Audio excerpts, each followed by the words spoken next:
Okay, welcome in Mika, welcome in everybody. We're doing a 4-hour live stream right now, then a 4-hour live stream later at night. I didn't really know what to do, so I was like, let's just,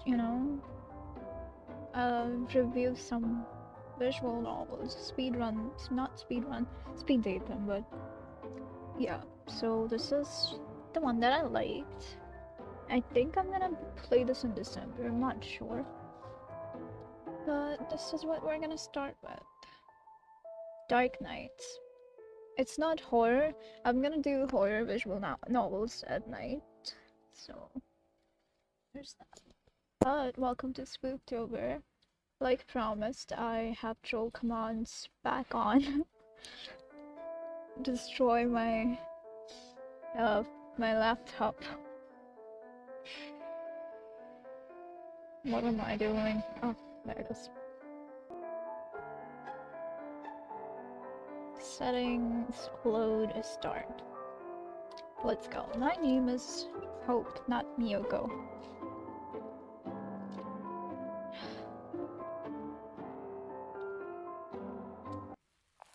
I should have gone home earlier. My shoes are getting soaked. Oh, it's raining there. It rained here yesterday. And everything is so boring these days that I keep losing track of time.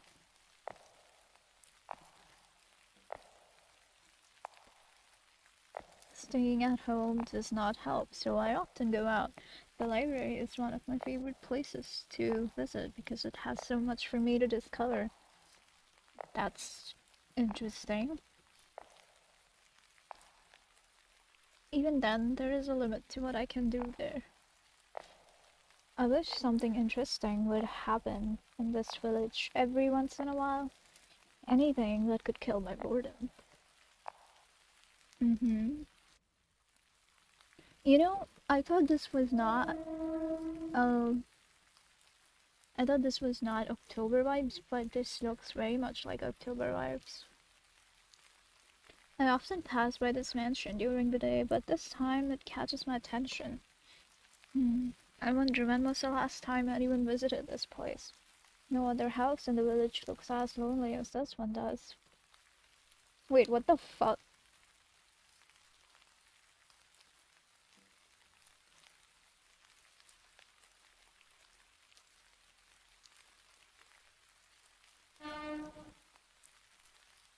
Interesting. From afar it looks grand. If I had to guess, it was probably built over 2 centuries ago.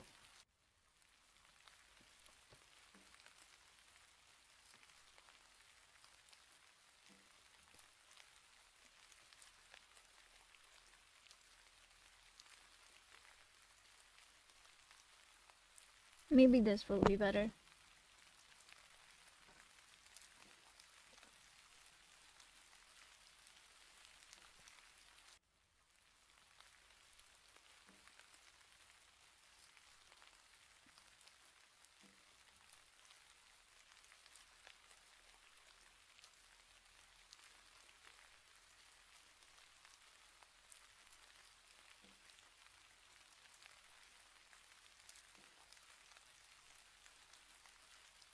Okay.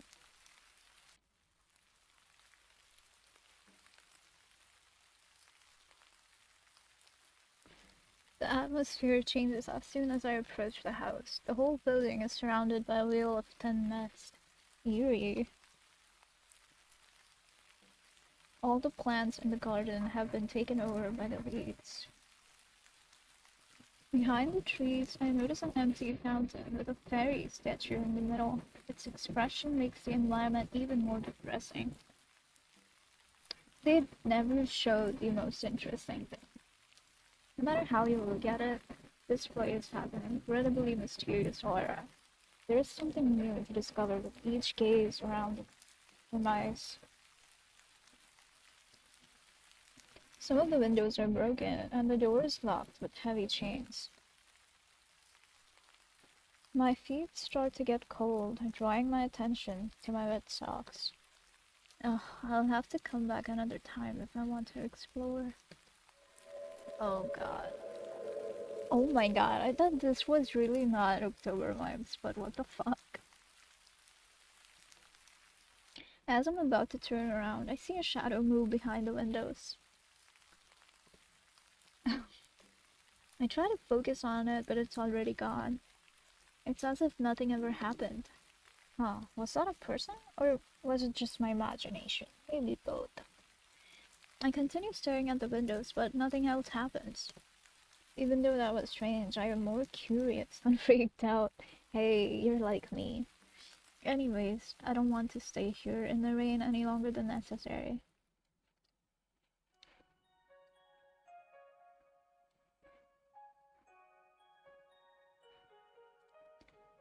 My mind is clouded by thoughts of the mansion. Hey, look at that. That's a ghost. With bright days. Wow, that's sweet.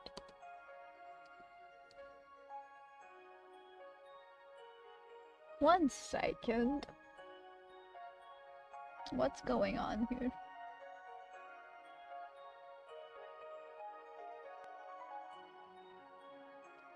Oh.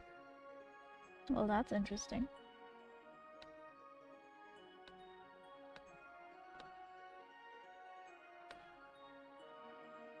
Nice, okay.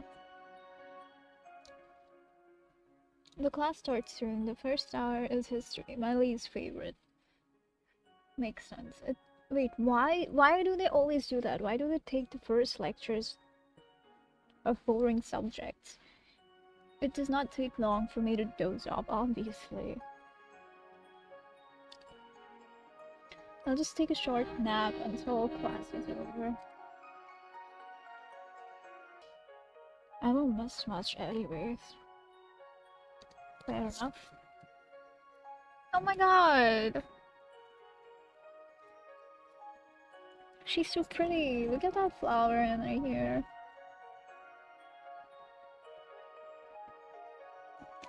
So pretty! Wait, I missed.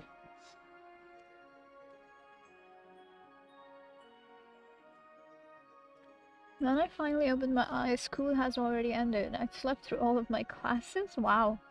Good job, girl. And how do I... Okay. I should be reprimanded for it, but my teacher, Mr. Blanchett, does not usually mind. He gives me special treatment because he knows I live alone, and there is no one for him to rat me out to. That's, I guess, a benefit. Perhaps I should not do that too often. My classmates look at me with resentful glares. Okay, I noticed assignments laying on my desk, history and chemistry. Mr. Blanchett gave us more homework than usual. It can't get any more boring than doing the same assignments over and over again. Seems like the other students have already gone home. My friends didn't even bother to wake me up. That's crazy. I will get back at them for this, yeah, I guess. We'll see. Now I feel too lazy to get up. Okay, so just 5 more minutes of this, because it's already decided and I'm gonna play it. So after this we'll do another visual novel.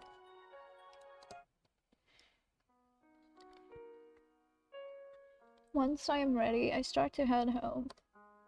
Even though I'm walking on the main road, no one is around, and it's usually quiet today. It is unusually quiet today. And after what Ryoji told me, I'm feeling especially on edge. What did Ryoji tell you? My footsteps echo in the silence of the empty street. When I hear another set of footsteps, I glance back, relaxing when I see it is only a boy from my school.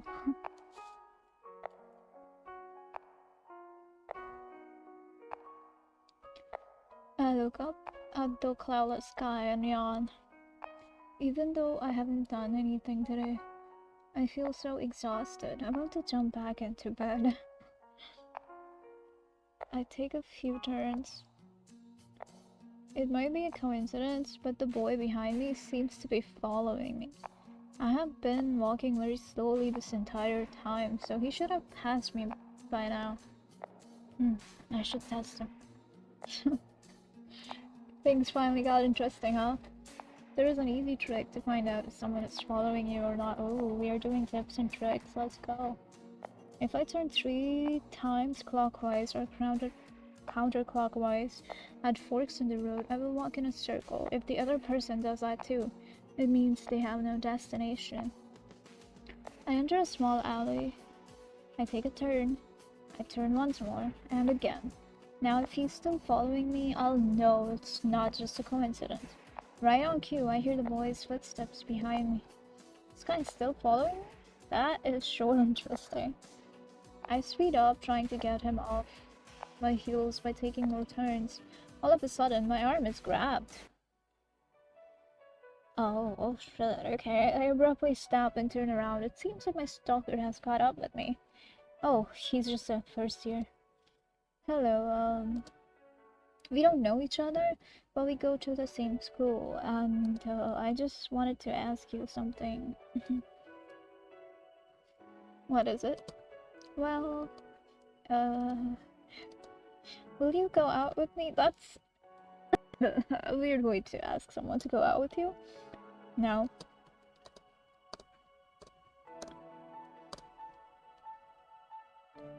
My answer is still no. Let me go, please. The boy keeps holding on to me even when I try to pull myself free. Frustrated, I violently tug my arm away. This guy's attitude is really creeping me out, all the more reason to refuse him. He doesn't seem to know when to give up. What a brat. Sorry, forget what I said. Give me another chance. Let's start out as friends and get to know each other better. The boy grabs my other arm and pulls me closer. He's getting more forceful as he tries to keep our conversation going. Without warning, I knee him in the stomach. Heck, good job. He yelps and doubles over, finally letting me go. Ow, ow. Don't make me repeat myself. I'm sorry, please give me another chance. Is he a masochist? He reaches towards me again, but I step aside and grab his arm first. Skillfully, I seize his other arm and fold them both behind his back. When I speak again, my voice is stern. Try that again and you won't live to regret it. Wow. What happened?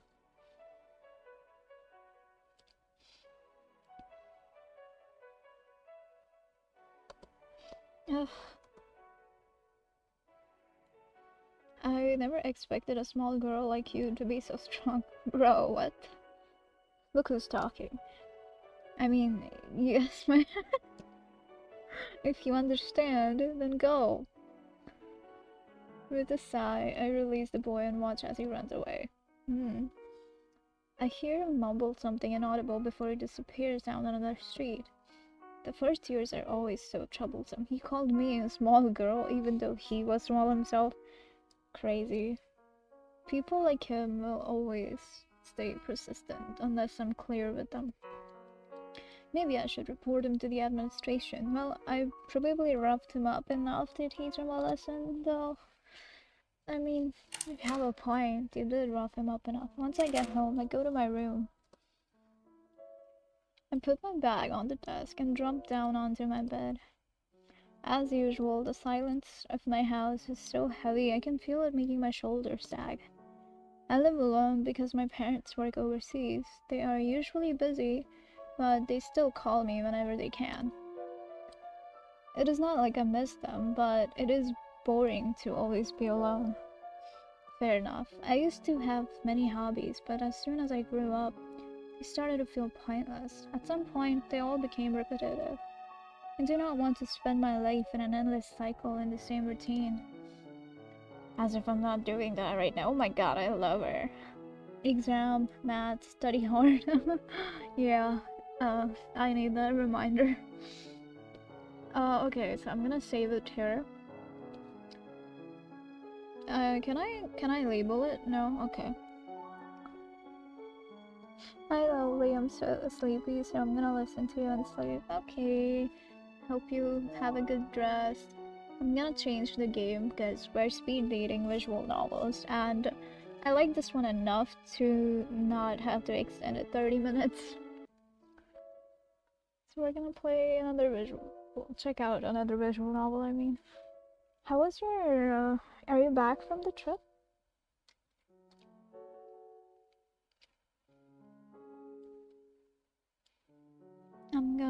find another one. I have a list of visual novels for today.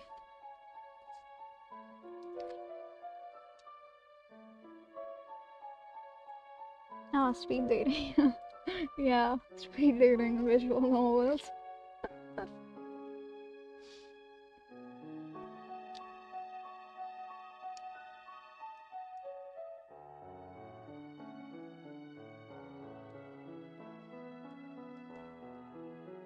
I have perceptions of that.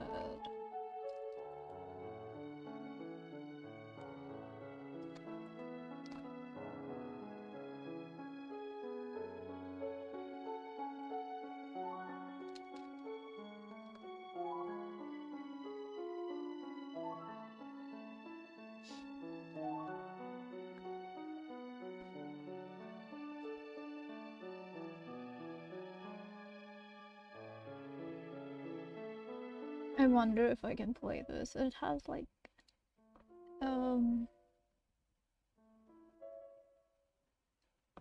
GB RAM as requirement. I should be able to play it, but I don't know. Summer Nightmare. Yeah, I'm back. Trip was fun. Yay. You're streaming tomorrow, right? Or tonight, I guess.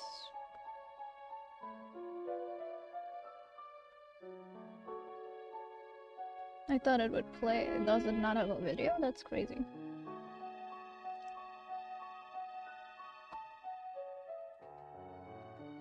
This is horror and it has gore in it. It's got 4 endings, has mixed reviews. These who happen to be a Medusa. Okay. It's got something to do with Medusa.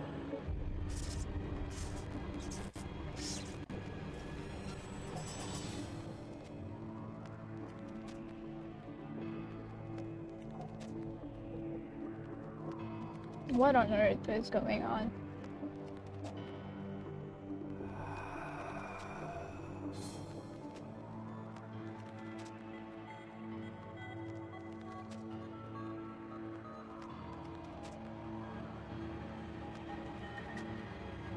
Oh, that's going on. Okay. Meow. I should be engraved.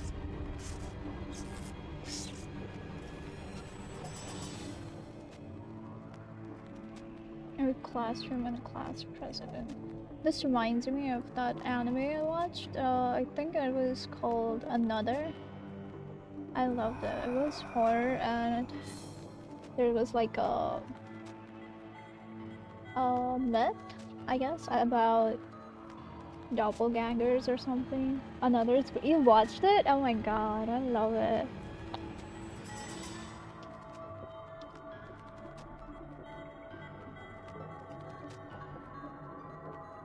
Okay, I don't like the music of this game.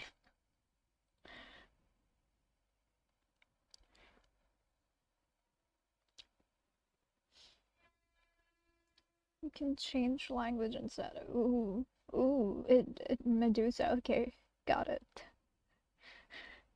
Literally, okay. Time to date, yeah. Start. Too loud. Hey.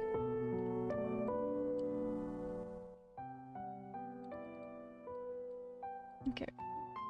Better. Return.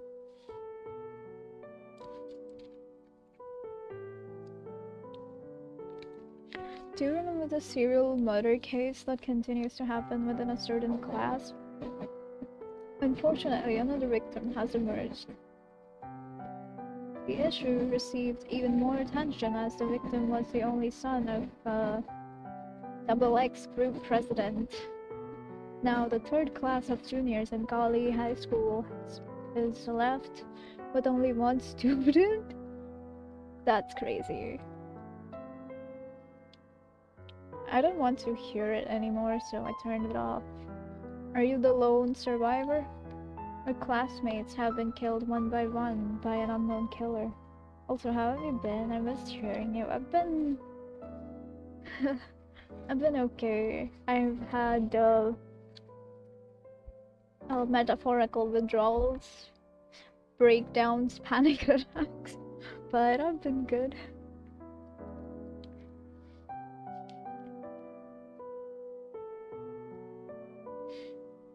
I'm the only one who is left. I still have to go to school. Wow, that's crazy. But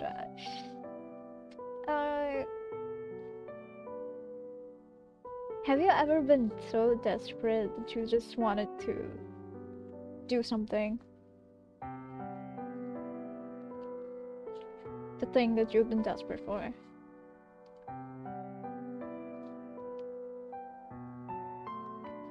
Or let's say there was like some particular thing that you got used to, like talking to someone or just whatever, and that kind of became like your drug. And then it was taken away, and in terms of desperation, you just had to not be desperate. That's what I mean by withdrawal.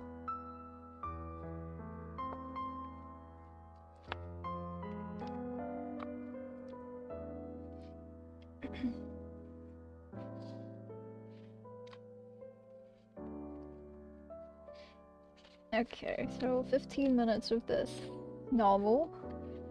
I still have to go to school. Ah, I see. Sorry, it's okay. It's no biggie. It's like, it's literally life, you know? How about you? What did you guys do on the trip?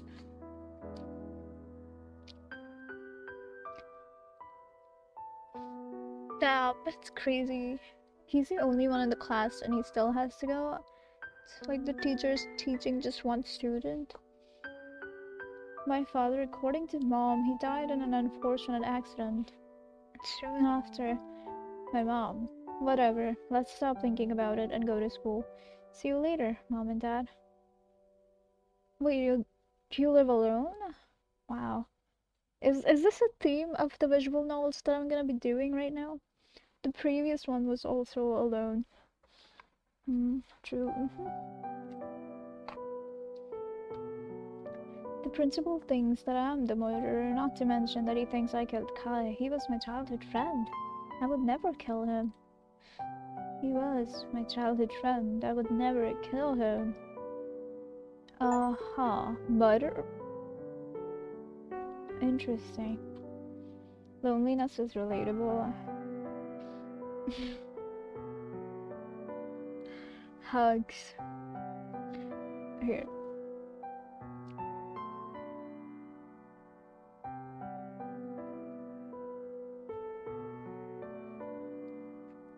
Oh, and I dyed my hair, so it wasn't all bad. It's break time. The students in the hallway are giving me the looks. Could they be suspecting me too?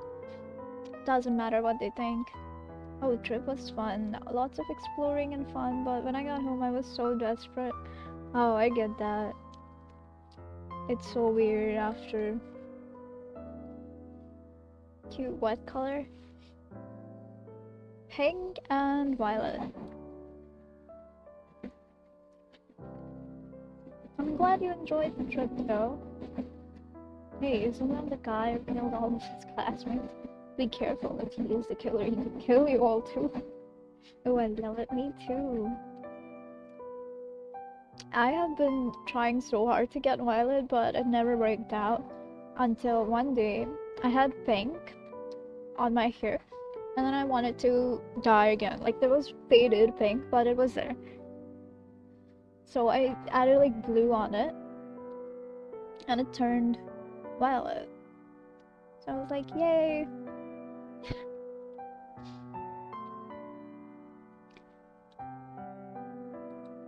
Student 2, Evney has the nerve to show up to school. Scary stuff. Dude, you have the nerve to talk about him in front of him like that. Scary stuff. Everyone's whispering to each other while staring at me. I pretended that I didn't hear anything, but I couldn't help lowering my head. That sucks. Worked out perfectly then, yup.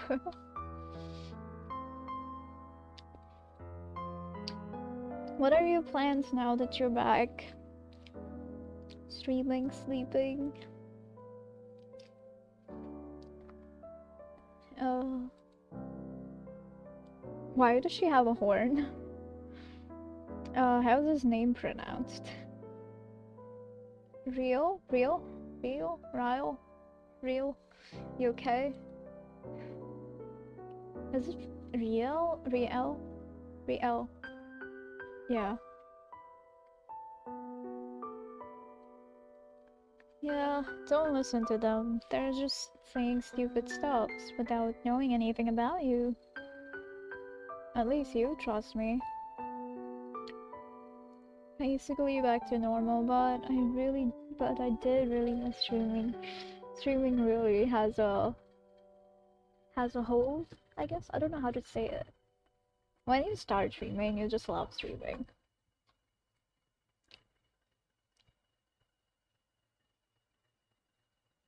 It has a way to go in your heart, I guess, yeah.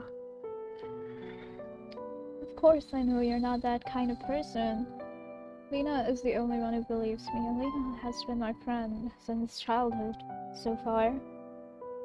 So far. Suddenly, a group of bullies come to me.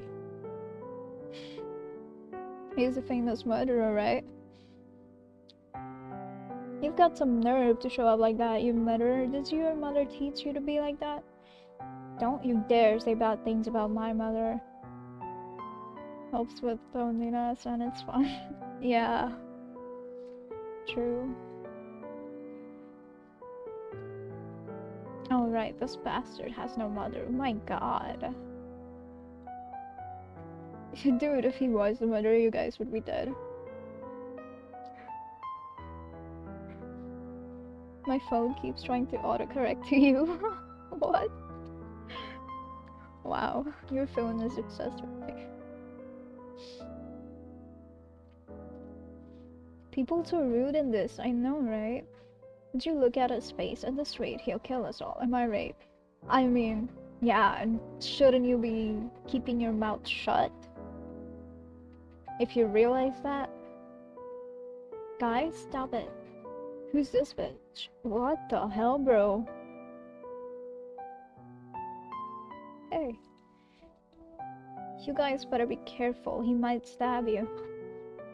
You know, I don't know about him, but I will stab you.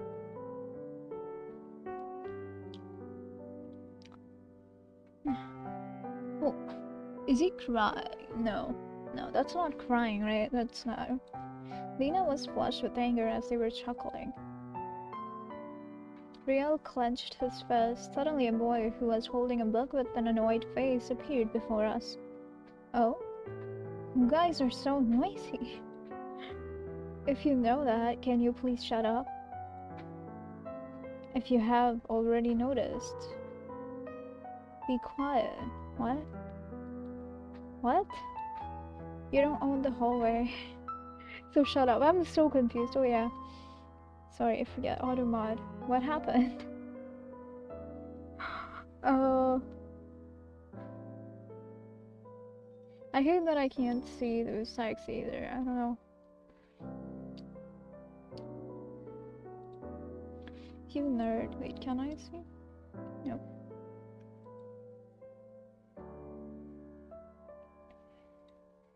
Being stupid ain't something to be proud of. Cut it out. He's Oscar, the teacher's pet. Messing with him might cause some trouble. Let's head back. You're scared of Oscar, not the infamous killer? Okay. I quoted the thing that okay. Fair enough. Damn. They're so bad that even Twitch erases them.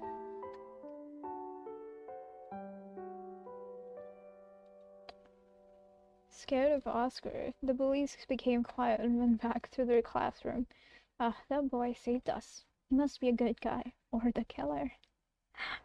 Actually, no, he's not the killer. Thanks for what? For saving us. Me? Save you guys? Huh? Honestly, came out here only because the hallway was too noisy. You guys too. Stop being noisy and get out of my way. Oscar walked away coldly from us. It's a good thing that Twitch caught it, yeah. he isn't as nice as I thought. Kind of annoying, to be honest. I mean, what's wrong with him? Are you okay, Lena? I'm fine. I should go back to class. You should go back to class also. Forget about what everyone says. Chin up. Okay, Lena, have fun in class. Lena leaves and I'm left alone in the hallway. Calling a kitten. Hi, kitten. How do we feel about this novel so far? I think it's been 10 minutes? 5 more minutes to this. A lot has changed in a day. Hi, cutie. Oh, so sweet. Such a sweet kitty. Wow. I don't know what I did.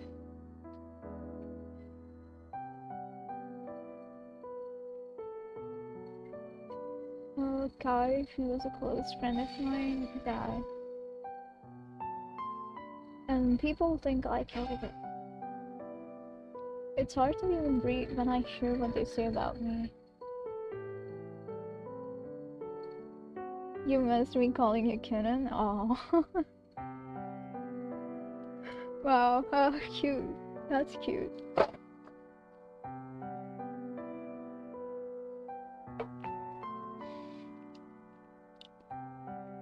This one seems alright. We'll probably need to see more. Yeah.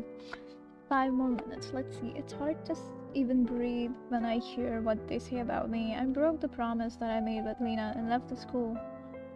Oh, but if I knew what was awaiting for me, I would not have left the school. And what is it that was awaiting for you, huh?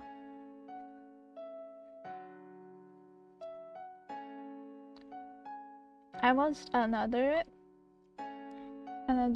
horror anime that had a shrine involved, but I don't remember its name. Miracle-chan? I think? I don't remember, but yeah. I left the school and arrived at the temple. This is the temple that I used to come often with my mother. I visited here often when I got sick or something bad happened to me. But it is my first visit since my mother's passing. It feels quite awkward to come here on my own. Fair enough. But the temple had a both heavy and bizarre atmosphere. It even feels like someone is watching. I kneeled over the cushion and closed my eyes. Interesting. Oh, mate. You wanted to watch that? You should watch it. I love it. I don't know if another season, if it came out or not. I'll check that out later.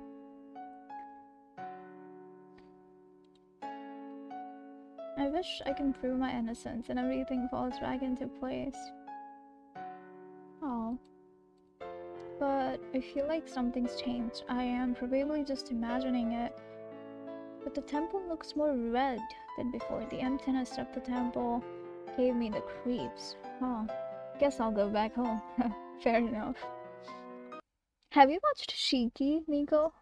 Kitten? I love that one too. I think that was the first horror anime I watched. I'm watching Jujutsu Kaisen, so I'll watch. Okay, fair enough. I need to finish that too. It's pouring outside. Pretty sure it was sunny just then. Shiki was really good, right? I loved it. Just then, it was sunny just then, but now it's all foggy and dark. Wait, what time is it now? It's only 2 p.m. Although it's been a while since I started walking towards the bus station. No one's in the street. The stores are all closed too. Interesting. Huh. It felt like I came to a completely different world. I decided to just wait for the bus at the stop. Oh, freaky. Yeah. Ah, finally, the bus is here. The bus, but wait, I don't see. What? You don't see the driver? That's crazy. Wait, I missed. Go back. No one is driving it? How could that happen? I moved backwards and quickly got off from the bus. The bus with no one inside disappeared into an empty space? I suddenly felt the cold, so I ran home through the rain. Interesting. As soon as I got home, the phone rang. It almost felt like somebody knew that I just arrived. The ringtone feels ominous. I tried to calm down and answered the phone call. On the telephone, I could hear a robotic voice. I'm in the 5th classroom for juniors. If you don't come right now, your girlfriend Lena will taste the horror that she will never forget. Lena? Lena? What the hell?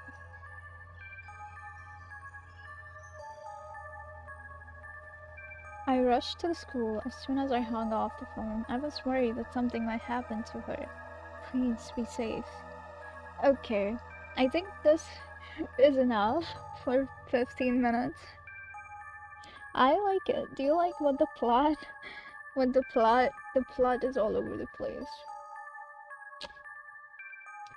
I guess, I don't know if he shifted realities or what, but something's happening. Should we proceed with, like, should we extend this to 30 minutes? Are we curious? Seems interesting enough to continue. Okay, let's go. I don't know who it is, but Lena is in danger. I wanna find out just who is threatening me. First of all, I need to go to the classroom to save her. Whoa. Where am I?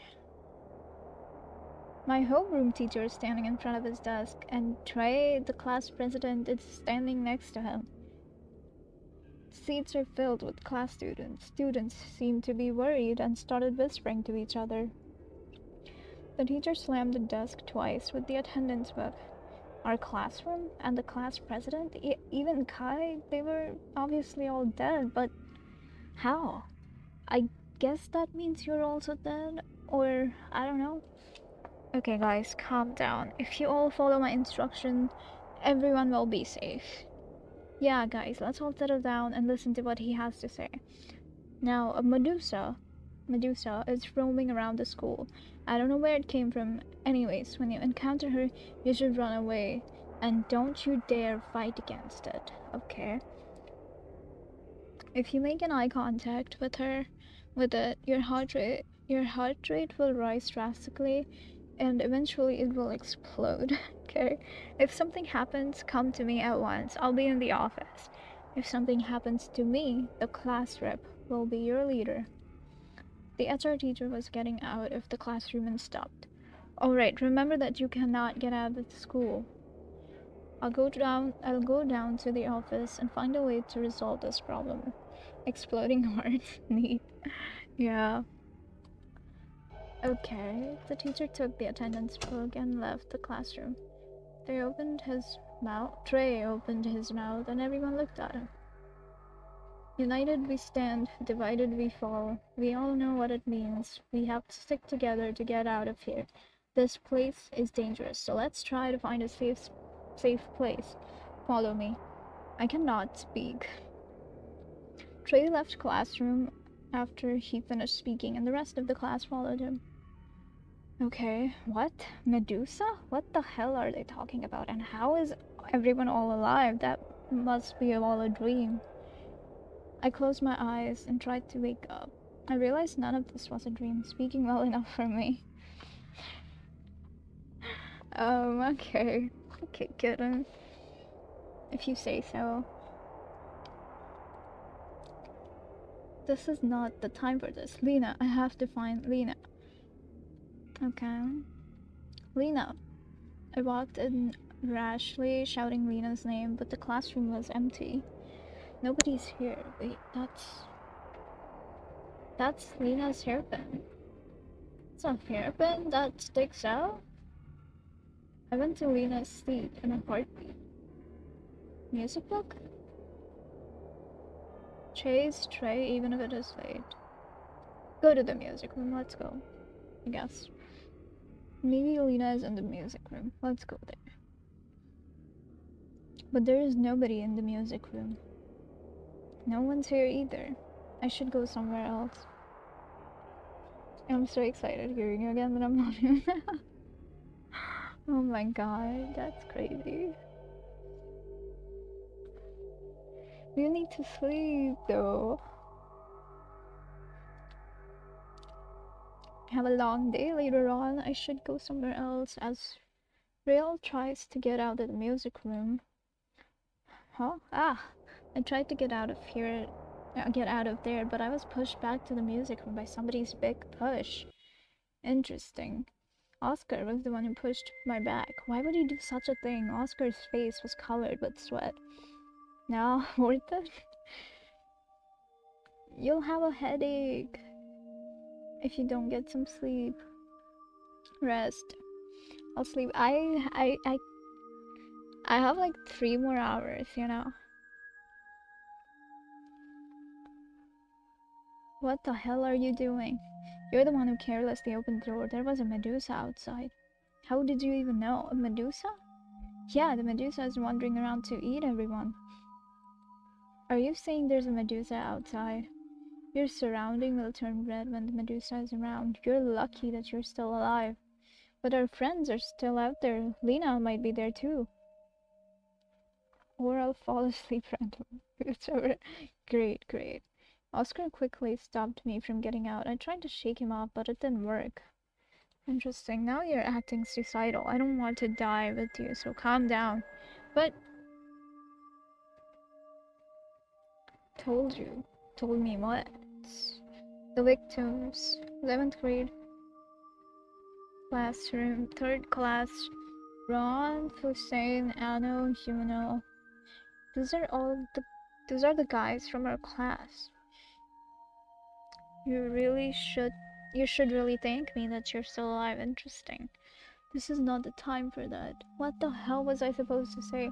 I feel sad for those guys. Get your shit together, man.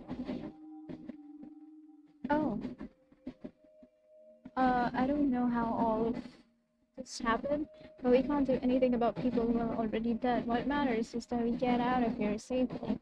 Mourning for them won't do anything. Anyway, your girlfriend seems to be alive, so relax. Girlfriend? The blue-haired girl who helps you in the hallway? Isn't she your girl? Okay, so we're in the same reality? What the fuck is going on? Not yet. Well, yeah, whatever. Oh, it's silent outside now. Shall we head out? Interesting. What is that? Flowers? With blood? I came back to our class, but nobody was there. Flowers were placed on some of the desks. This wasn't here before. Looking closer, I found that blood was splattered on the flowers. Is this the doing of Medusa? Huh. Where are you going now? This is a good novel for Spooktober. To look for some clues that might get us out of here. I'll go to the broadcasting room first. That's where the broadcast came from, so something must be there. Ah, you? I have to find Lena. Do you know where she is? I don't. This one is pretty interesting, yeah. This one, we will play this game. The rest of it, I don't know. Wait, return. If you're thinking about finding her without any information, you should have just given up. Why don't you follow me? Maybe we'll find Lena while we're looking for the clues. You are right, but, well, it's your funeral. Fine, but help me find Lena. Should I continue? What's going on? Someone opened the door of the classroom roughly. Trey. It's Trey. He's alive. Trey? Real. Huh. Speed dating. Swap after 30 minutes. Pretty sure it's been 30 minutes. Or almost. Oh, wait, no, it can't have been 30. I need to have a clock. God, this is triggering. This is? Well, then we will stop this. Save it.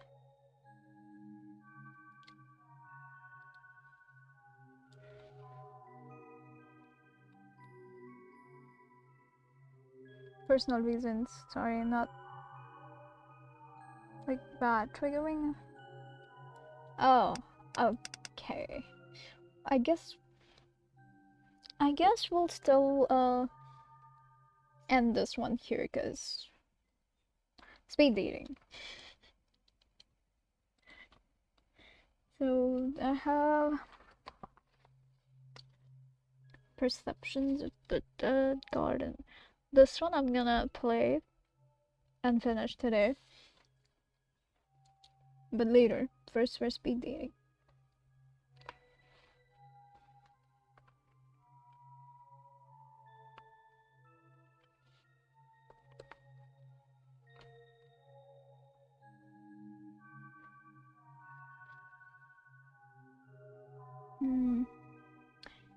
Okay, pick anyone from these three. Cupid, Perceptions of the Dead, or Garden of Oblivion.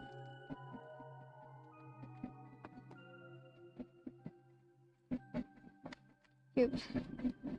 Alright.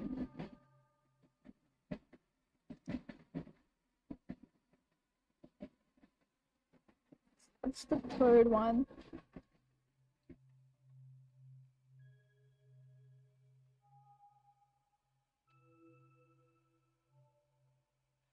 I'm gonna play this as well, maybe. But on Halloween, not today. It's downloading.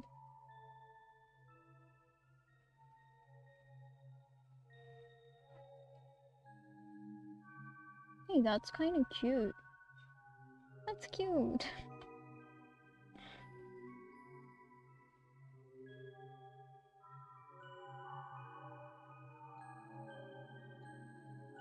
And this is the game that I'll play at night today. And scare myself so that I don't sleep at all.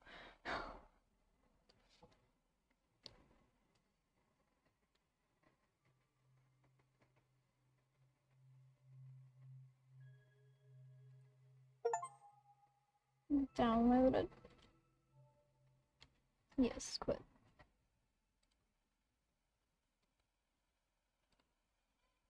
There it is. I should be fully up for that. Yeah. Okay. Well, eyelid loads.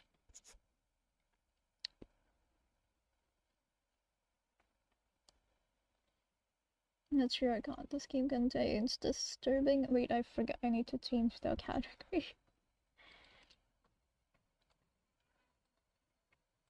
What's the game again? Cupid, right?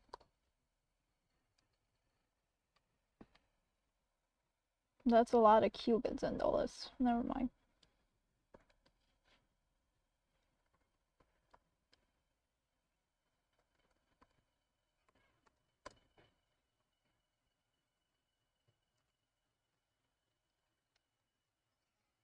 It contains loud noises and strong sexual content. Okay.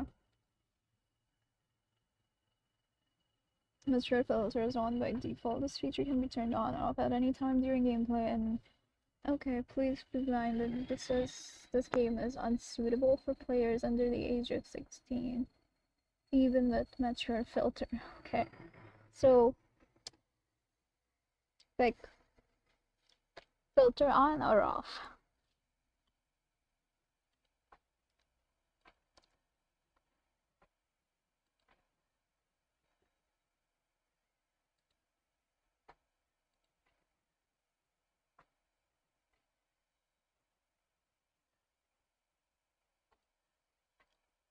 Speed dating, no filter. Okay, off. Fervent? Wow. All these games are so loud. Scares the heck out of me.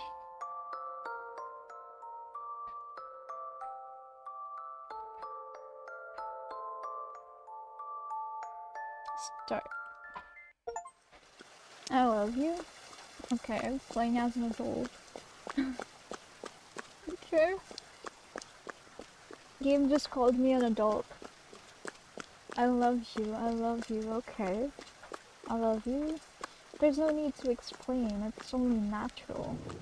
A mother loves her daughter more than anything in the world. Okay. My poor child.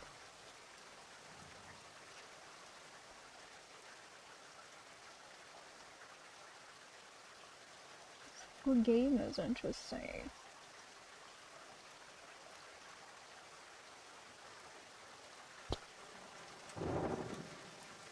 How much did they hurt you this time, huh? Oh, what an interesting start. I know, right? But hey, that's the mother saying I love you, so it's still interesting. How much did you suffer? Did they kick you and wound you when you declined? What the hell? Did they blame you for being too friendly? Did they laugh at your face when you begged? I don't. What? Uh. What a mother you are. Serves you right for being the brainless slut you are. You deserve that pain. Okay. Savor it. The fuck? Rejoice in it. It's your penance. Your punishment for not listening to your mother. Yeah, you are a terrible mother. I warned you, didn't I? There is no one else who understands you more than me. No one will protect you but me. No one will love you. Okay, narcissistic much? After all, how could anybody love something so monstrous like you? Don't cry, my darling. It's alright. Even if the whole world wishes you dead, I promise you this, your mother will always be by your side. Yeah, you're doing a very good job at that. Please, my goodness, child, what happened? Oh, I'd play this, you would? Well then, we will only do this for 15 minutes. It's 58, okay. A girl cowered behind the door of the church, her clothes soaked by the rain. Mom content to watch her do it. Okay. But yeah, seems so cool. Yeah, great first impression. Her legs were covered in dirt and blood. She lifted her head upon hearing the priest's voice and stared at him with blank eyes. The priest rushed forward to help her up. But, my child, what happened to you? He ushered her to a pew. Easy now, lean on my arm. That the girl did not speak at all, despite his questions on her welfare. Thankfully, she did not seem to be hurt anywhere else apart from the deep wound on her leg. Oh, she is hurt. She is hurt inside. But the fear in her glassy eyes were palpable. She flinched every time he touched her. Oh, this is a narration style. The priest brought out some clean cloth and antiseptic. He wrapped her shivering shoulders in old robes. Did someone hurt you? Were you attacked? You can tell me. We shall call the constable and have them face justice. The girl didn't say anything. It's fine. The priest looked at the dirty, disheveled girl. Even with all the mud and grime smeared across her face, he couldn't deny that she was absolutely beautiful. How, how old was she? 16? 20? Her face was so young, her eyes captivating. When he realized his own thoughts, he steered his mind towards other matters. Thank God. You don't have to say anything if you're uncomfortable. No matter what happened, know that you're safe here. I doubt. Nobody can hurt you anymore. Uh-huh. The the what? The priest shook his head. That was uncomfy hearing that from his perspective. I know, right?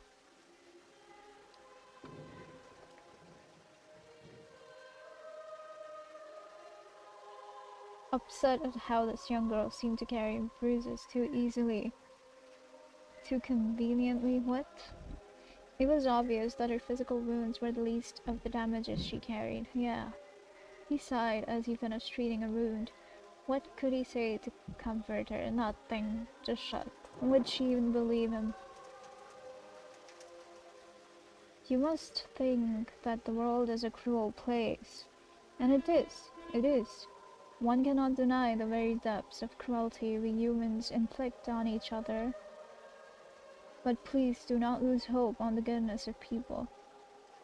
Well, you better get your brain out then. It is there, I promise you. What? As there are people who harm, there will be people who love. The girl fidgeted. She mumbled to herself, seemed to chew her tongue before she sputtered out the words. God? Will God love me even? You're not a sinner? The priest beamed. Of course, my child. He sat closer to her, his heart beating with hope. The years of spiritual training were for this, was it not? For her. What do you mean? With hope? Wow, right? To save the wayward she'd caught in the brambles. To care for a dejected soul in need of guidance, protection, and love. Okay. Love. What are we but pieces of coal polished to be gems in His grace? Okay, that's a good one. God's love is unconditional, enduring, and pure. It is all you need, my darling. He drew closer. Can I? Even if you are hurt, God's love will heal you. God's love will provide. God cannot protect me. What do you mean? What? With this utterance, the priest came to his senses. Oh yeah? Finally? In his frenzy for gospel, he did not notice his hand on the girl's thigh, planted lazily as if it had been there all this time. He snatched it away in shock. When did he? The priest stood up. The sudden blood rush made him feel sick. I must be unwell. Forgive me.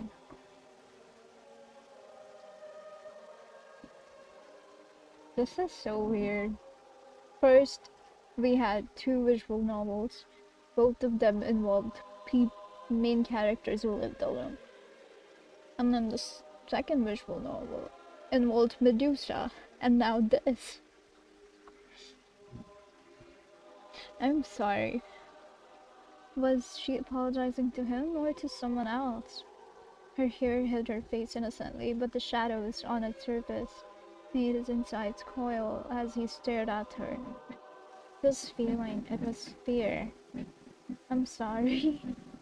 She repeated this phrase over and over. After a while, the priest gathered himself. He wiped sweat off his brow. You are not to be blamed for this. I will. The priest cleared his throat. I will have one of the sisters assist you. In the meantime, please rest. With this, the man left. Thank God. The girl remained seated on the pew, her head bent forward. As the priest's footsteps faded away, the entire church fell into silence. She opened her mouth. No, I know? What do you mean, girl? If I may say my piece, surely. What? Yes, yes, mother. But he is so very kind. What's going on?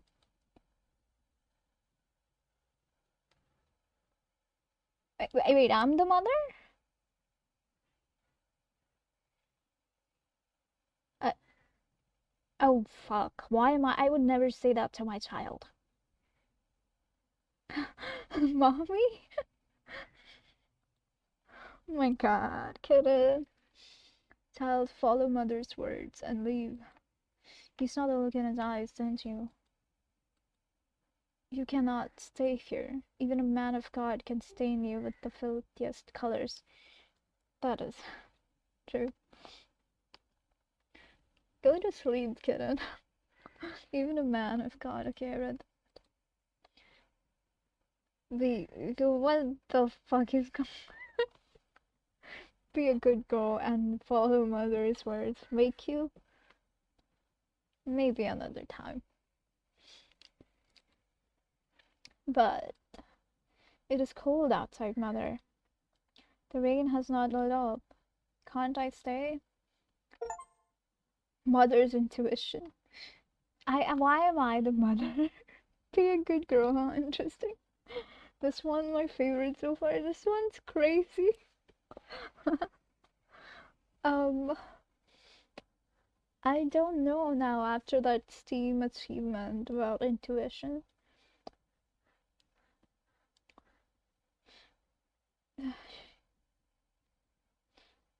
I don't wanna have her go out in the rain with I don't she said Tilson sisters, right?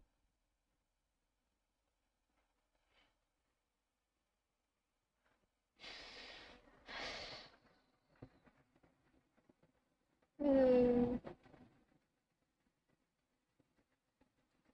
whatever you say.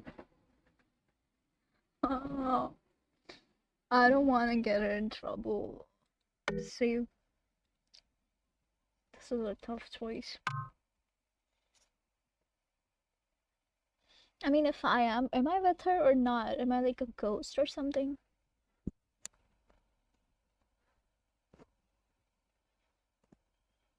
You know what? Let's go with the STEAM achievements name Mother's Intuition. No. You leave now, and that is final. I will not hear another argument. I'm sorry. Please don't be angry, Mother. She's not angry. I'm not angry. Probably a spirit that haunts her. Probably. I understand. I shall leave at once. I am so sorry. How am I going to mind you like this? What do you mean, mind you?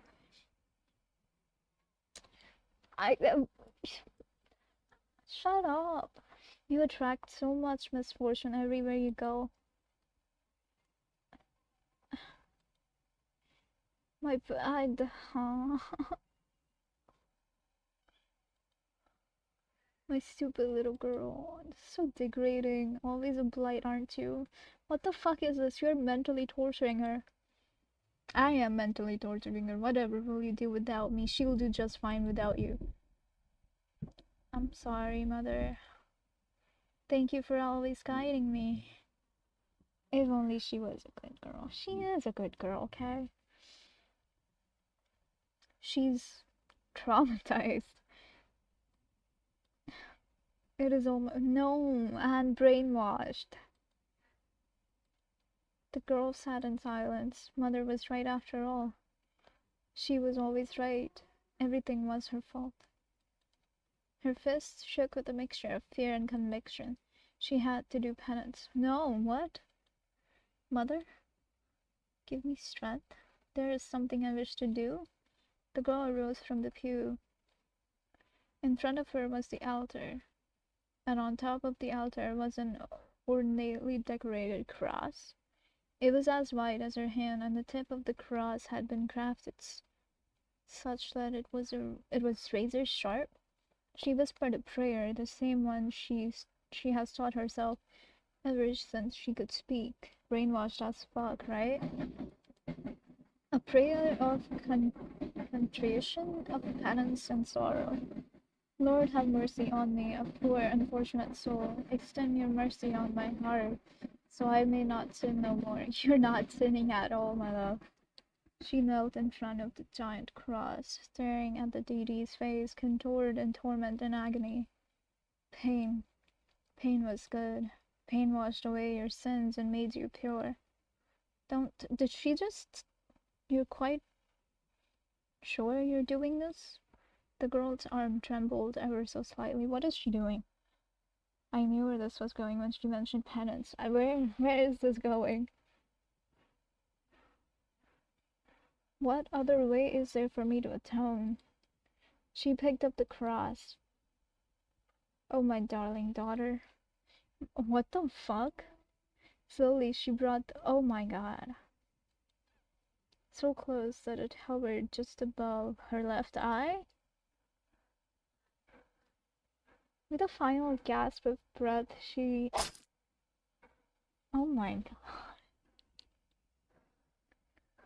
That's chapter 1, The Star and the Rose? Oh, the chapter 1 starting. A scruffy young woman in tattered clothes peeked through the open gates of... Yup, as expected. You expected her to pierce that cross in her eye? Where an afternoon party was being held. People from high-class states strolled around the manicured gardens, chatting and laughing. I was like thinking that maybe she would kill the priest or something, but I expected some self-mutilation for sure. Some self-mutilation, but not that extreme, but sure. Is this before or after? There were beautiful men and women clad in silk and velvet, their necks adorned with pearls and jewels. A variety of food was displayed on the tables. The girl stared at the exquisitely arranged plates. She hadn't eaten properly for the past few days.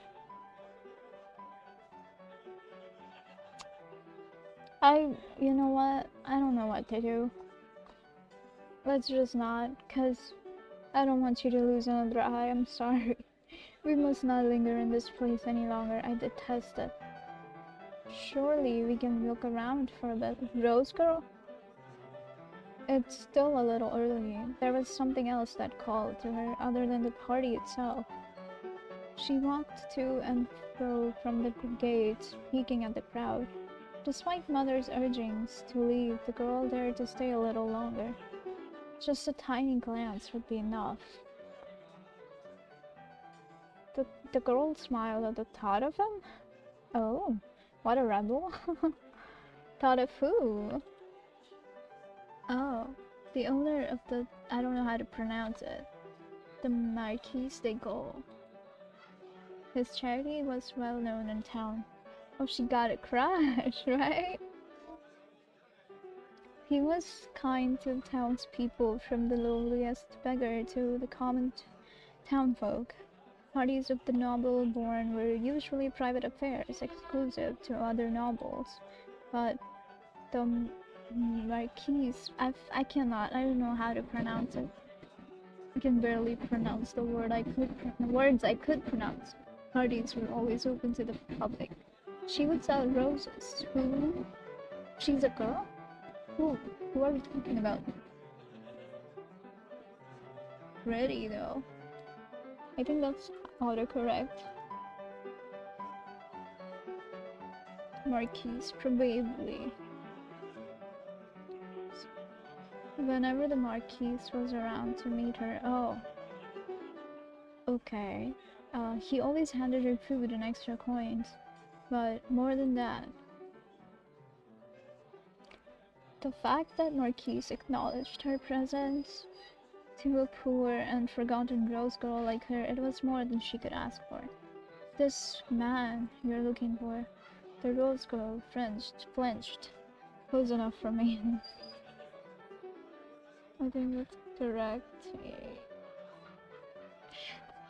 It's okay, you know what? It's fine. Nobody's perfect. Nothing's perfect. The rose girl flinched. You were in the mood? Fuck. There's another word for it. Never mind. Oh, I enjoy your reading anyway. Thank you. Who am I? Am I the mother or the rose girl? What's going on? He's the same. Actually, I do not care for him. Yeah.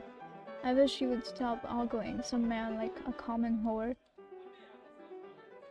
I just want to see him, Mother. What for? What good does his presence do you? Oh. Rose Girl is your mommy still. Okay, got it. Got it, kitten. He makes me feel that there are still good people in the world, Mother. It is hard to say, of course, dear. We do not know the real intentions of people. One can hope that real charity exists.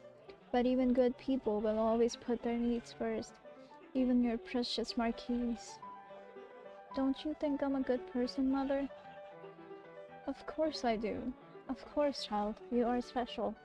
Haven't I raised you as such? Oh, shut it. I have tried my best, my dearest. Yes, Mother. You keep me right. My God. I love you. The girl stared at her shoes and looked around for a bit, hoping for a glance before she left. Whenever she was hungry, it seemed her feet always took her here, to him. Aw. Yes, Mommy, teach me right. Oh my God, kitten. A habit? Nevertheless, there was no harm in looking. Return. She would never enter Marquise's world. The Rose Girl searched the crowd. There he was, entertaining his guests in the midst of the party. He turned his eyes in her direction and offered a nod. Her heart skipped a beat. A light warm feeling filled her, akin to drinking a cup of hot soup. As he went on to entertain his guests, the Rose Girl smiled to herself, content to take her leave. My, is this creature deaf as well as dumb? Oh my God. Poor thing. Little girl. A voice called to the Rose Girl. She gasped. Somebody else had noticed her presence. She picked up her feet and scuttered to the exit. No, no, my dear, poor little creature, don't run away. Charlotte, she stinks, don't touch her. Came to crash the party, little urchin, you hungry? Her stomach gave a low grumble. She was always hungry, it seemed, no matter how much or how little she ate. Encouraged by the kindness the Marquise had shown her, the girl teetered towards their table. What are you selling? Look at this poor creature. Is she selling roses? They're all ugly ones. You're ugly, but not as appalling as the rags she was covering herself in. Are you trying your best to be this repulsive? Damn, so rude, I know, right? Don't be mean, Antoinette. Perhaps it's the commoner fashion. Don't judge. They laughed while gawking at her and her wares.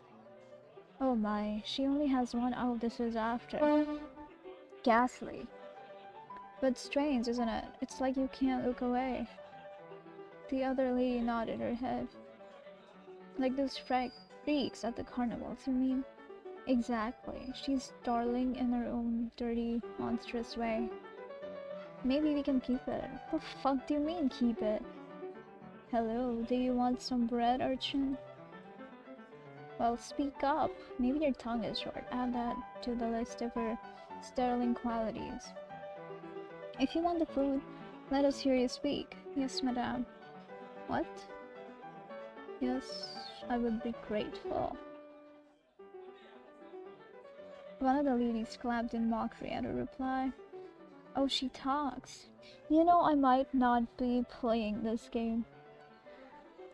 Being kept as a pet, so it seems, I guess. The ladies handed her the bread, but it was snatched away before her fingers grazed it. Oh, not before you dance. Okay, yeah, I'm not playing this game. After this.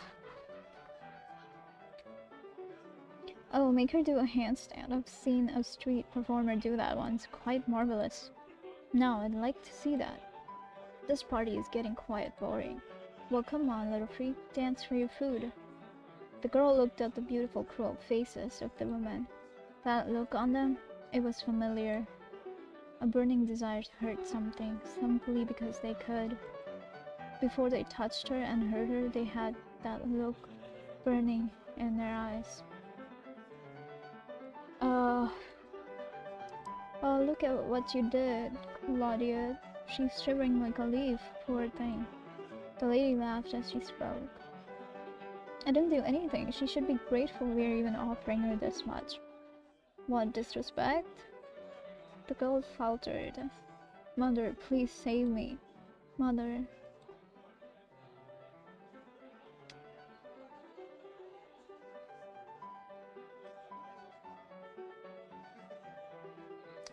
So why can you not? I think we're almost at 30 minutes anyway. Oh yeah, we are.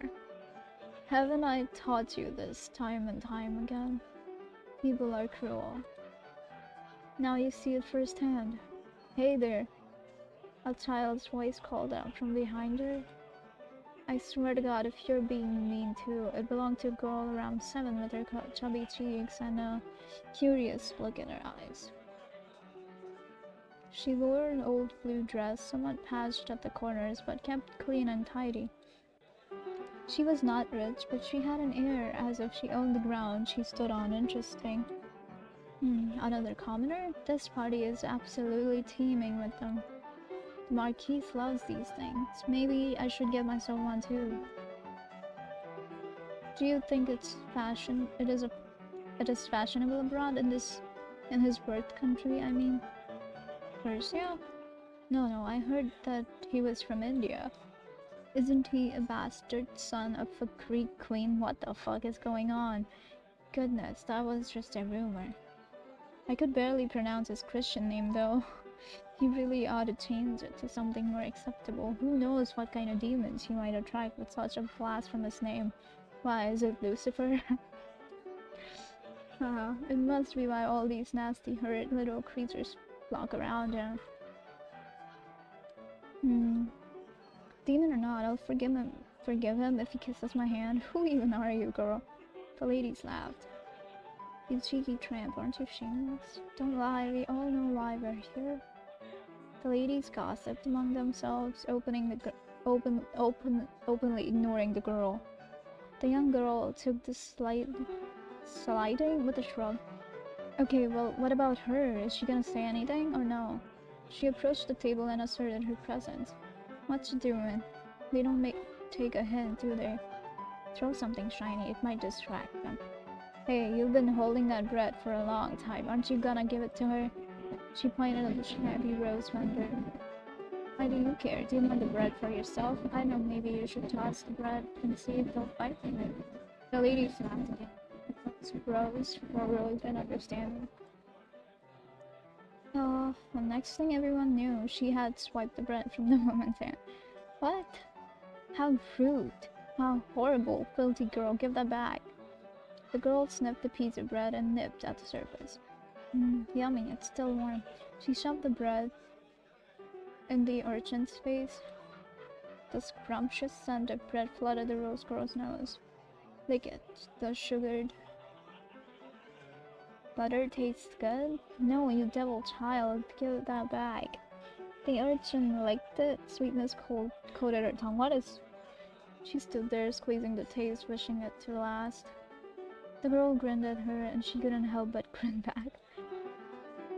Partners in crime. Sorry, here you go, it's all yours. Disgusting. Like we're going to eat anything that's been in your filthy mouth. Whoa, so this is ours now? You ladies are so nice. Cheeky little brat. I'll have you thrown out of this party. I'll have you... A young man strode. Okay, I'm done. This is a lot. This is a lot. This is a lot. Next game. Where's the game? Okay. That's a cute bit. Yeah. That is, but I'm really done with it.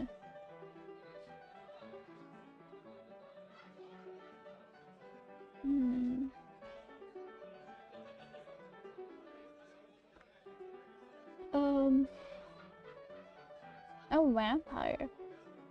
Can I play this? It's a visual novel, right? Nick just can't let go of people he's killed.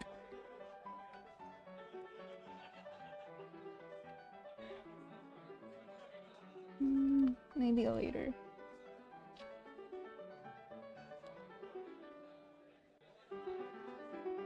Where's that game? Okay, should we do this? Garden of Oblivion. It's cute. I kind of feel like doing something cute right now. And it's horror. Oh, it's short too. Well, if it's short, then maybe not. Let's do the cute one. Follow 3 stories set in a world. Oh. Okay, let's do this.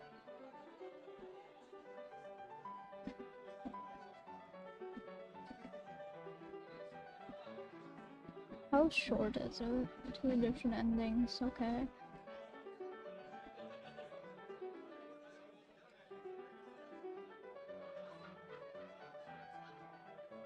Oh, that's very short. We might just finish that then. 1 hour. Should we finish this one? It'd be funny if it only lasted. It does seem like that's like less than 30 minutes. That's 30 minutes. I don't see anyone who's played it longer than an hour.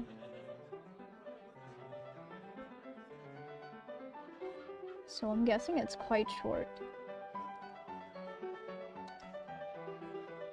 Quit. Yes. Hello. May as well. Yeah, exactly. Might as well finish it. Okay, what's the name of it? Garden of Oblivion. There's... Maybe there will be round 2 if it's... Yeah, maybe. If it ends up becoming like a comfort novel or something.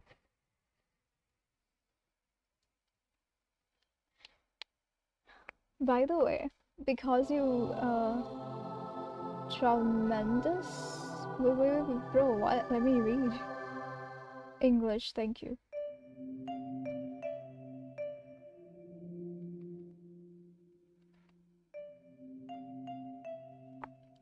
Yeah, I was saying because you contributed to that,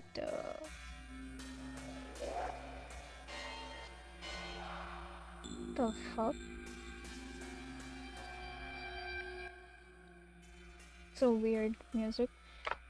To that challenge of, what was it? There's some wild music, I know, right? The hand cam thing? I've decided I will do a hand cam thing.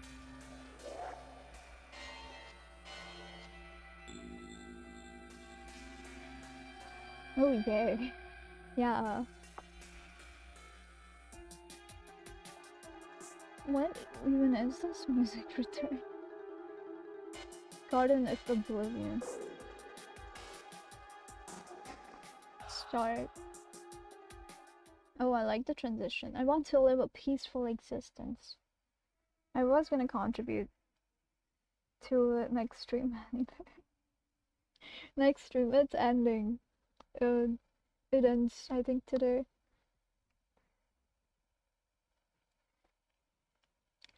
Want to live a peaceful existence. Far from everything. No more noise, no more people. Just a peaceful life and a place where I can mind my own business without being disturbed.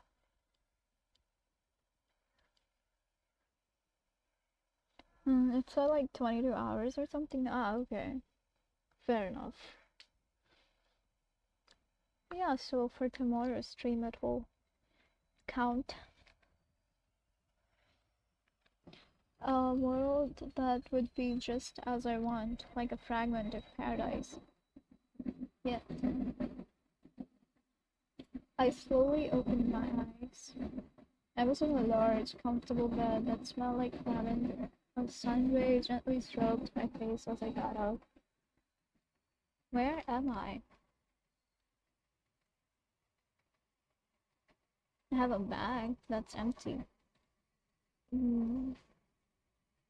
I didn't recognize this place. I had never seen an open-air bedroom like this before, and it certainly didn't look like where I lived. Open air? Wow. Nice comfy bed. Now I feel like taking a nap. This is like Frambo. There's a pretty sunflower next to the bed. It really adds colors to the room. There's no music or what? Just an ordinary mirror. And fabulous looking person? Where's the music, dude? What the hell happened to the music? Oh, she cute. I know, right? I look a bit sloppy as girl, shut up. Fortunately, the door wasn't locked, so I opened it to discover where I was. Okay, carefully glancing around me, I took a few steps and found myself in a weird, enchanting place. I was. Welcome to the garden, okay. I was in a splendid little garden with a huge tree planted in the middle. A really bushy and knotted tree, higher than the little house nearby, even. And it bore weird glowing fruits all over its branches. And then I noticed the walls encircling the garden as if something wanted to prevent me from leaving. I couldn't help but think that it was strange, but pretty scene. I was lost in the thought when I finally realized I wasn't alone. Oh, so cute. Oh, oh, this is even cuter. We can go this way. Oh, that's just okay. Can I talk to them? I can. Duck, like duck. Hello there, young human. It's been a while. How are you doing? Excuse me, but where am I? What the hell are you exactly? How rude. I'm an old acquaintance of yours and you treat me like a stranger? What cute art. I know, right? Sad face. You're at your place, of course. Why else would I be there to greet you? We could be at your place. Nonsense. Answer me. Where are we? What am I doing here? You're not very nice, you know that? I already told you. We're in a place made just for you. Some kind of paradise. Really? Then am I dreaming? Maybe, maybe not. It's of no importance. You weren't very polite earlier, but nonetheless, I wish you a nice day in your beautiful garden. Come talk to me when you're in the mood for a philosophical debate. I know that you like this very much. Oh, I do. Foxtown. Why are they all blushing? Hi. I was waiting for you. It's been so long since the last time we've seen each other. I'm happy to be able to finally see your face. Aw. Do we know each other? Oh, I see. You don't remember your old acquaintance. That's too bad. But it's alright. We can make up for all the time we've lost now. Could you tell me where I'm standing right now, please? We're at your place. Oh, sorry, it must be confusing, but I just don't know how to put it in words. We're in your dream world, where you can be yourself and stop worrying about the life out there. Out there, in the real world? Does that mean I can't go back? Why would you? You can enjoy happy days with all of us now. Please, don't think too much about it. Just take this as a once-in-a-lifetime chance and make the most of it. If you're worried about something, please come see me. Sure. These fruits are really glowing. Should I try to eat one? No, I don't want to end up being sick. Come on! There's a mysterious door on the wall with an eye engraved on it. I wonder what's on the other side. Well, interesting.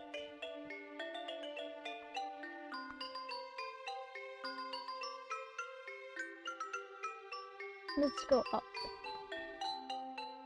Hi. Yeah, latte, whatever. It's been a while. You don't hang around with us anymore, right?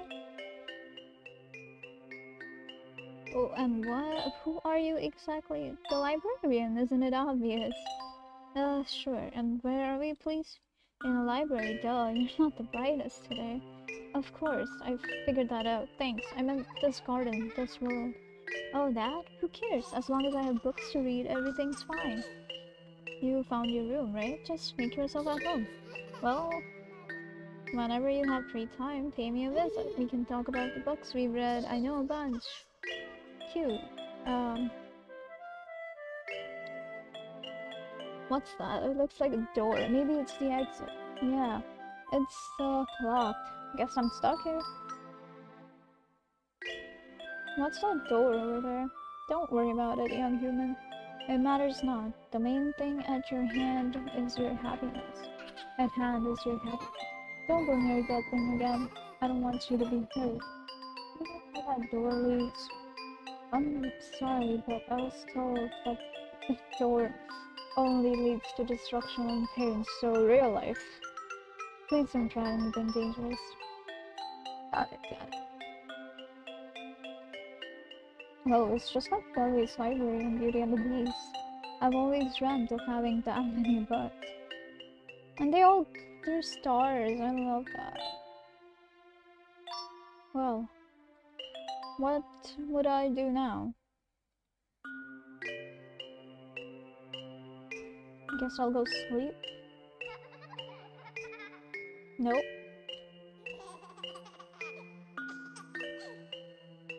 What am I supposed to do?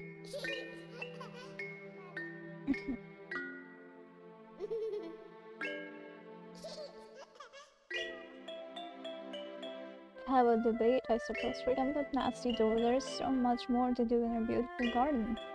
Having a debate with me, for instance. Don't worry too much about the world outside. Believe me, it's not worth it. True.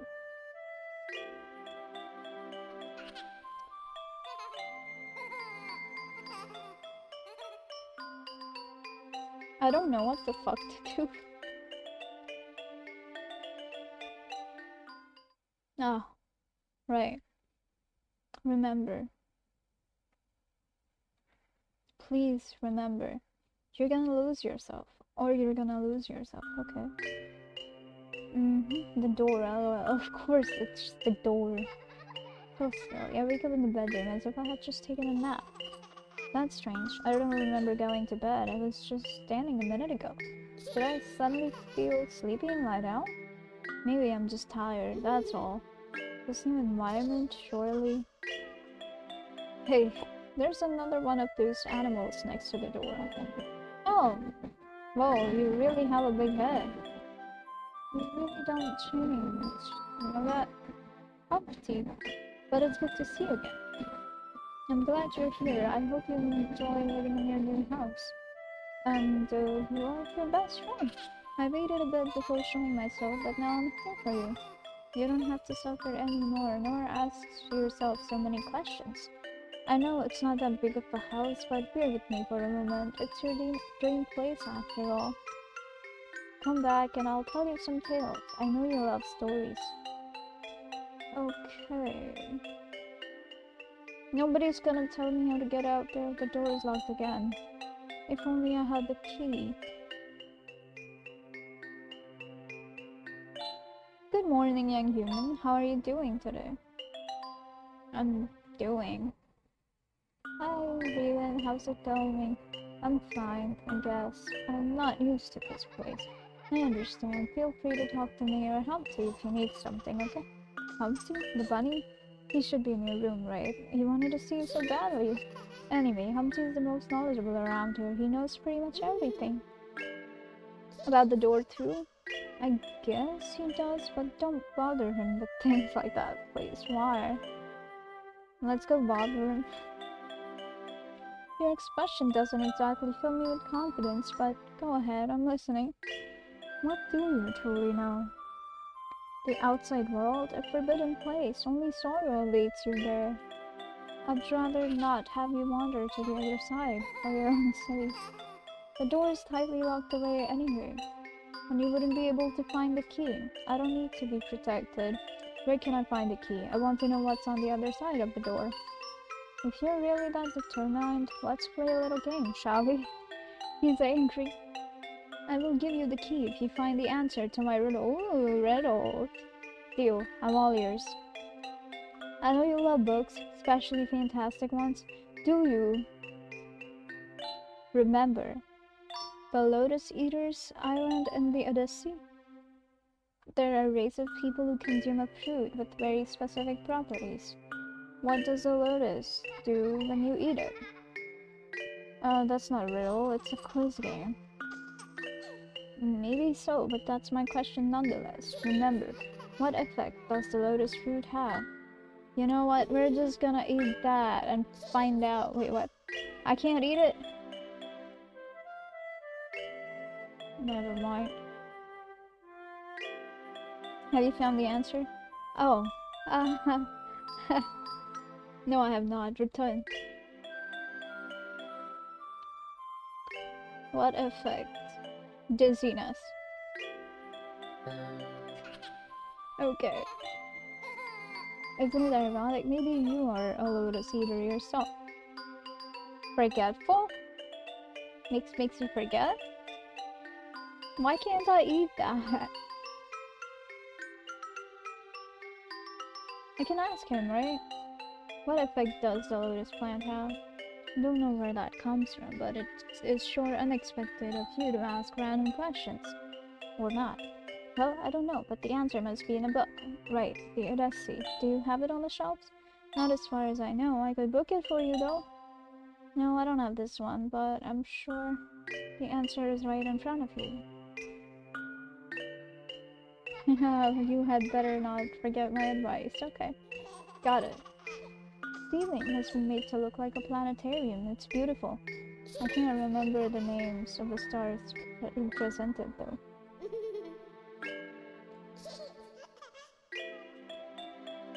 Yeah, that's correct. As soon as they ate Lotus Eater medicine, machine, okay. Not medicine. As soon as they ate of the fruit, Odysseus' men forgot who they were and where they came from. Worse still, the Lotus Eaters' reception was so pleasant they didn't want to return home anymore. Aw, a promise is a promise, thus you won, for now. Congratulations. But really, you shouldn't use that key. Consider that, please. Or you may bitterly regret your act. The ceiling would actually be very beautiful. Same thoughts. I wish I was in the game looking at the ceiling. I'm really disappointed to see you got the key. Please, I beg of you, don't do this. Don't destroy my dream. I'm sorry. Let's open that door. As soon as I unlocked the mysterious door, a breath of fresh air gently stroked my hair, giving me a nice feeling. I stepped forward. A bright light dazzled me for a moment when I opened my eyes again. I was in the middle of an ocean of colors, an endless flower field. Nothing else within sight other than pure beauty. I smiled, looking at those shards of blue, red, and green. Lost in thought, I had almost forgotten why I was here in the first place. I tried to walk, but I didn't know where to go. I felt so tiny, and suddenly a bit dizzy too. I wanted to move forward, but it was already too late. I was paralyzed. My vision became clouded in the blink of an eye. And then darkness swallowed me. What is this? I swear I know this shape. It's... Oh, when I opened my eyes, I was lying in bed like nothing had happened. I didn't understand what was that mysterious flower field. Well, well, has your thirst been quenched now? Didn't see enough for that. What's on the other side of the flower field? Why bother answering? All I know can cause harm. I thought that would be enough for you, that you would finally understand. Well, it's wrong. The door has been closed again anyway. You can't go back there unless you get the hold of the key again. And don't even think of asking me to tell you where it is. I won't say anything this time. Why are they doing that? That's so stupid. Why are you guys sad? Pardon me, young human. Is something the matter? Not really. Why? You tried to leave us. I don't understand. Aren't you enjoying your stay here? Aren't you happy in this peaceful little paradise? You can have anything if you want. I don't understand. Why are you trying to go away? I thought we'd be happy together as before. I don't know myself. That's it. You've seen the border now. But you aren't satisfied yet, are you? You want more. You want to go to the other world. You want to kill us all already. And it's my fault. I made a terrible mistake. I should have never let you beg Hopti. I am so sorry. Everything is my fault. At least he's still happy to see me, still reading. You're a waste of potential, you know that? Nope. Okay, that was, okay. You could do so much more, you can't even imagine. What are you talking about? You went to the flower field, right? Why would you waste your time there when you can use magic here? Magic? I'm dead serious. The others didn't tell you? If you're focused enough, you can make things materialize by using books. Whoa, really? That sounds fun. Can I try? Figured the tone would shift like this at a certain point. Damn. Like me. Not right now, but if you want, wait a bit. I'm sure your power will be useful in due time. Interesting. Wait, I can search that now. I can see something glowing in the water. An old rusty key. It may be the one that opens the mysterious door. Well, did you take it then?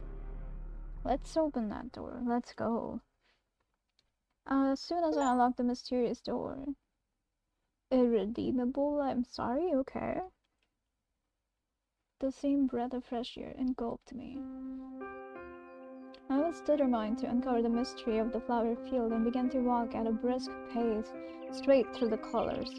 I had to know what was on the other side, but the strange dizziness struck again. I tried to escape from the dark embrace to go farther, but it was no use.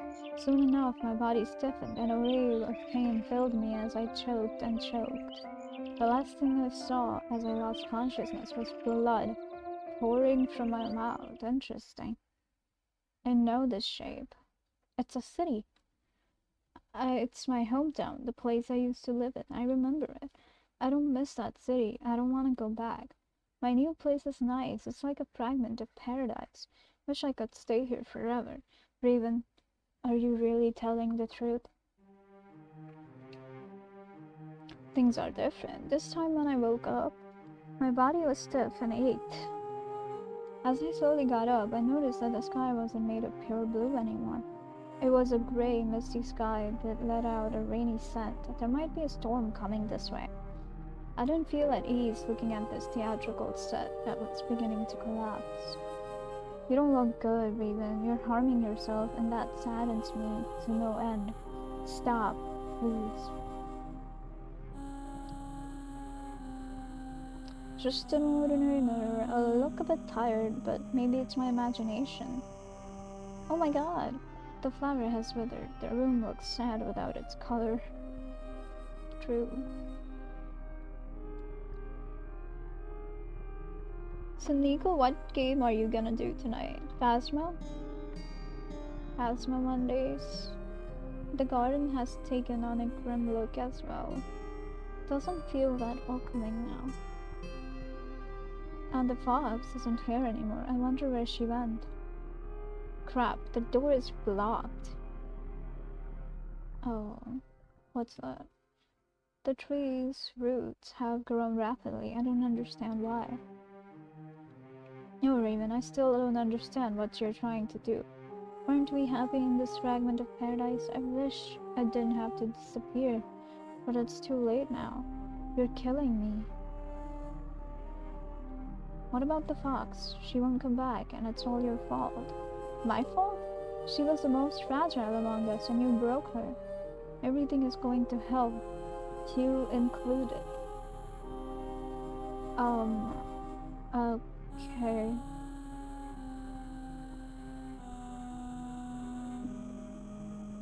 I can't take it anymore. I tried my best, I really did, but it was all in vain.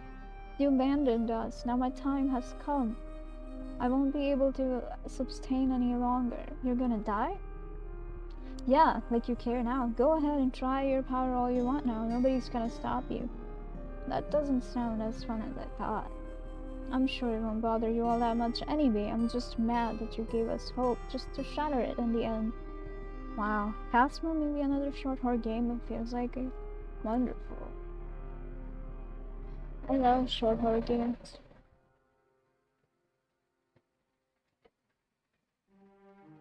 I recently also started playing Phasma. Half the time I don't know what I'm doing there, but yeah. Don't touch the X. Look about something. Married noble woman who was so bored that she toyed with her beloved's feelings until... Should I use my power? No, wait. That's Frankenstein, a novel about a mad scientist who creates a monster in an experiment. It's kind of a modern Prometheus. Not yet. Let's explore all options. Oh, really? That's awesome. Yeah. Perfume. The story of a murderer. The story of a man with no order who murders people to find the perfect sense. Nah, not that. They're all bad, bro. Let's go with that. I don't know. I like Frankenstein, but yes. The book isn't responding well. I have to find one that can give me something useful. Okay. So I have to use every book then. I tried to use my powers on the book in order to create an object from the cover. Oh. That's interesting.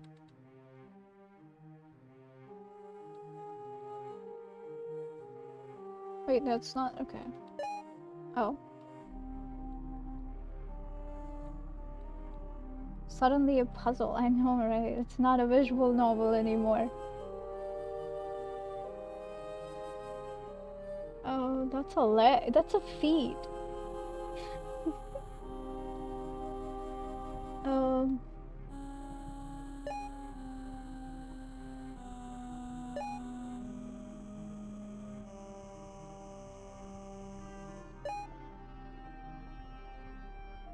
Okay. No.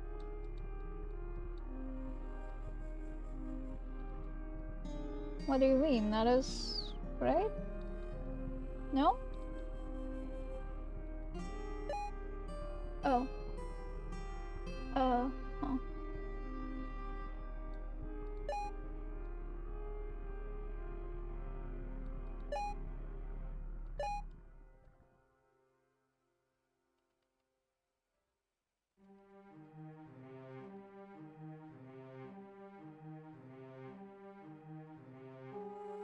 It looks right, but never mind.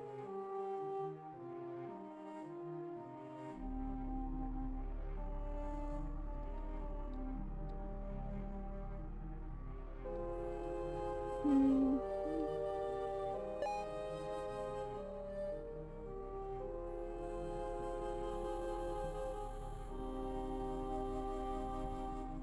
No, the pieces don't connect. They just place in the right position on the board.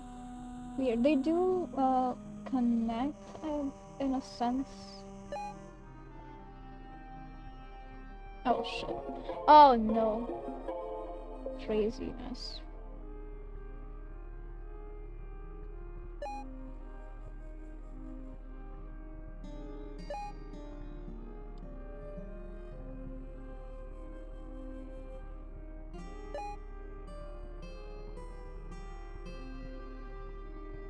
That's her here, right?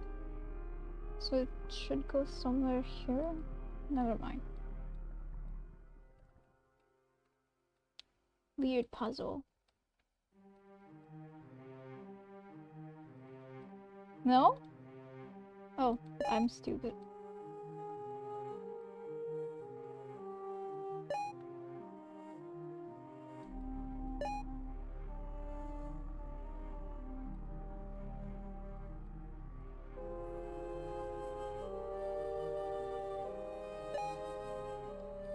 And what is this? Okay.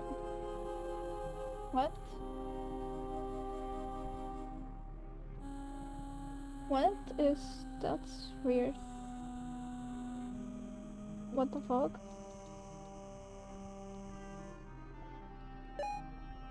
What? Oh.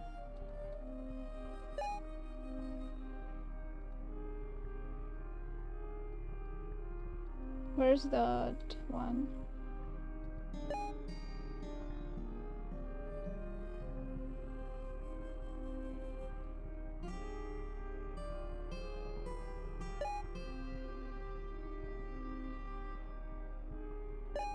Interesting. We're almost done. Have you had anything to eat, Nico?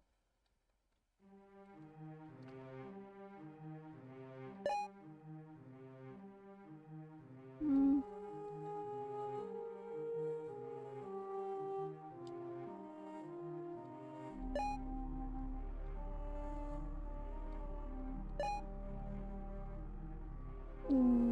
Okay.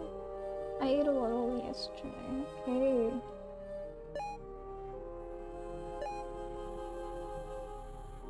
What time is it there right now?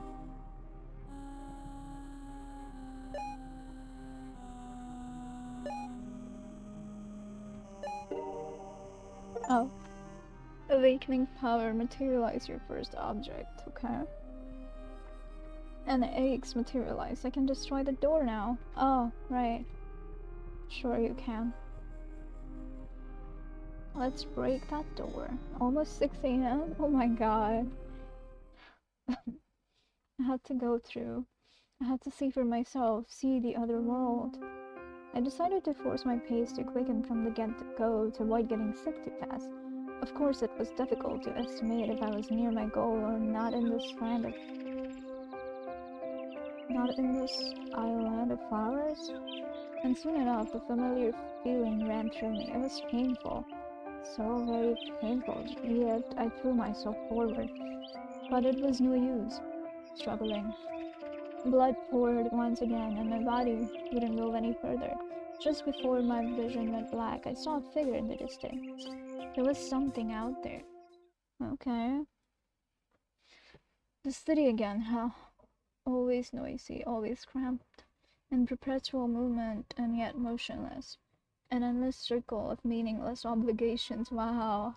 Nobody really has any choices there. Your destiny has been written for you a long time ago. Okay. Extreme much. Do you believe that whatever you do, you were meant to do, Nico? Like, you had no choice, and you don't have any say in the matter? If you're unhappy with God or whoever wrote these laws, well, too bad for you. Either you obey society or disappear. Wow. When I opened my eyes, my body was hurting so badly. We have candles now. Oh. Or lights. I almost felt nauseous and my headache was far worse. But I immediately thought about the flower field. I was almost there. I swore that I had seen something. I had to know. I had to destroy the door once more. It's dark in there, and I can hear water dripping from the walls. Is that supposed to represent my current state of mind? Are you okay? You should take a look at yourself in the mirror. Oh yeah. Actually, don't do that. It might be better if you don't see the state you are in for the moment. Whoa! Dear God, what have you done to yourself? What have you done to us? I always believe in making your own choices, that it's not present. Yeah.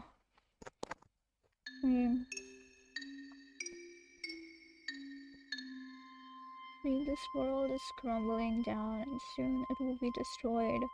I wanted to stay with you until the end, but I cannot. I am also reaching my limit. I was happy to see you again, even for a fleeting moment, and I feel deeply guilty that I could not protect you from yourself. What do you mean? Your other self is screaming. They don't want you to leave, and yet they long for it deep inside. I didn't want you to struggle anymore, to suffer, but I was unable to help you. What happened to the others? They went back into the darkness where you first gave them light. Do you remember the friends from your childhood now? We haven't changed one bit, but we were simply waiting.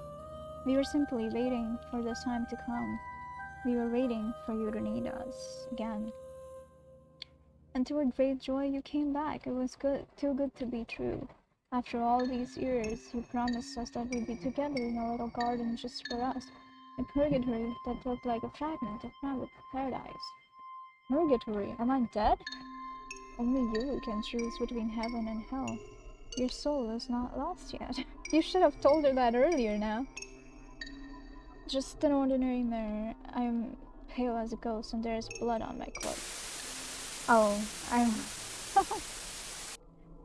I feel we're not gonna get the good ending. You shouldn't look good. Water is dripping from the ceiling. Okay. I can't see the sky anymore. There is a black hole above me now. With all these candles, this feels more like a haunted house than a bedroom. Oh dear. I know, right? Oh, Doc left too. Come to think of it, I couldn't have any philosophical debates with him. Yeah. Too bad, it reminded me of my childhood. It reminded me of the time when I was still curious, when I wanted to understand the world around me. The door has vanished for good. I can't destroy it this time. Damn, everything's bad. There seems to be some kind of opening in the tree. Well, I wonder if I can dig a tunnel under the wall. Girl, why? Why do you want to go to hell? The librarian has disappeared as well. I guess she won't be able to enjoy those books anymore. To think that it's been an eternity since I last had the time to read, and the one time I got the chance, I let it pass by me. I'm stupid. Don't go. No, it's a philosophical novel about existentialism. Should I use my power on it? Yes, but wait, let's go. I kind of like the candle. I love the candles. The interpretation of dreams, a book introducing theory of psychological matcha. I couldn't use my power even if I wanted to. It's one approved work for girl. Okay, I get it. The Magic Mountain, a complex book with many symbolic undertones.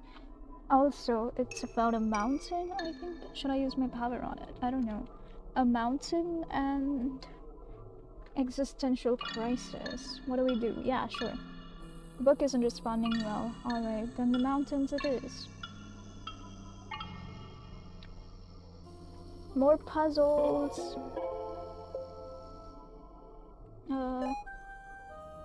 I did not expect this game to have puzzles like this.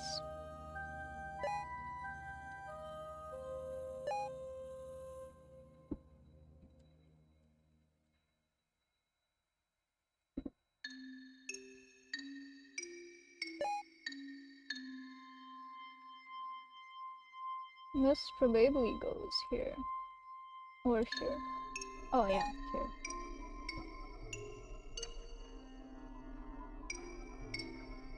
Nope. Wait.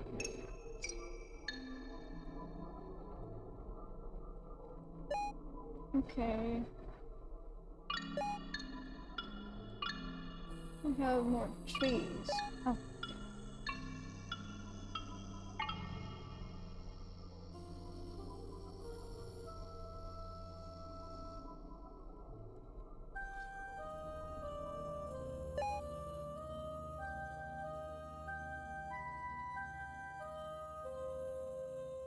Oh, that's fixed. Okay, so that's not where it belongs then.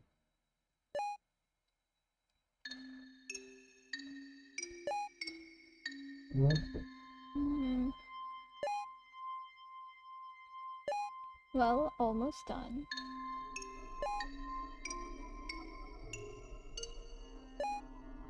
I feel like it's taking me longer than it took for the people in reviews.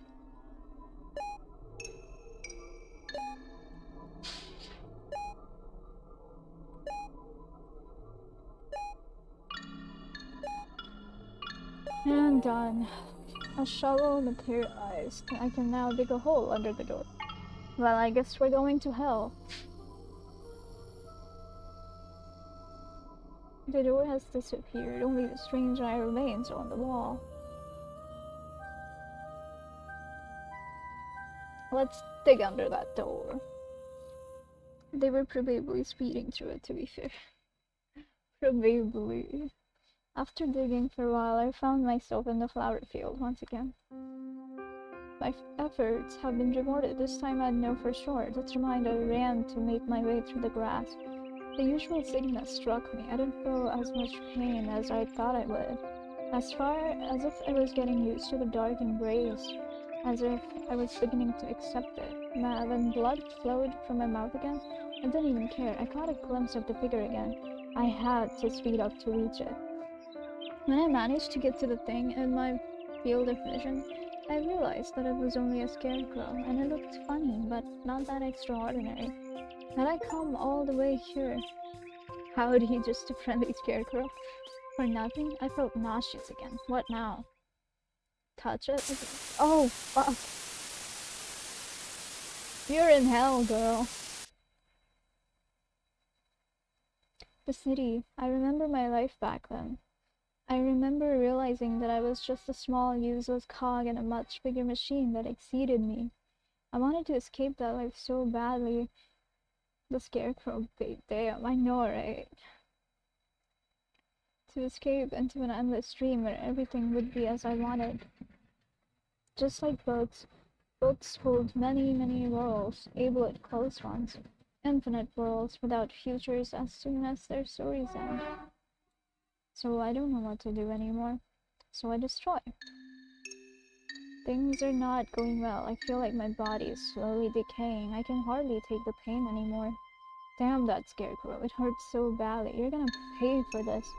I will destroy you. Why can't you just enjoy the warm embrace of the spooky room you have? Just wait while I look for a weapon. Humpty isn't here anymore. Guess you warned me. I'm all alone now. I might sleep after you finish. I hope you had a good rest. I think I have another hour for me to actually end the stream, but you should sleep after this game. Or during it. Just an ordinary mirror. I'm pale as blue. Okay. Oh, I can look in the drawer. There's another book lying in the drawer. 13 at dinner. A detective novel about a man who has been stabbed to death. Sure. I'll just listen to you. Great. Enjoy, kitten. I tried to use my powers on the book in order to create an object from the cover. Oh god. More puzzles.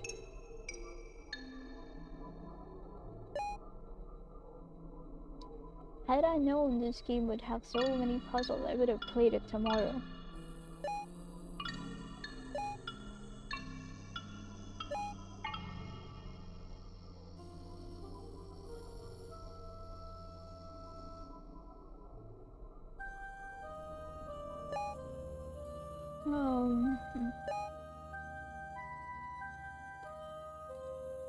Well, either way, I'm almost done. Oh.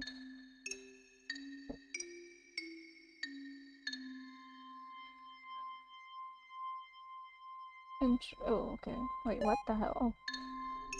How does that even work, dude?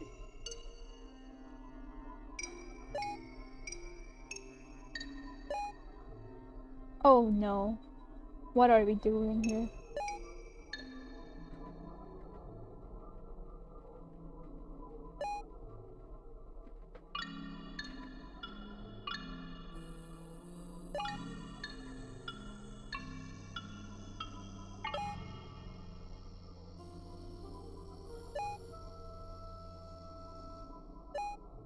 Reuben, what have we done?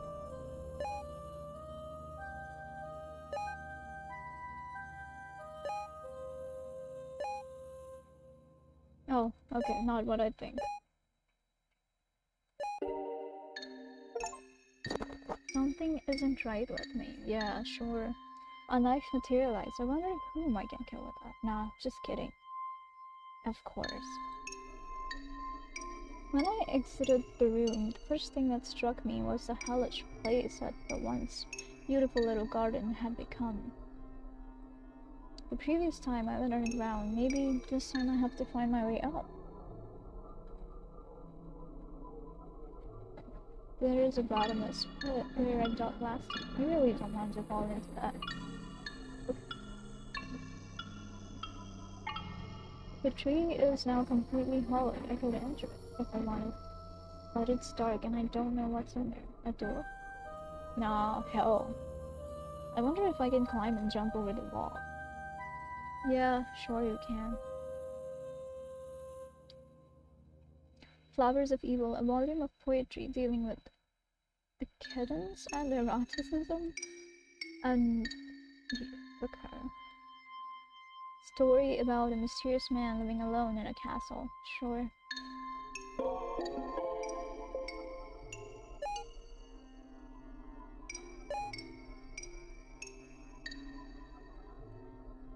Mm-hmm.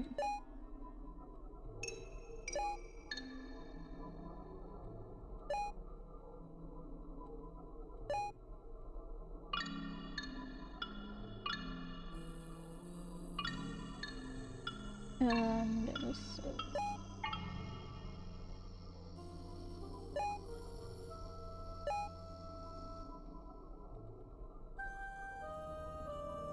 Oh. No? Okay. No?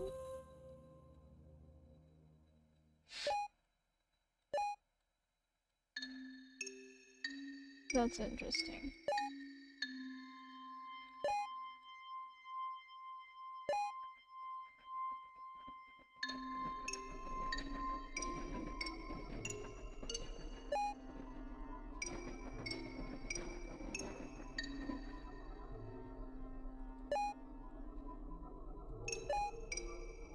Almost done. A ladder, sure.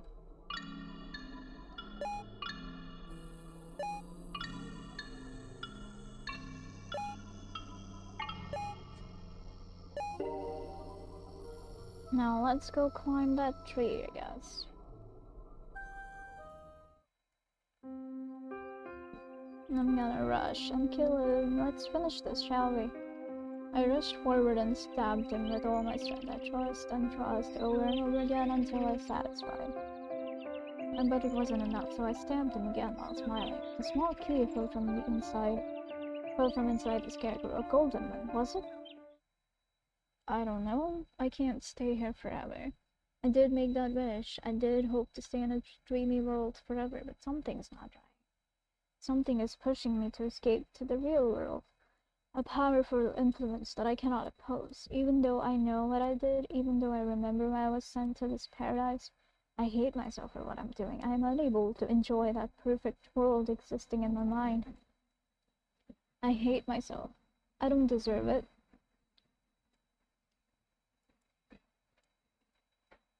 I only deserve to disappear to oblivion. Wow. Okay, I was in the dream world once again for the last time. Both the bedroom and the library were blocked. There was only one thing left to do, open the real door that led to the other side. I had to hurry. The water fountain is filled with blood now. There is a small book trapped in the roots next to it. Metamorphosis. A book about a man who has been metamorphosized into a monster and has to deal with the repulsion of his family. Oh, wait, let's look around. I can't go in my room, everything is underwater. It's not wiser to try to open that door, alright. Alright, let's use that power on the book. Yes. Oh, more puzzles.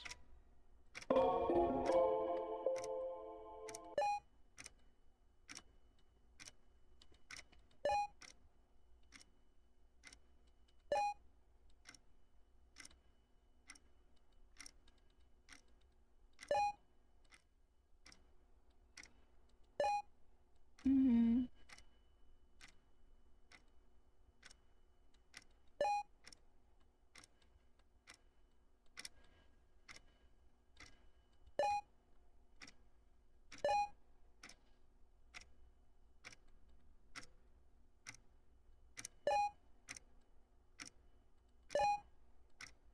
Well, this is fast.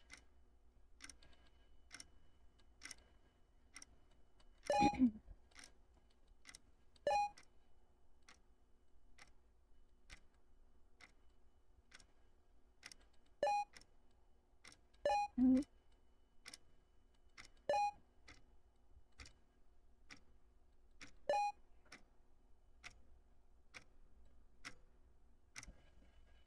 Okay, not the right place. Maybe it goes there. Yep.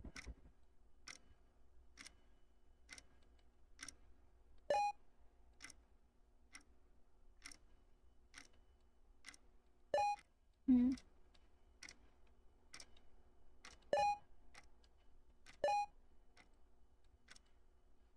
I'm a monster now then. A pendant, okay. It has a familiar shape. Could it be? What? Could it be what?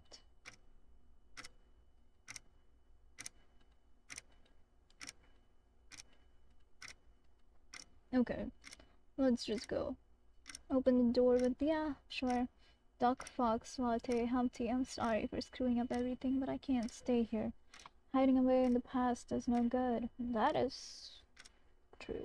I enjoyed my childhood by your side, but as a poet once said, the best way to make your dreams come true, is still to wake up. I must move forward, so let's do this, no matter what awaits me on the other side. As I entered the tree, merging with it every time, everything faded to black. My life flashed before my eyes. I saw that fateful moment again, when I tried to escape reality once and for all. Am I dead now? What will happen to me? Slowly opened my eyes, an unfamiliar ceiling. It wasn't my bedroom or dreamlike Eden. It was a hospital, which means I had survived. Somebody spoke to me. I lifted my eyes. It was my mother, worried, sick, looking at me with relief. Thanks God, Revan, you're okay. It would have broken my heart to lose you. Please never do that again. I'm serious. I couldn't stand to live without you. Promise me. I'll do my best. I'm relieved to hear that. It's strange, but I have a feeling it was the pendant that protected you all along. The pendant? The one I gave you for your birthday, remember? You were holding it in your fist while unconscious. I suddenly realized what a mistake it had been to abandon my mother. I had been a coward all along. I want to live a peaceful existence, far from everything. No more noise, no more people, just a peaceful life in a place where I can mind my own business without being disturbed. A world that would be just as I want, like a fragment of paradise. Yet, perfection cannot exist. Dreams will always be dreams after all. Wow, this is a reality check, bro. There is no heaven nor hell, just endless possibilities, endless worlds. I just have to find one. I don't know what that means. That's all. Good ending? Neither heaven nor hell, yet the good end. Story writing and programming. Julia. We're done, wow. We finished a visual novel. Not the one I expected to finish, but yay. This was great.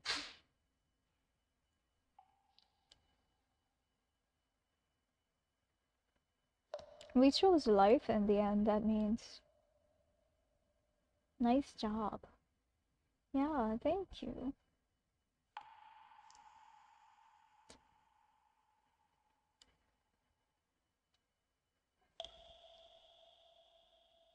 Garden of Oblivion. Good game, good game. Okay, so I have an hour and 30 more minutes left. How many visual novels? Dude, you scared me.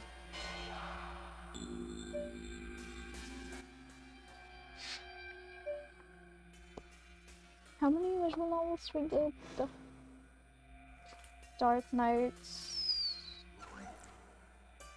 This cool one. And then this one.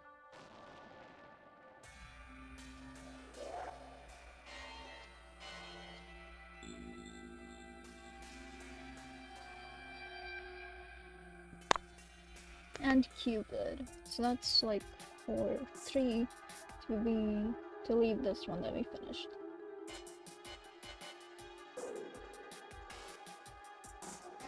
And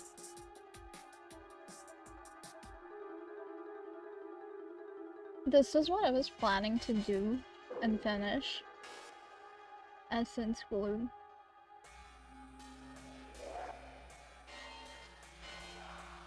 But we'll just speed date 2 more, I guess. 2-3 more since I have that. Lots of visual novels anyways. These are all a dark Christmas night, okay. Is this short? I hope not.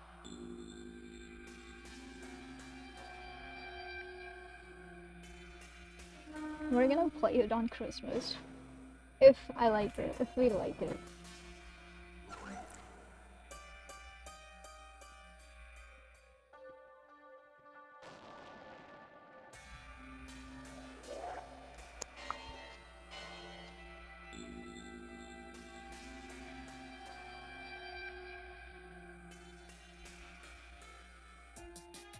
And we're gonna play this at night.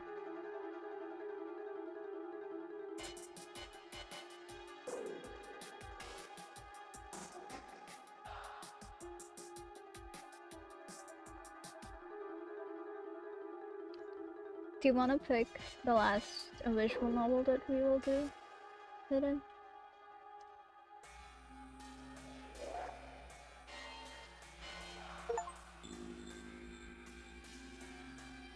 We have Perceptions of the Dead, Kiki and Anna.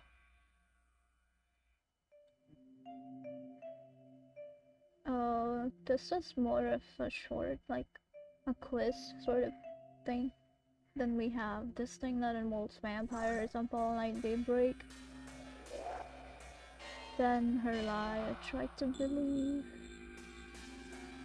Follow the Black Kitten. I think I'll do that since you're here, Kitten.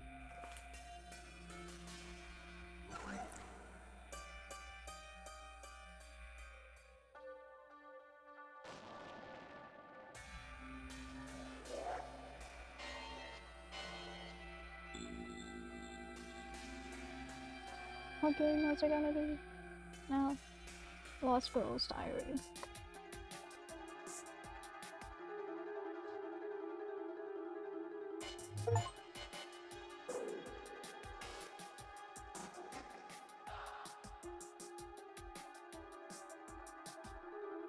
Okay.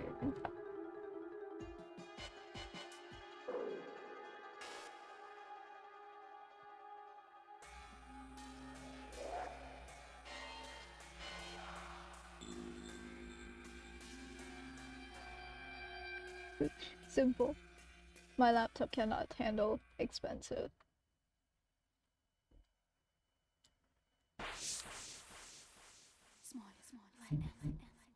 The hell? What the hell? Oh, interesting.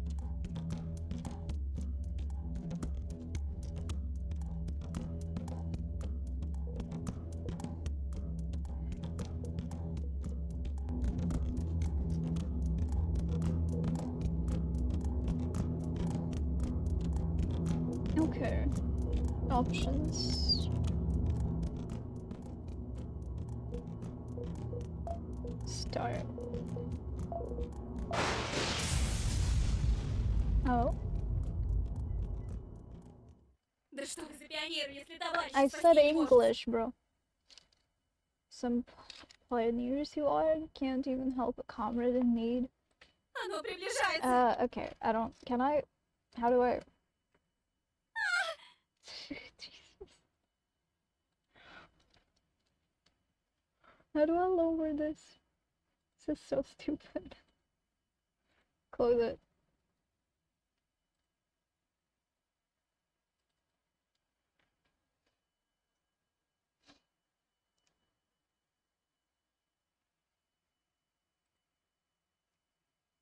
Um,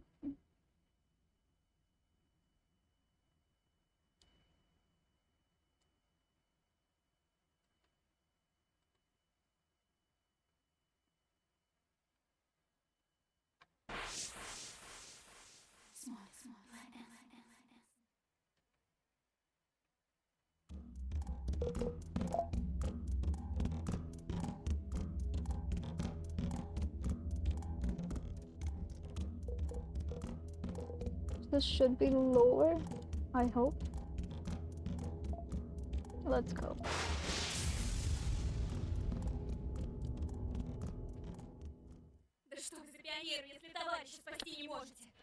Some pointers you are can't even help a comrade in need. It's closing in. This nightmare again. It's been a while. But I still see the camp in my dreams, and Sawa and the others. Раз за разом во сне я переживаю тот день, но не могу изменить ничего. Night after night, I'd go through the same day in my dreams, and I can't change a thing. Теперь не засну до утра. I won't be able to sleep till morning. Помню, как она носилась по всему лагерю, выспрашивая новые страшилки. It was all because of Tonia's notes. I remember the day she was running around the camp, asking guys for scary stories to tell. That's so like me. If only I'd known that this diary could save us. Среди обычных страшилок Тони написала целый рассказ. Даже меня туда засунула, правда, под другим именем. Other than those stories, Tanya managed to make an entire story. She even added me as a character with a different name. Студеным январским I don't вечером в like the санатории word. пансионате собралась пестрая компания.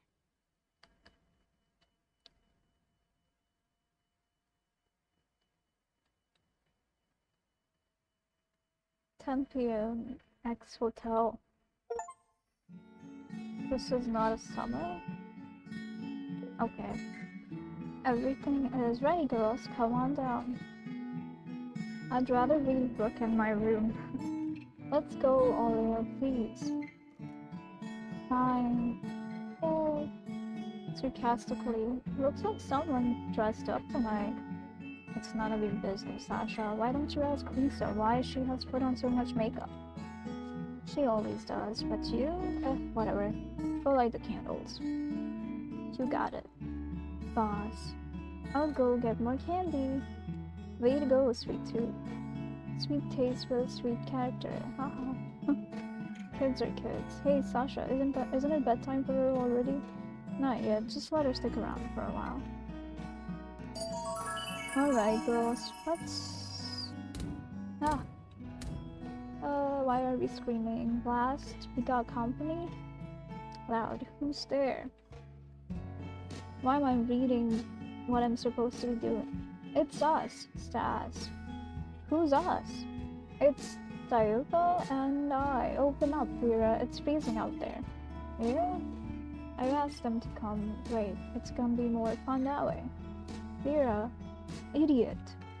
Vera, dear, you should have warned us.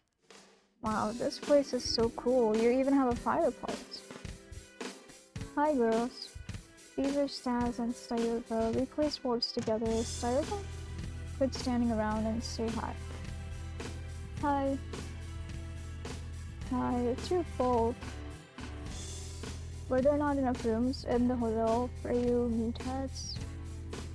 Interesting. No big deal. That was a paper mistake, so we were forced to go along with your group. Take your coats off, boys. Ew, why did they come? Take it easy, Sasha. I'll rip their heads off if they mess up. But now the ritual won't work. How come? No boys allowed. I should have known. Come on. Think of something. I'm out of here. All please stay with us. Stas the tears. I will start a fight. Should I? Of course. Who?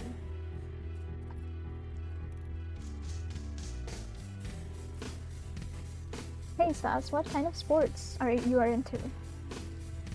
We do sambo. You should watch it sparring sometime. It's even more exciting than karate. Embarrassed, are we? Let me introduce you to my friends. This is Lisa. My full name is Elisa Rita, but I am used to being called Lisa. Hi. This is Sasha. She's our class president. Don't let her look confuse you. She's tough but friendly. Vera, dear, you are very talkative tonight. Pleased to meet you, Seth. So am I. And that's Olivia over there. She is the quiet type. That dress fits you, Olivia. Of course it fits me. It's my dress. Okay. That's Nashtel by her. Isn't it your bedtime yet, Nashtel? Nope. Are you in love with Vera, Sass? Am I... what? Oh, fire started. Quit fooling around and sit down already.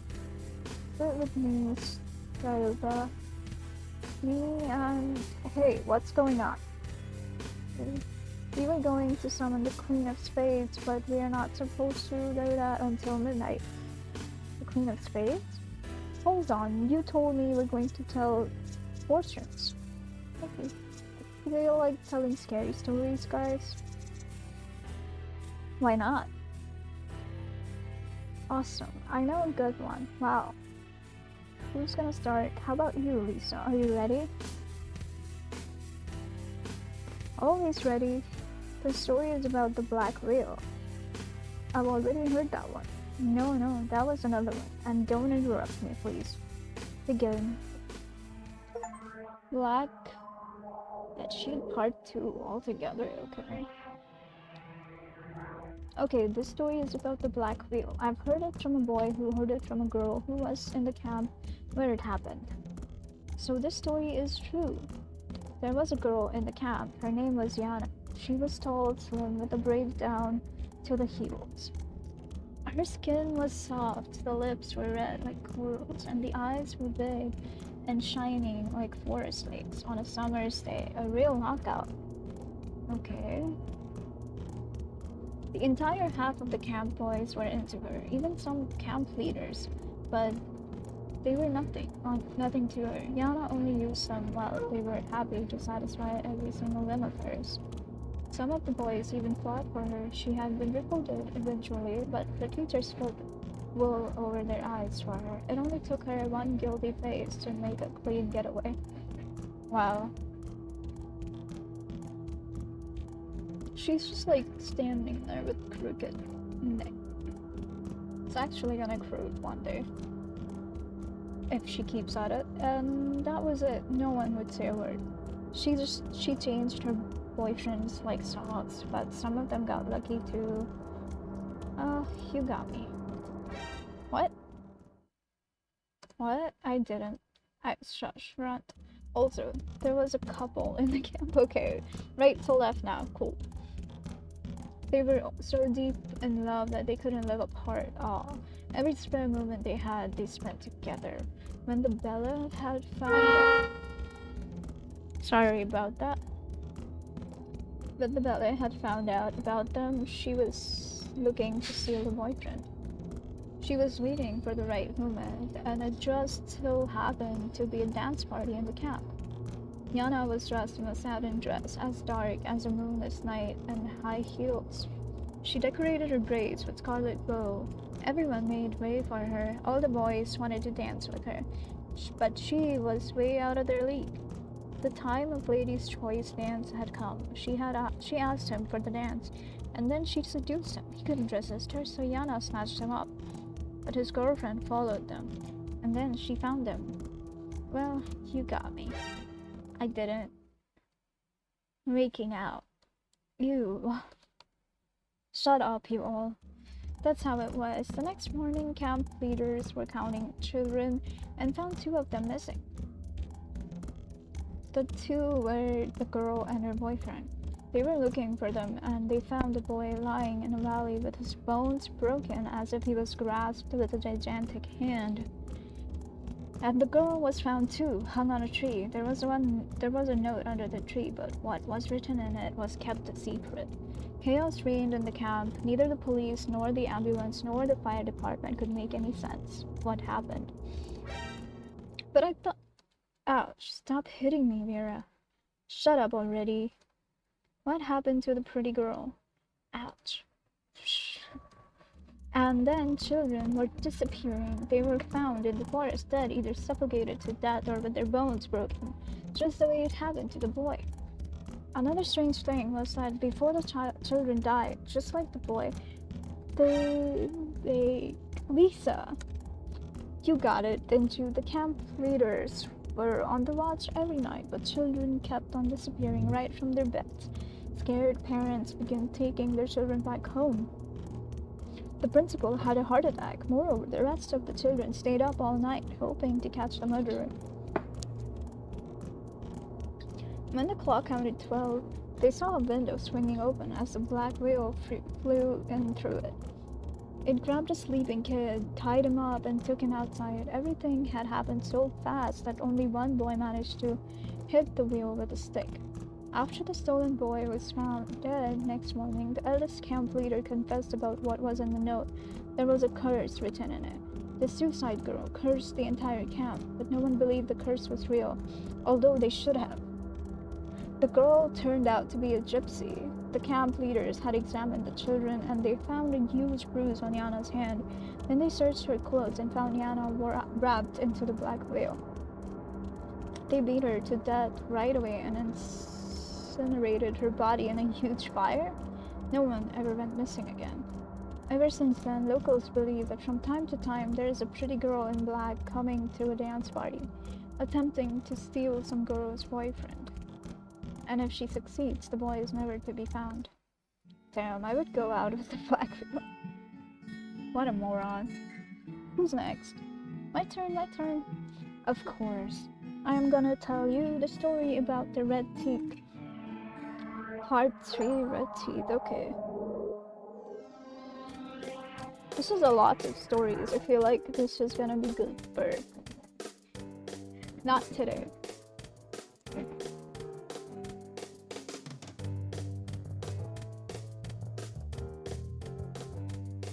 Okay, I think I'm gonna pause it here, maybe. How long has it been?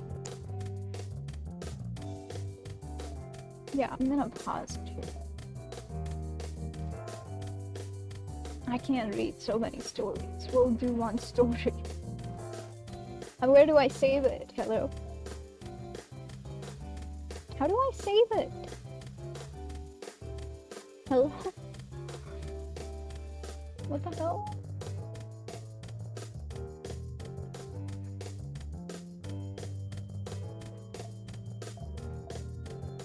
That's crazy.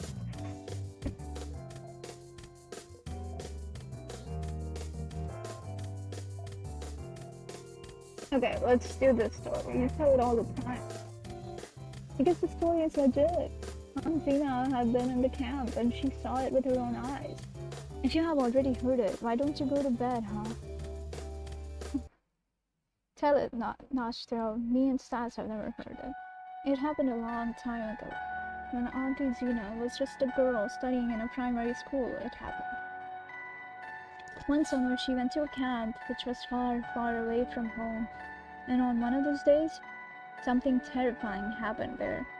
Someone had stolen all the food from the camp, every single bit of it, including breadcrumbs.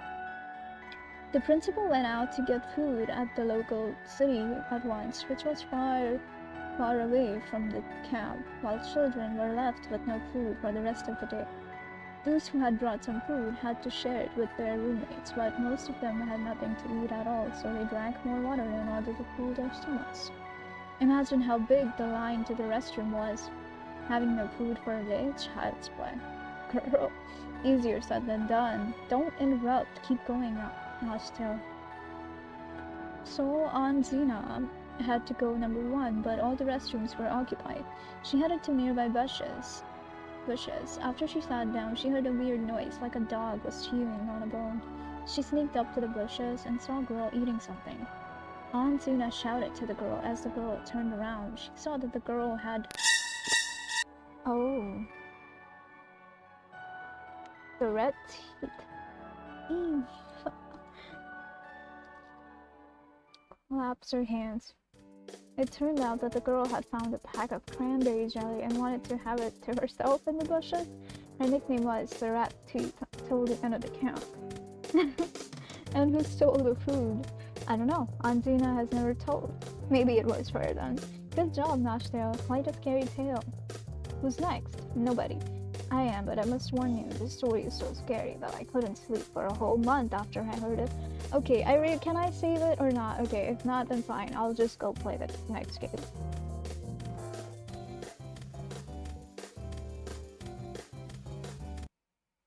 Done. My head hurts. Too much reading.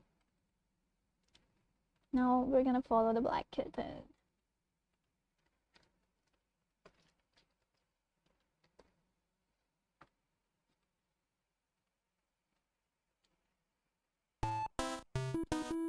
Oh wait, this is not English.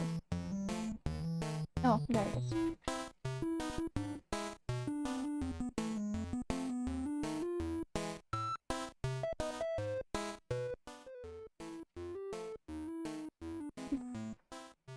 One second.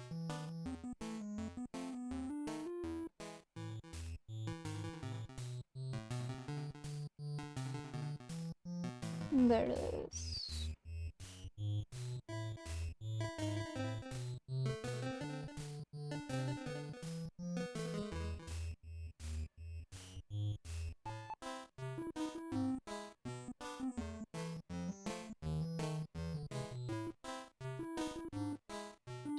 Last visual novel, I think. Lucky me, today at the flea market I found an excellent retro computer on the cheap. Okay, that's a bit loud.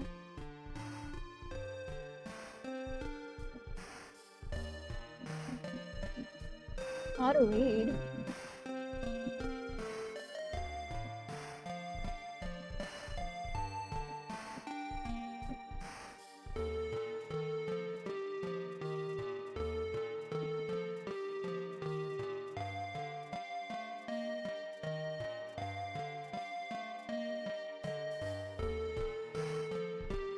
Lucky me, today. Okay, I read that. A girl with a package in her hands is walking towards me. She's not dressed for the weather. Wait, what the hell?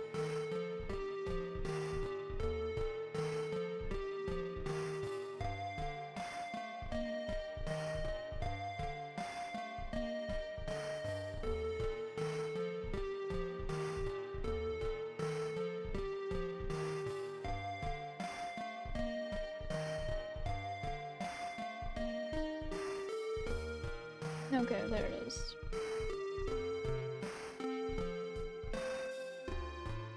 She's not dressed for the weather. A light sweatshirt, a short skirt. I wonder how she's not freezing. She likes the cold. Hello, is it you who wants the old laptop? Hello, yes, heavy. Is it still operational? Yep, it was made to last. Of course, it's in good condition. Only the battery can't hold the charger. You need to plug it in. What did I expect? An ideal laptop with 900 solid shaggy ears? With a living battery for 3 rebels? We are not in a fairy tale, actually. Okay, let's go to the cafe and check it out.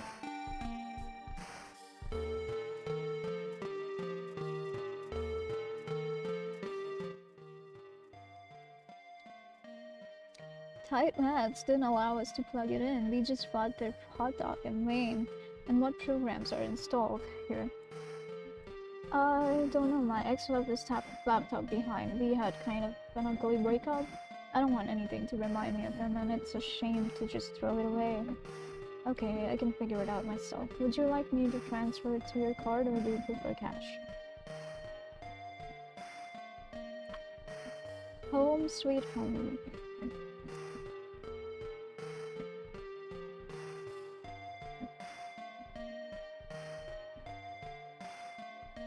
I come back to my empty apartment, take my loot out of my bag, and put it on the table. Wait, I forgot to. Never mind.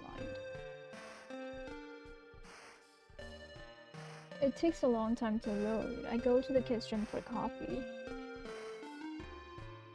I go back to the room with a cup in my hand. The laptop is ready to work. Strange, I thought there would be something textual like DOS on the screen, but there was this graphical interface with an invitation to enter login.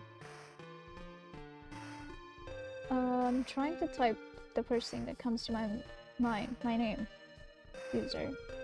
Oh. My name. Okay. Do I erase that? Of course. Otherwise it would call you user hope. Say your name, enter your name. Whoa, the system accepted this login. I open documents on the desktop. What if there's something there about the previous owner? Quantum link, all rights for the honorable judge, prophecy, Alice, how it really was, sharp peaks of strange love. Oh, such a strange love. So you say she loved you? Yes, she was just crazy about me, and I about her.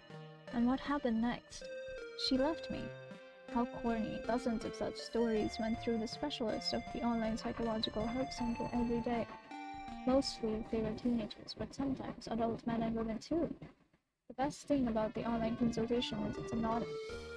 The interlocutor is sure his identity is hidden, and he feels freer. Who was on the other side of the screen that day? Agent 666 didn't know, and he didn't want to know it. To be honest, for him, it's just a job. Some chat, same problems, often same solutions. It might seem that in place of a psychologist, there is a simple script, a robot with templates for messages which come in turn according to a trigger condition. Could be, who knows. Okay, let's go back a bit. What do you think was the reason? I don't know, perhaps I paid a little attention to her, although it seemed to me that it was enough.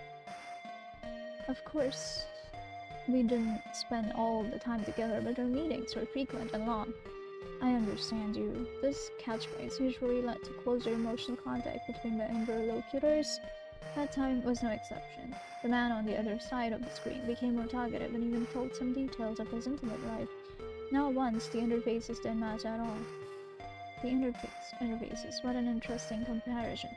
Clients named these organs and the processes itself very differently, but no one called it like this before. How did you wirelessly from a distance? This is the only way we know to love each other. How unusual. Then let me ask you another question. Why not find someone more compatible? The interlocutor fell silent. It seemed that he was offended and left the chat altogether. But the protocol did not allow Agent 666 to be the first to close the current session. At the point when the session should have timed out, a new message appeared. I tried, honestly, but I'm too old for all this, and she seemed to fit perfectly. Moreover, we lived in the same house and we worked together. How interesting. Office romance? You could say that. And she also has a beautiful design. I loved looking at her. What a delicious coffee she made. I really had to try it, really. And then she left, moved house without telling me anything. Design. The further it goes, the more curious it gets. At some point, the psychologist became so interested in what kind of interlocutor he was talking to and what kind of girl they were talking about that he was ready to flout the damn instructions. Let me ask you who you are. Agent 66 finally decided to ask. I wanted myself to admit that I am a robot vacuum cleaner who's in love with a smart copy machine. Wow, I opened documents on the desktop. What if there's something there? Okay, I don't. So strange love. This is all that I will read. I don't want to read more games. Okay, turn off the laptop, but no, you can't. What is this? A virtual assistant? Like Clippy in Ancient MS World? Cat. Hello, Hope. Do you want me to introduce you to the wonderful world that lies within the bowels of this computer? All my attempts to remove the annoying helper from the screen do not lead to success. The cat doesn't want to leave. Accept the cat's offer. That's great. You already know the contents of the files on the desktop. don't you hope? Why would I read other people's documents? Do I need that? It might turn out to be interesting to you. Stop, did I say this out loud, or is it just the script of the program's answering?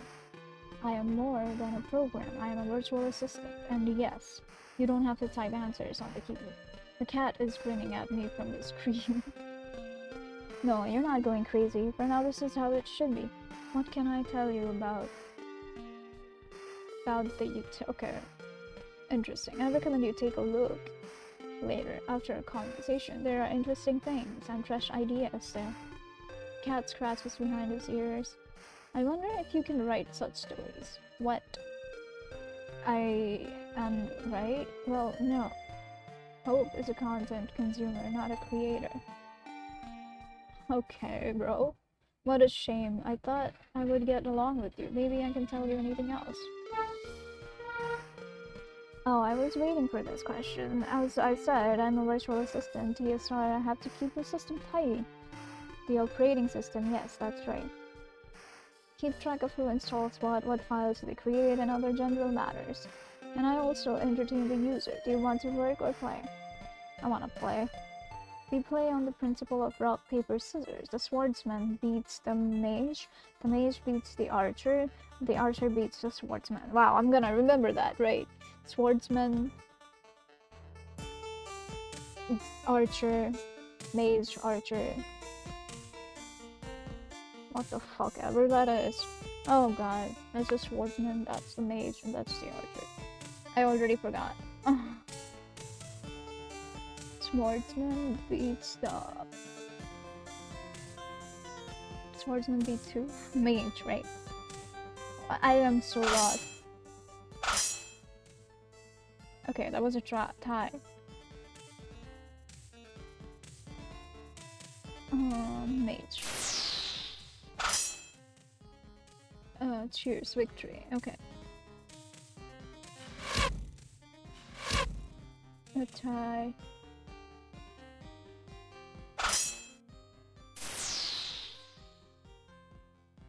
Okay, exit this.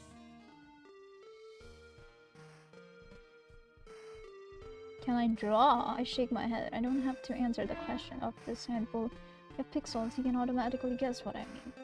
What about programming? I heard you are fond of games and ancient operating systems. Do you want me to teach you how to create? If not masterpieces, then at least simple games. Oh, you know what?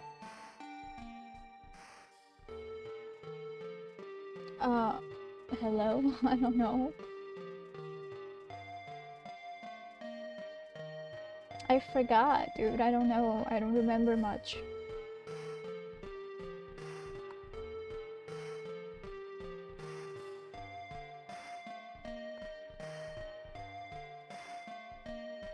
I don't know, bro. What was it? Okay.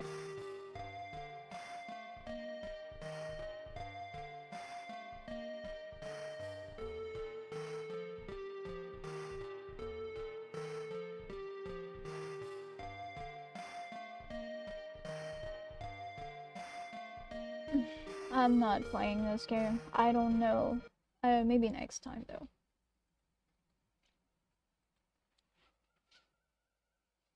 So we're done with Garden of Oblivion. Should I do more?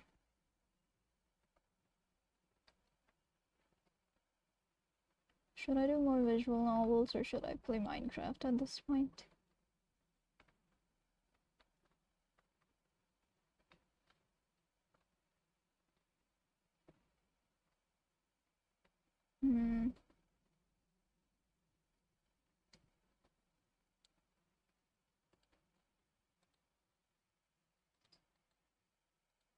Let's just play Minecraft for an hour.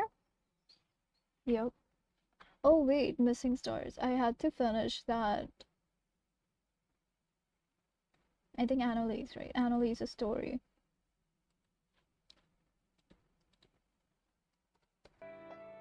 There it is.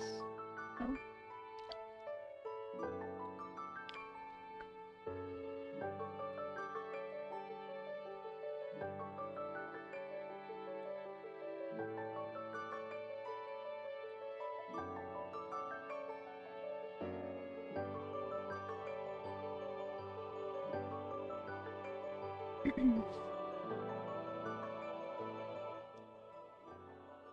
Okay. So my phone's battery is at like 7%, and which means I won't be able to reach chat after a while. So we're just gonna do this until then. And then cover the rest of the hours at night.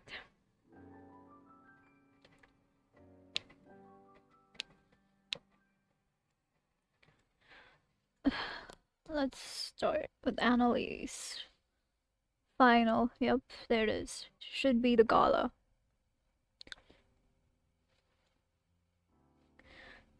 Oh, go back. Okay, we're going to Annalise now. During the short walk to the dorms, I was turning over the question of what to say to Beatrice and Bernhild in my head. I don't think it would be a good idea to turn up outside Anna's doors with two total strangers in tow. I think I'll just be honest, I can't think of anything more sensible than that. Yeah. I turned to them.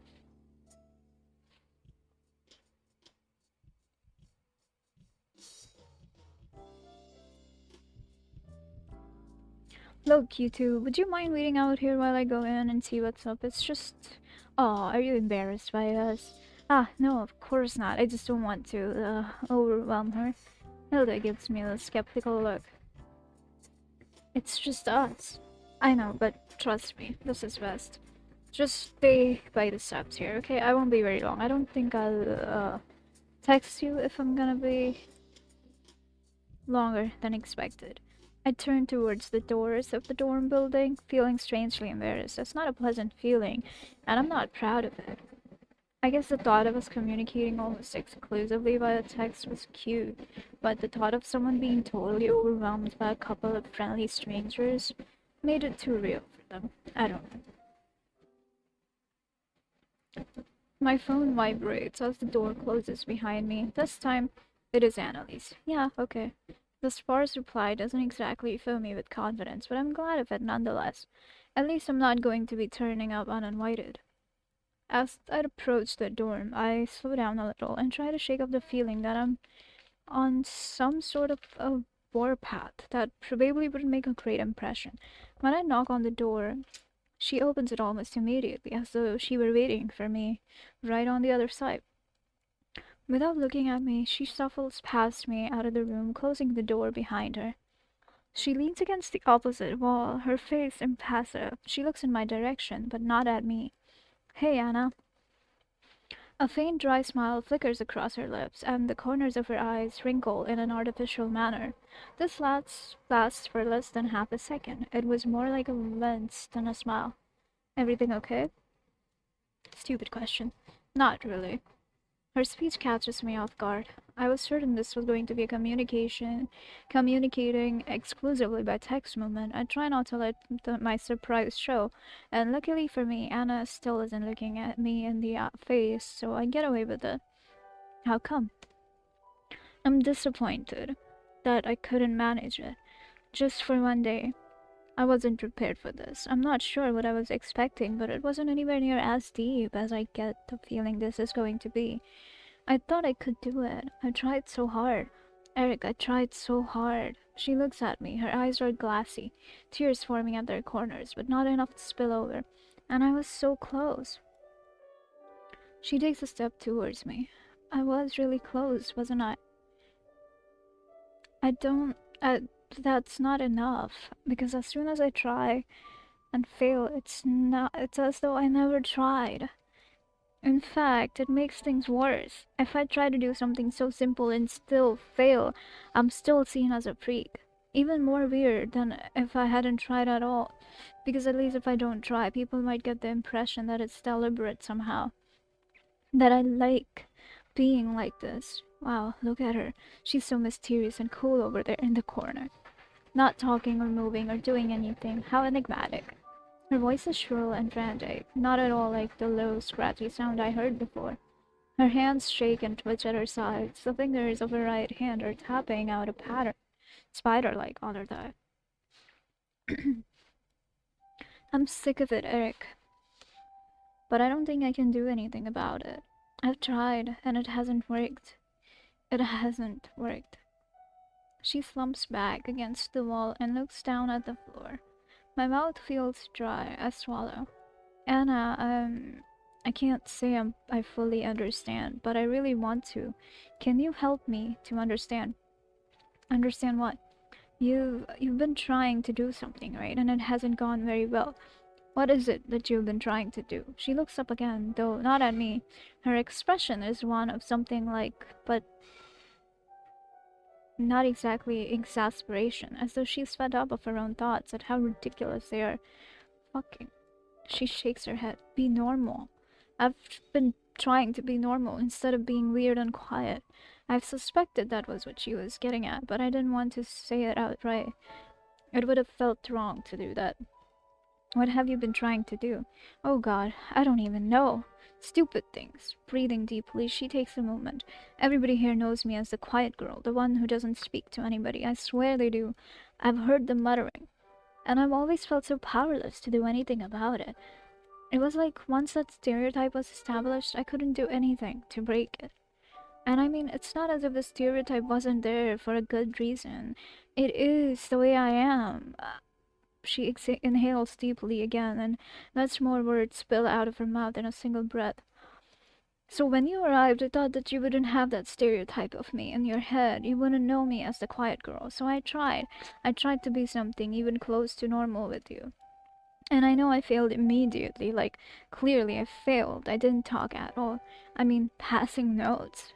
I can't believe that I fooled myself that it was working for a little bit too. I thought that was progress, and that if I kept going like that, I might get somewhere. And it didn't fucking work. I was stupid to think it might. It's so embarrassing. No, it's more than that. It's scary. What if I can never change? I I feel you. I don't think it's ever gonna happen. And it all made me so fucking tired. I can't explain just how exhausted I've felt. I'm so tired of it. If this didn't do it, what will? Then there is silence. After a moment, I became aware once again of my own presence. I had become so drawn into what Anna was saying that I had stopped feeling myself. I have to say something. It has to be good. I can't let her down. Anna, nothing comes to mind. I rack my brain, but draw a blank. Thank Eric. You're speaking to me. She looks at me for the first time in a few minutes. It it looks almost like she wants to laugh. Perhaps it's the obviously panicked expression on my face at the thought of having to think of something to say. Yes, I mean, that's pretty unusual. She continues looking at me quite steadily. My point is that's progress, isn't it? You just said you haven't made any progress and that you're back to square one, but here you are speaking to me right now. That's progress. That's pretty incredible, actually. No, this doesn't count. I'm having a breakdown or something. This isn't progress. This is desperation. It doesn't count. You can't say that. How will you ever get anywhere if the moment you improve, you leave it as not the real thing? Even before today, before a couple of days ago when you spoke to me for the first time, you still communicated with me. We still hung out. If that was new and scary to you, then the fact that you did it, even if to other people it might be a small, inconsequential thing, then that's, I think, the struggle of word potent enough to describe this very specific situation. That's good. It's great. It's impressive. It's what everybody should be striving to do, pushing themselves. At least I think so. And look, I'm sorry if this seems like I'm, I don't know, patronizing you or something. I'm not used to talking about these things, and also I have to say it's really hard to provide good advice about sad, difficult things when I'm so damn happy that you're talking to me. Sorry, that was probably inappropriate, but it is true. Even if you're talking to me because you're having a breakdown, I take a second to gauge her reaction to what was obviously a joke. Okay, if you're actually having a breakdown, then I'm not happy about that, but that was an exaggeration, right? I look into Anna's eyes. She looks into mine. It's only as it stops that I realize how deeply and quickly she'd been breathing up until now. Her hand, the one that was playing piano before, twitches towards her pocket, as though to take out her phone. Oh my god, then she balls it into a fist and slams it into the wall behind her, startling me. I don't think she did it fast enough or from enough distance to cause herself any pain, but it shocks me nonetheless. She breathes deeply, then speaks on the exhalation, forcing the word out. Right. I don't know what to do now. You don't have to do anything. No? No. I feel like I should. What do you mean? If you're right, and I have made progress, I feel like I can't risk losing momentum. I have to keep it going, or it will run out. I look at her for a moment, thoughtfully though. I hope my expression is one of sympathy and caring and not one of some sort of medical curiosity. I think maybe you should be careful about pushing yourself. She frowns at this, but lets me continue. I'm not a therapist or anything, I mean, obviously. I'd be able to talk about this stuff much better if I was, but you seemed burned out last night and today. And you said it yourself that it makes you tired. She narrows her eyes at me, takes another breath. That seems contradictory. You talked about it like it was all a good thing, and that I'd made progress. Yes, that is true, but you don't need to force yourself so much. Then remembering that I am an entirely unqualified teenage boy, I hasten to add, I don't think what I mean is you can just be you and maybe push yourself a little when the time seems right and when you think you've got the energy for it. Am I making any sense? Maybe. I just don't know if I'd be able to tell when the time was right. Perhaps that's something I can help. She smirks almost imperceptibly, but noticing it makes me happy. To add to that, the next sentence she says isn't preceded by a deep intake of breath. What are you going to hover over my shoulder all the time and point out when I've got a good opportunity to not be a freak? Hey now, don't call yourself that. And maybe that's exactly my plan. How are you going to stop me? She shakes her head. If that's how you want to spend your day, maybe you're the freak. Well, excuse me for liking you. That sounded a lot snappier in my head.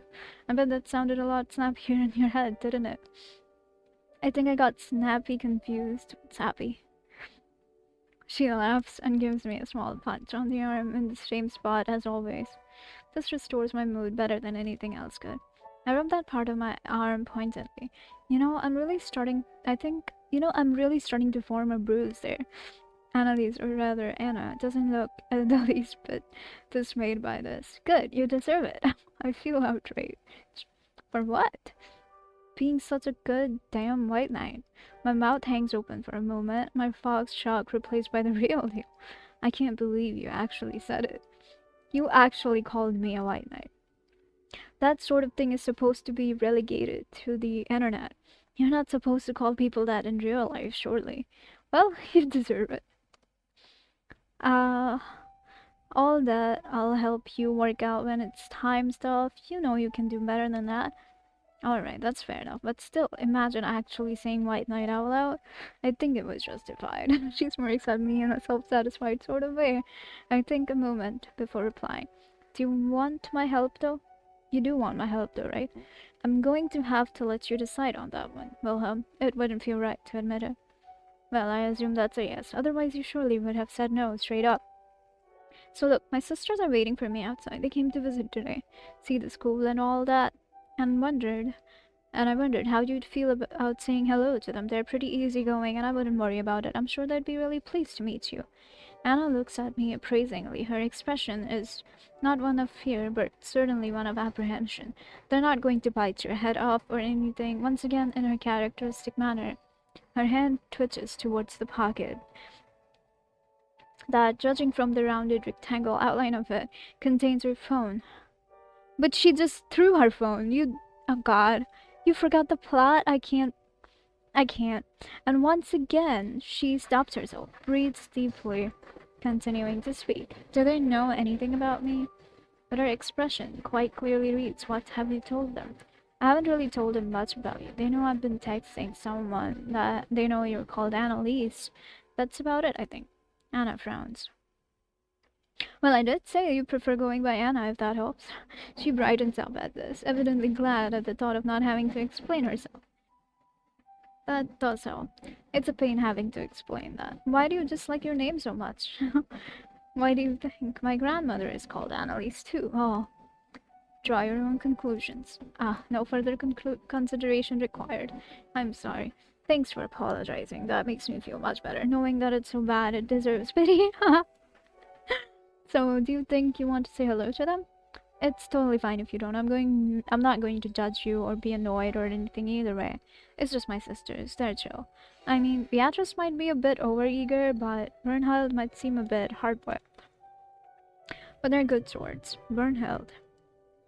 Well, we call her Hilda for short, mostly. Anna looks approving of this. Possibly the idea of another young woman being endowed with old-fashioned name is enticing to her. So, what do you think? She takes another deep breath. This one sounds decisive. Final. No. No? It would be too much right now. Okay, I get you. I shall go get rid of them? Why would you do that? Well, I thought that we could hang out a bit more. No pressure though, but if it's you or them, I mean, they're just my sisters. It's nice to see them and all, but I can see them anytime. Anna smiles. I wouldn't call it grateful exactly, but something I like. Okay, but don't say why. No, of course not. I'll just go tell them. I check my watch. Do you want to get some lunch after that? Day's wearing on. She thinks for a moment. Actually, no, I think I just need to relax for a bit. Not that I can't relax with you, I just need some more alone time, that's all. Shall I see you after lunch? Yeah, that'd be good. I'll get something to eat with Hilda and Bea before they go then. She nods. Thank you, Eric. She takes a deep breath, then hesitates slightly. Why? I'm not sure. Then she goes back into her room, closing the door gently behind her. It's kind of a shame. I was looking forward to meeting her. It's still all so mysterious without being able to put a face or voice to her. Well, I don't know if you'd actually have a voice to put to her, even if she had wanted to say hello. But maybe actually she spoke quite a bit, a lot. A lot. Hilda raises her eyebrows. More than usual? Well, considering that usual is not at all, quite a lot more than usual, an infinite percent more than usual, in fact. I'm not sure that's how percentages work. Is that how that works, Hilda? Hilda looks at Beatrice confusedly. Do you think I'm a magician? Well, you're a doctor or something, aren't you? I work for a company that makes medical equipment, Bea. That doesn't make me a doctor. You are my sister, right? You aren't a plant that's taken her place. Okay, okay, I get it. Beatrice looks back at me. Don't look at me, I just climb mountains. Don't minimize your accomplishments, Eric. You climb down the mountains too? Yeah, I suppose I do. Sometimes a bit too fast, if you know what I mean. The dark joke gets a good chuckle. I'm glad nobody pointed out that I used to climb up mountains, but not anymore. Hilda finishes her sandwich, brushing a few crumbs off her chest. Finally! Okay, Eric, me and Hilda are gonna head off now.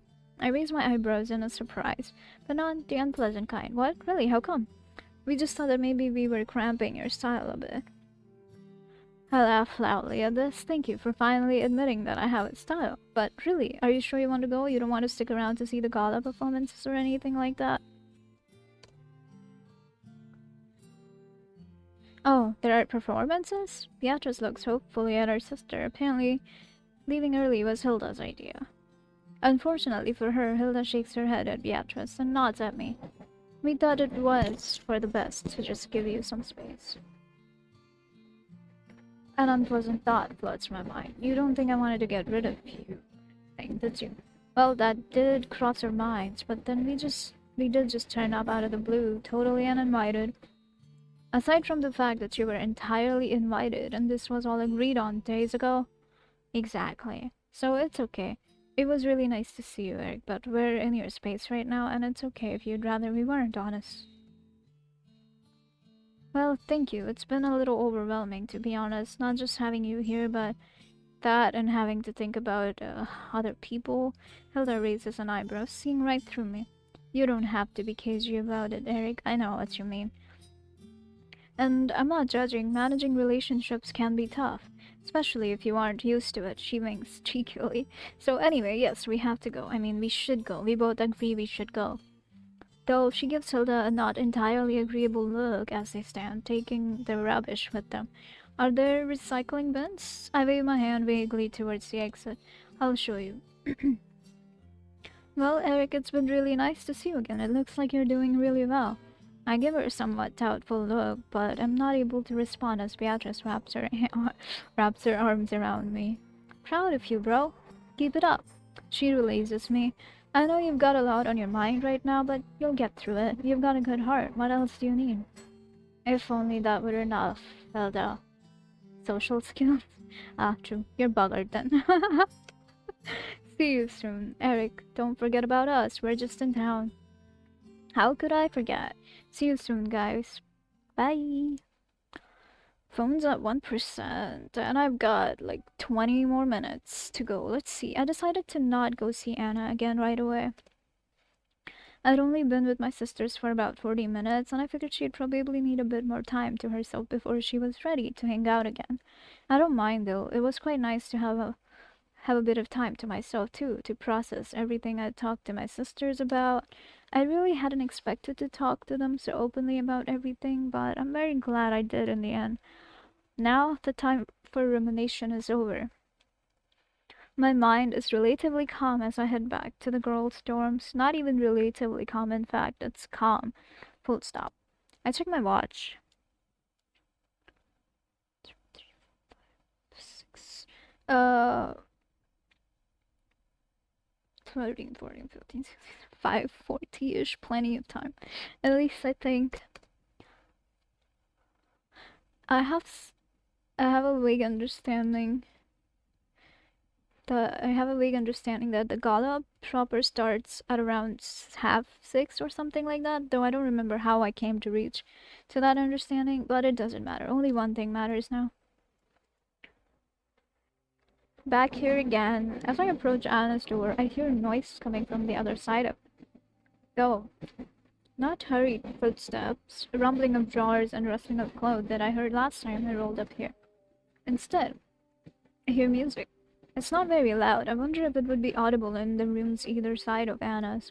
I reckon probably not. And then I'm only hearing it as the door is thinner than the walls. Anna strikes me as the sort of person who would be very considerate of her neighbors when it came to making noise, not wanting to annoy anybody. It's interesting to get an idea of what she's listening to for what is, I realize, the first time. I have not known her to listen to music through speakers instead of headphones before now.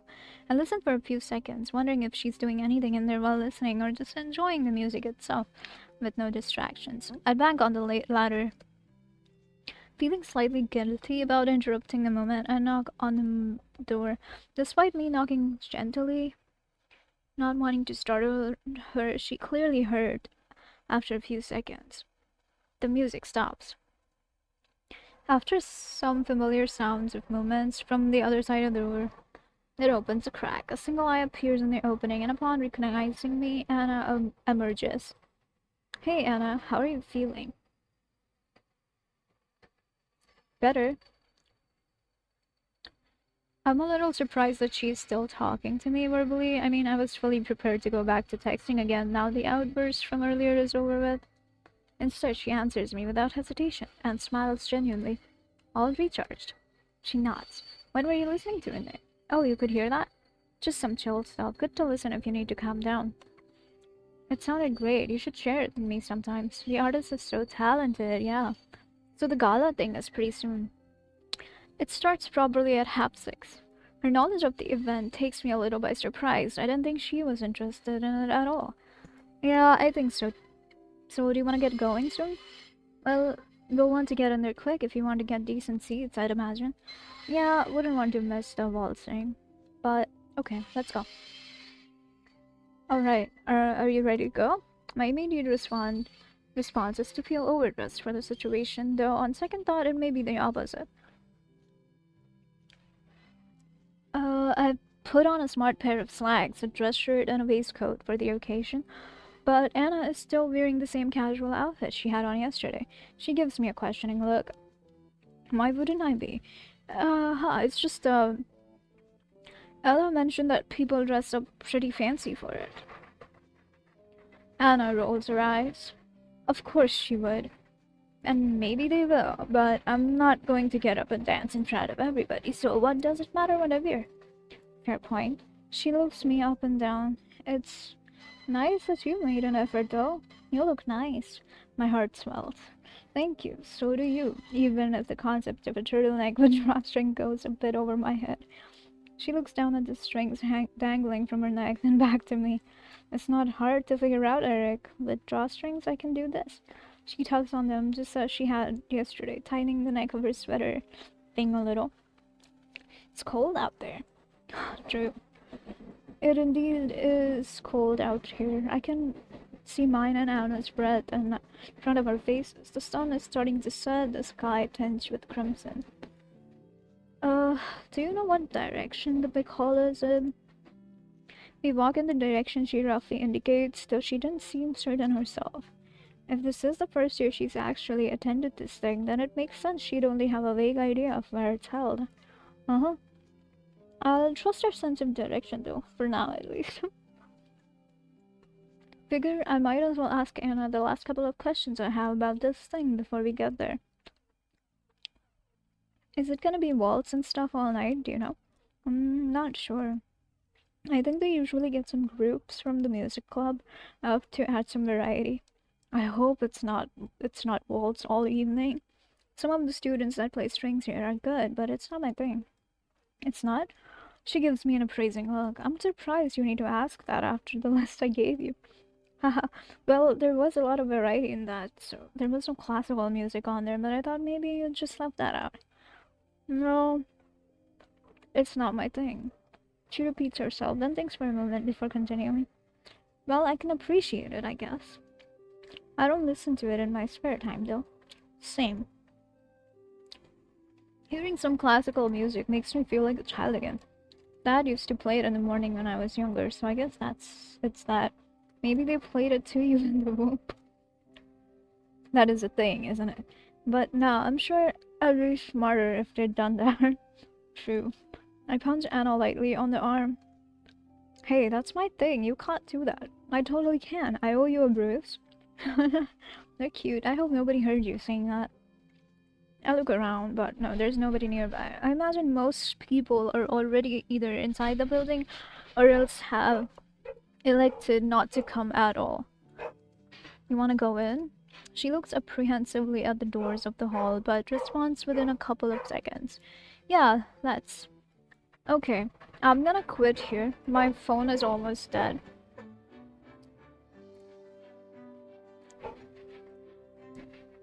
Um, not long now. Oh, I've.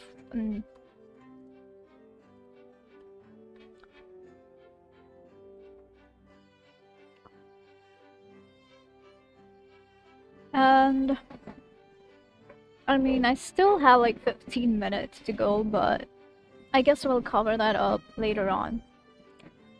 At night, in like 4 or 5 hours? No, in 6 hours, yeah. So that's about it for today. Well, right now. Not today, just right now. And we'll be right back in 6-ish hours. See you guys later.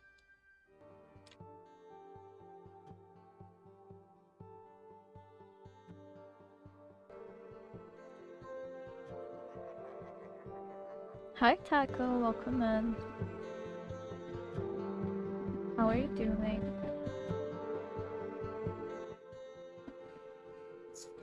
Speed yeah, speed dating visual novels. Didn't know what else to do. I had a bunch of visual novels on my wish list. I was like, you know what? Let's go speed date. Get a taste of all the stories. How are you doing, by the way? Welcome in, Taco. We're speed dating. Let's start. I'm about to go shower, then head out to work. Oh, I hope you have a good day at work. Alright, yours. Same. Lock. Sorry. Well, that's an interesting start. Oh, so the rules for speed dating. 15 minutes minimum every visual novel. If we like it, then we can extend it to 30 minutes, but 15 is minimum. So we have to stick through it, even if we hate it.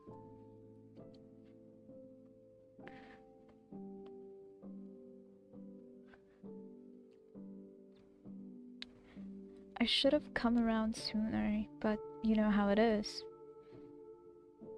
Important stuff and all that. Sorry to bother you with this boring talk and shit. I don't really know what I should say.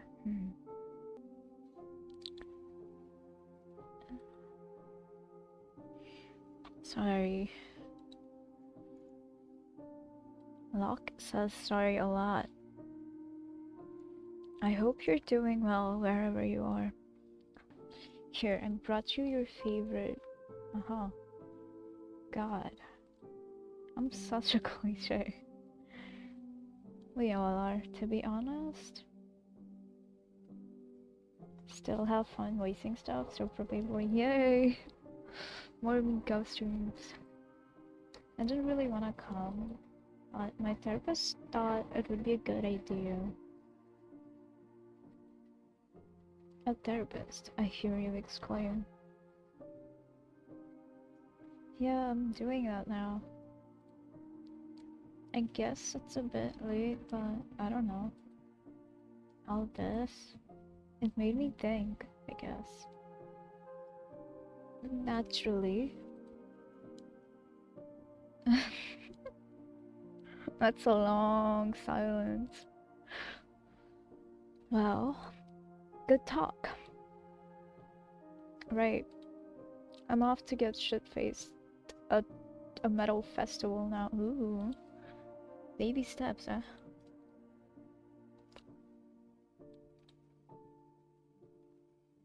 See you around, Mario. Funny thing, well, I planned on naming the main character in my book Matteo.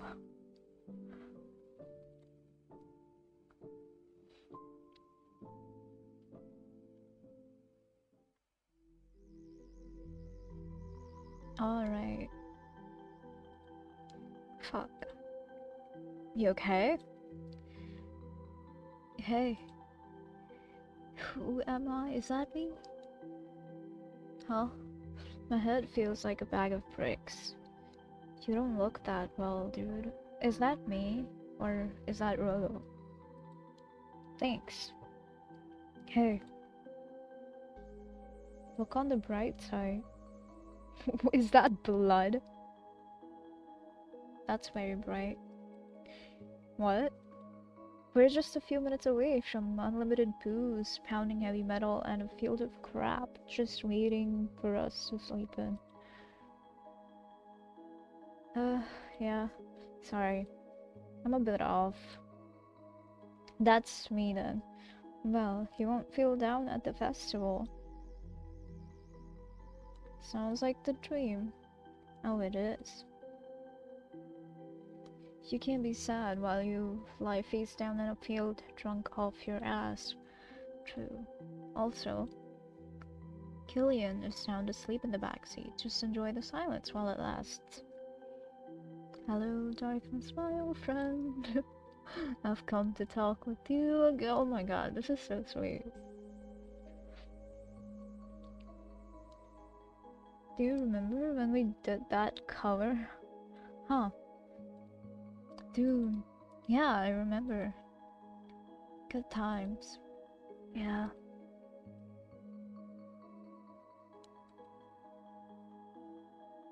Dude.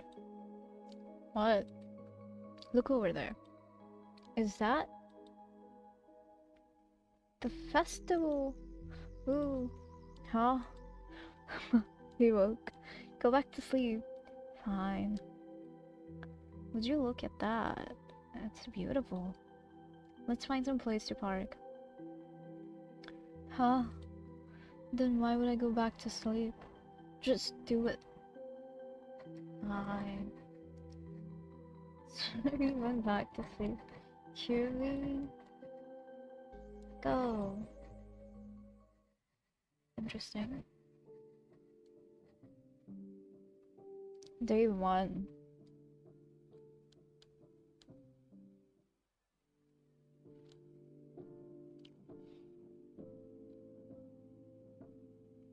I swear you sound like me.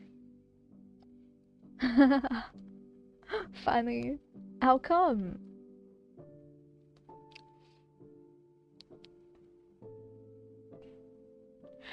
Oh, okay, like, alright. Is it because I don't, like, emphasize on the emotions? Alright.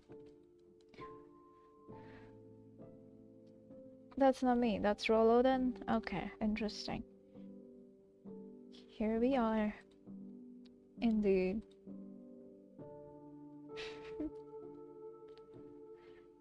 Where the fuck are we? I don't know, bro.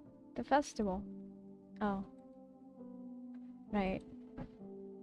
Let's try not to act. Okay, wow. God, I miss that smell. Oh, yes. The stench of mud, cheap alcohol, and bad choices. Ooh, just gotta love it. Gotta love that festival lifestyle. Yep. Well, we should grab our tents and try to get some good spots. Mm-hmm. What? I'm just guessing that won't be a problem. What are you talking about? Just look out at the camping site. What? Since you wanted us to come here 4 days early, it's just a hardcore crowd here right now. Well, it's better to be on the safe side. You sound like Mario. You can single-handedly buy the special stream. Funny. But you can't. Cause it's like 2000 max per stream that you can do, so haha. I can't really. Sad. It's okay. I'm still gonna do the hand cam. I kind of also have the redeem already, so.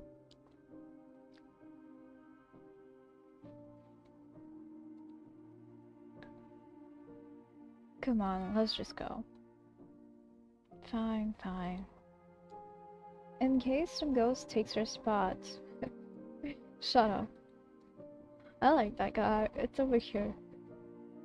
Yeah, yeah. Alrighty. Where should we camp? Well, I'd say we have three obvious choices. We're at a road trip. What? Crossroad. What? Alright. First, we have the snore camp, where people are required to keep a reasonable volume after 10 o'clock. There's a good mix of caravans, trailers, and adult tents. Old people and nerds live here. Snore camp. Second, we have the lake camp, close to the water without any restrictions but further away from all the spotlights. Who knows what the darkness holds? Ooh. Oh.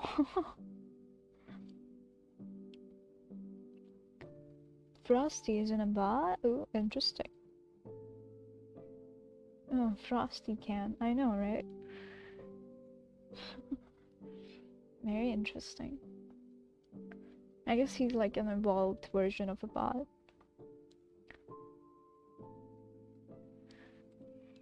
Frosty, talk to us. You're a human, aren't you?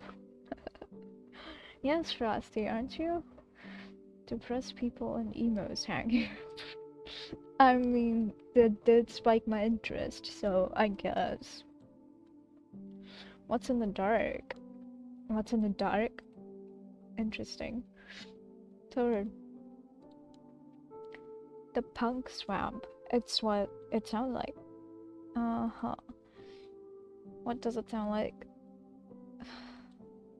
It's a barren wasteland of filth ruled by pigs and cheap beer. It's probably as close to utopia we as a species will ever come. Damn. Okay. You said come. It's filled with madmen, barbarians, and punk rockers. Okay, so where do you want to set up camp? Don't know. How about you, Locke? I already know. Accident? Hi? Hi, Candy. Welcome in. Go back to your stream. As always. Yeah, of course. Let's see.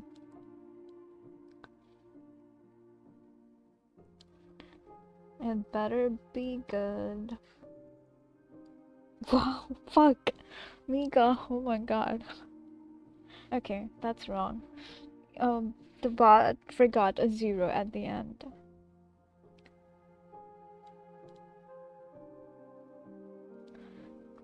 Damn, the one-sided. No, it's not one-sided. The bot just forgot the zero at the end. Yep.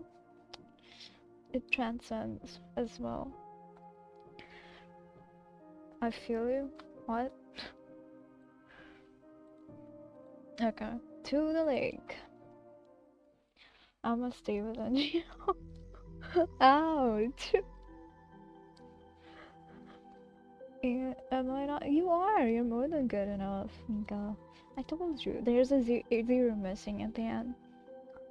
Not a lot of people here. Wow. Guess there's not many emo depressed people out there. Told you. Lurk. I'm sorry. Enjoy the lurk. Only emos camp here. And us. Keep lying to yourself. Okay, what's your issue? Shit. I'm glad we actually made it. We wouldn't miss it, man. We've talked about it for what feels like forever. Yeah. Not like that, you know. Crap. It's alright. Do you think Matteo... Oh shit, I'm getting a call. Knock yourself out, I'm having a little lie down myself. Well, we're alone in the darkness. I guess I could go and get some coffee or something. Okay. Oh, Killian's fast asleep. Alright then. Oh, don't make me. That's closed. Okay, that's the only place. Cool. Ah, here we go. Excuse me, could I have a lock? Huh? Oh shit. Sorry, I mistook you for someone I used to know. Someone? Just an idiot I used to know. Huh. Hmm? Oh shit. It is you! An idiot? Shit. Sorry. I haven't seen you since, Getaway Festival. Oh yeah. Your band played that festival, didn't it? Yep. Feels like that was almost 10 years ago. Mm -hmm. Don't. It is 10 years ago. I told you not to say it. Sorry. I can't believe you're here. You know, I usually go to festivals once or twice each year. You do? Yep. How about you?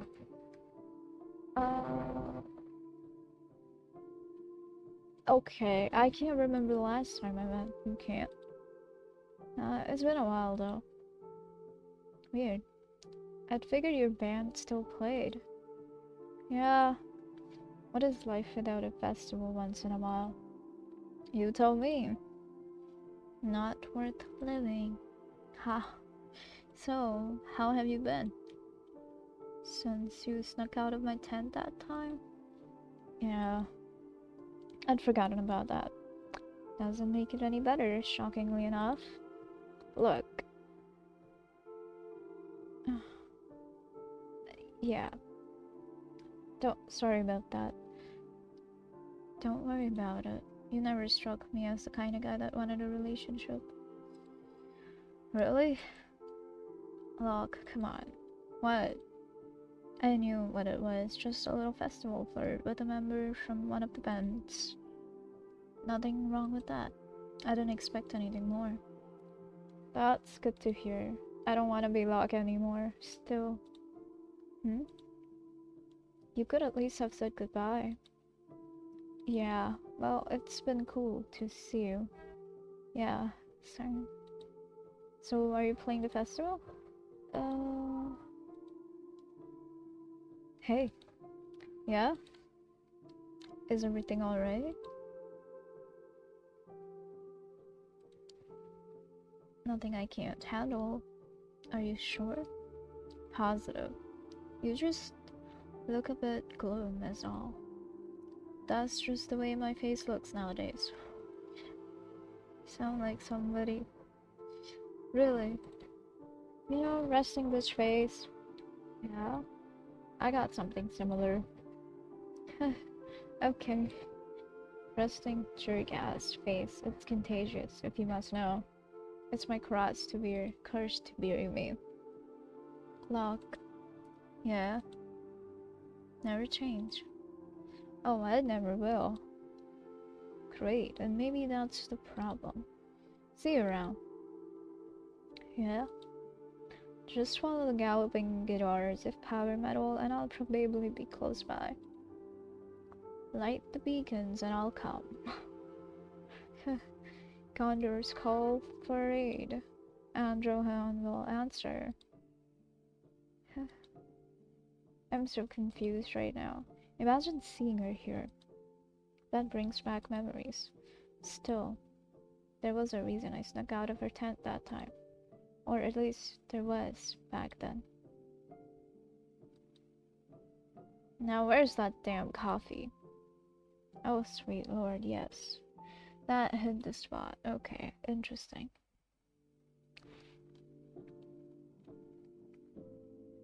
There he is. Hey. Where have you been? I just met an old acquaintance. Really? Like that narrows it down. Thanks.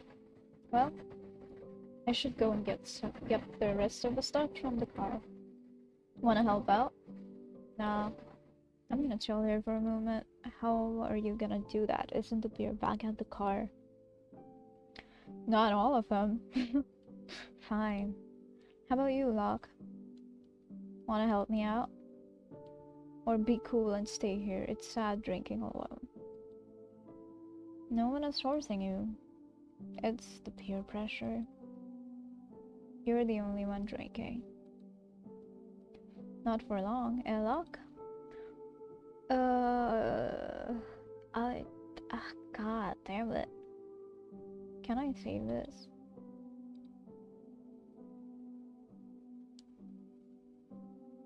Ah, return. Give me a beer.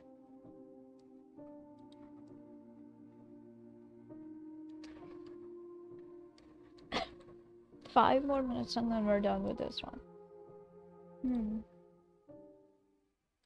He can be so weird sometimes. It's always either my way or the highway.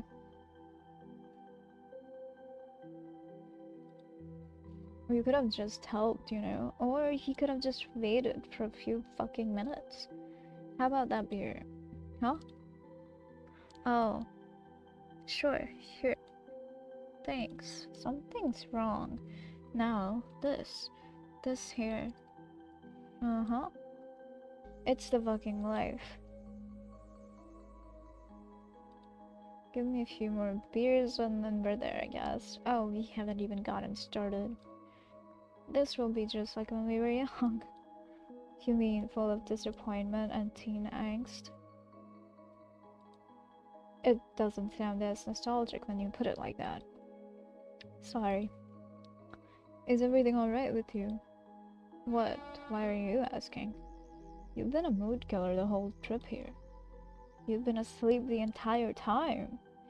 And even I felt your bad vibes, dude. It's nothing. Really? Yeah. Come on, dude.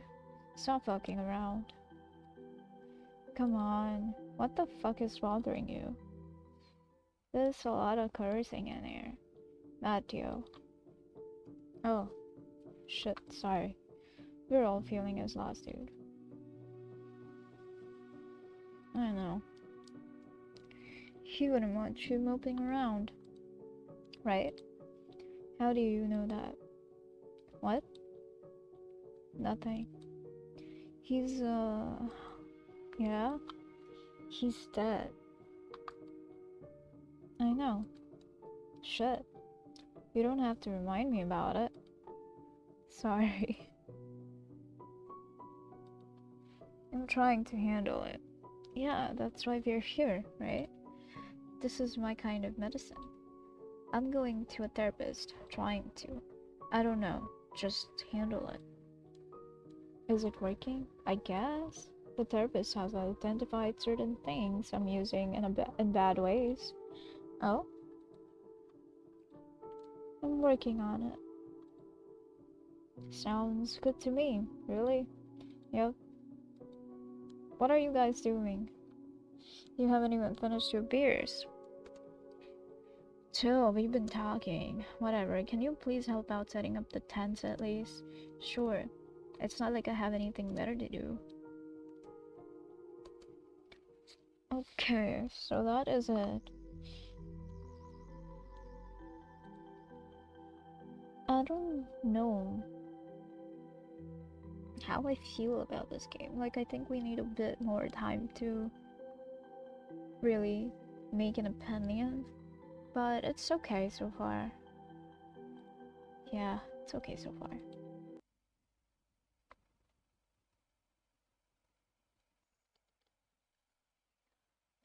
Okay, so I don't know which one. I guess we'll play the one that I initially planned on playing in the early stream.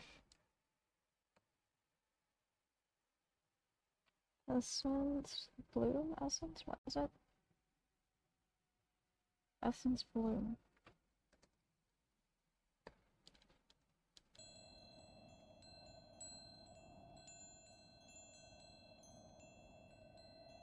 Interesting.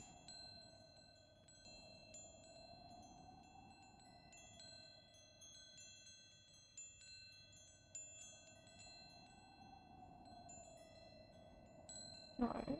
Where should I change the volume options?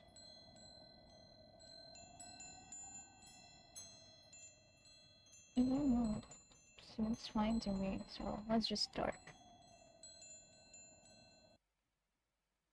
What's my name? My name is Hope.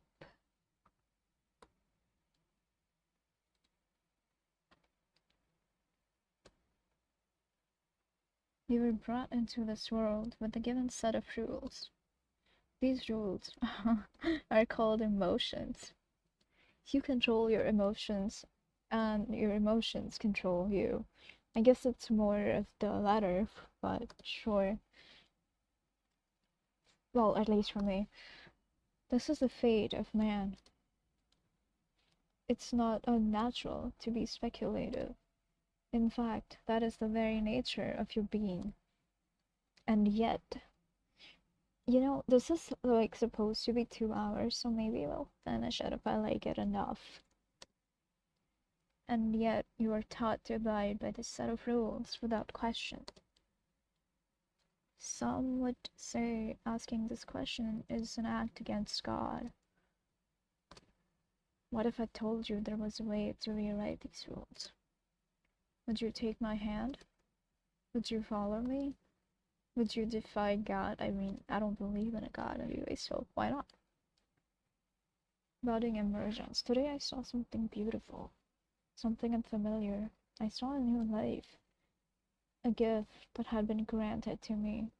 Never did I think I could be worthy of something so serene, but she saw something in me that I did not see in myself.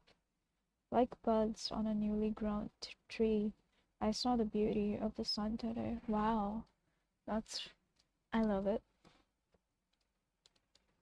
Hey, you there? Hope. Suddenly, I felt a sting on my forehead. Ow. I rub my eyes and come back to reality. Yuna, what are you doing? There is a line of people up front. Hikari is by herself. Get up there. Ah, right. Sorry. Yuna, the most popular girl in the academy. She is well known for academic achievements and leadership-like personality. She managed to achieve the highest score on every exam in the first year. Impressive. She also runs this coffee shop on her free time. Runs? Okay, like, sounds exhausting. To have already achieved this much. She must have worked really hard for that. Must have.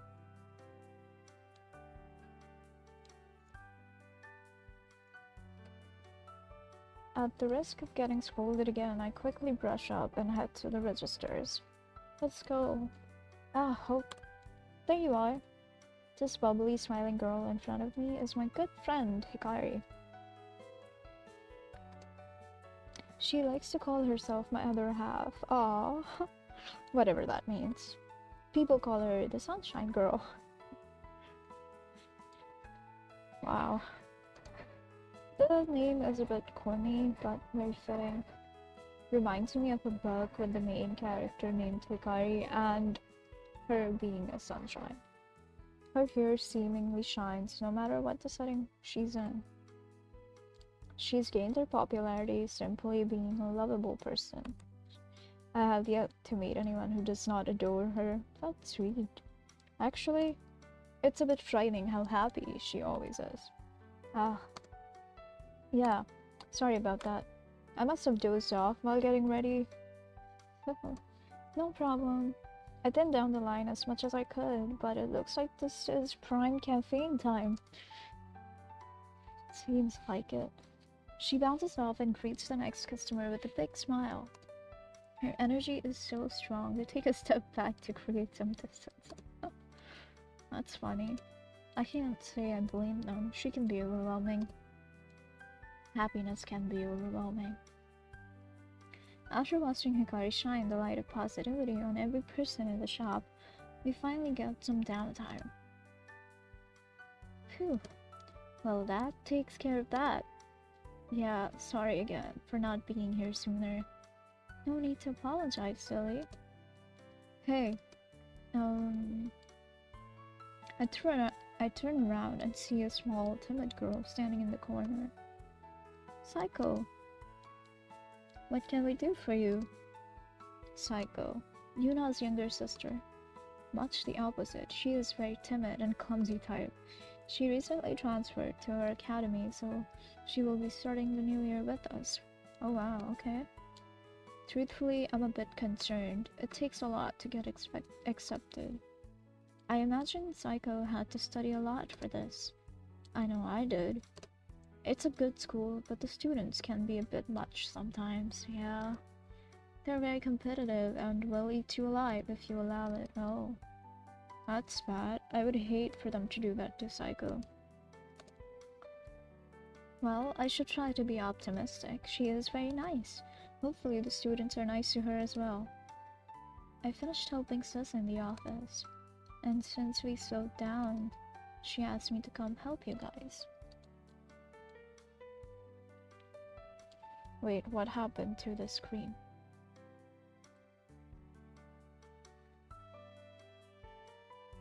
Much better, I guess. So, what can I do to help? Psycho's been told to stay in the back during a rush.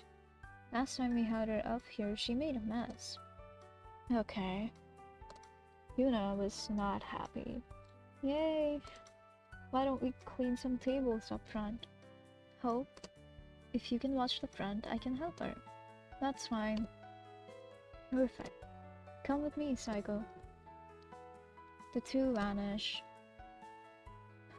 Sometimes I feel bad. For the short time I have known Psycho, I watched her struggle. I really hope things get better for her. It's finally closing time. The rest of the shift went smoothly. I stayed behind the register, making sure everything remained spotless. We're back. Welcome back. Were you able to get everything taken care of here? Perfect. We got our stuff finished too. Right, Psycho? The timid girl nods with a smile. Thank you, Psycho. I'm always happy to help. I just have to be careful. Yeah, that's okay.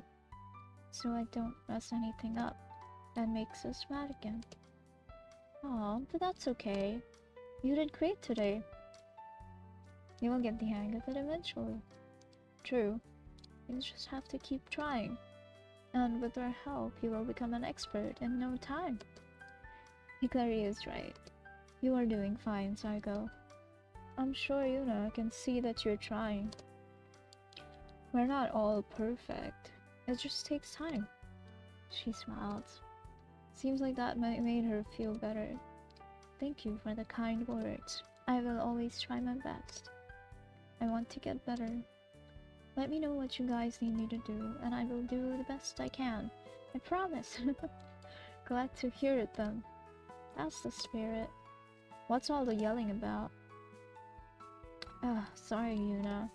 Let's make sure we're not wasting time. I don't want to keep you guys later than I need to. Hikari, come with me to get the back area cleaned up. Okay. Hope, take Psycho and make sure the front is clean. I want everything ready for the morning team. Got it. Psycho, help Hope and be careful. You slipped and hurt yourself last time. Did you wear the right shoes today? Her silence tells all. I told you not to forget them. I know. I'm sorry. Just don't hurt yourself. Hope, help her, please. Will do. Thank you. I will be back when it's time to close. She walks off with Hikari. I didn't mean to forget them. It happens. I can just keep you away from the silvery areas while we're mopping. Oh, never mind. It'll be fine. I can still help though. Just tell me what we need to do. Such an enthusiastic attitude. I can definitely see the difference between the two sisters. It's interesting, given their backstory, huh? From what Hikari told me, Yuna takes care of Psycho. And has been since they were young. She didn't give much detail, but this much I know. It was surprising when I met Psycho for the first time. I expected her to be an exact image of her older sister. She turned out to be the exact opposite. Okay. Are you ready, Psycho? Ready. We need to get everything set up in the front area. That means we need to clean the tables, rearrange the chairs, sweep, mop, and make sure everything is stocked behind the counter. Got it. We can start behind the counter. Okay. Where can I find the stuff we need to restock? We have everything in the closet near the office. Need me to show you where it is? I think I got it. I'll start right away. She dashes off before another word can be said. I should get started as well. Phew. The front is nice and organized now. Psycho, how are we looking over there? Almost done. I just need to restock the sugar and sweetener. She grabs a box with a variety of packets. Do you know how to organize them properly? She nods. I memorized where each color went. She grabs a handful of each packet and places them in their designated section. I have to admit, it's kind of cute seeing her this way. She may mess up sometimes, but she tries. She really cares. I imagine it's difficult to be the younger sister of someone like Yuna. She seems to strive for nothing short of perfection. I don't think I could handle growing up with someone like that. Fair enough, fair enough. I get it. Are you excited to start this year? She looks confused. You know, at the academy. Oh, sorry. I was so focused on making sure these were evenly spaced apart. I know, your sister can be harsh, but I don't think she would go that far. It doesn't matter. Sis has always taught me to work my hardest. Even small things like this deserve care and attention. Okay. She says this as she grabs the packet with both hands and places it snugly between the ones before it. Right. So, how do you feel about the academy? Does it make you nervous at all? Hmm. Nervous? She looks confused again. I guess so. I haven't really thought about it. I was focused on passing the exams that I forgot to think about that. Oh my god, how? Yeah, those entrance exams are hard. I didn't mean to make you nervous. It's okay. Sis has prepared me for it. I definitely feel a bit nervous, but I'm also excited. What are you excited about? Well, I get to go to school with you guys and Sis. Didn't you guys go to school together before? No, Sis has always taught me everything she knows at home. Home? Isn't that a bit much? I don't think so. I tried to go to school when we were younger, but I didn't like how the other kids were. You did it? Why? Just don't think they liked me very much. Really? So I just didn't go anymore. Sis didn't like that. She said that I couldn't let them get to me, and that learning to deal with them was important. But I didn't like it there, so she taught me herself. She would teach me everything that she was learning, so I was able to learn without having to go somewhere I didn't like. That's nice. Sis is the best for that, yeah. How interesting. So, Yuna homeschooled her sister while she was raising Psycho, and still managed to achieve everything she has thus far. Is this girl even human? I would never have guessed. Your sister is the highest scoring student in the academy. She excels in every exam for every subject. She's even made some students completely transfer since they couldn't accept the defeat. She basically runs the school. Is that something you think you can follow behind her in? She sounds like maybe I was too negative. But doesn't matter, why would you even ask for something like that? Sis has always been that way, even when we were young. She's always been the best at everything she does, which is why she tells me to do the same. Makes sense. Sometimes I worry. Worry? About what? I worry about... huh. What just happened? The sugars fell? She quickly drops to her knees and begins to pick them up. Fell? How did you drop them? I don't know. I need to fix this before Sis sees. She begins to move frantically, grabbing all the packets and still taking care to place them back gently. I kneel down and help her. I guess I am to blame. I shouldn't have distracted her. We finish up the front of the house tasks. Aside from the sugars falling, Psycho did fairly well. Mia, how's the store looking? Looking good. We were able to get everything done with some time to spare. Right, Psycho? I look behind me to see her moving the coffee lids to be arranged in the same direction. Oh, Sis! She trots away. Yes, we were able to get everything done in time. Good job. Then looks like we're ready to head out. You guys grab your stuff from the back. Locking up in 5 minutes. We all meet up outside as Yuna locks up for the day. Good work today. I marked us all off for tomorrow so we can prepare for Monday. Make sure you all get some good rest tonight and use tomorrow to prepare. We're heading home now. Let's go, Psycho. We need to make dinner. Okay. I will see you all on Monday. Have a good night. Bye. Thank you for helping me today. Bye, Yuna. Bye, Psycho. See you guys. Yuna waves us off and walks away with Psycho falling behind her. Another smooth shift. Yeah, it wasn't as bad as usual. That's just because we make such a great team. How did things go with Psycho? They were good. She's catching on quickly. I just think she goes overboard sometimes. Oh, nonsense. She's just trying to work hard and help us as much as she can. I think back to the absurdity of the pillow-like treatment she was giving the sugar packets. Right. Well, I think she will get better over time for sure. Are you heading home now? She nods. Are you? Yeah. Good. It's going to get dark soon.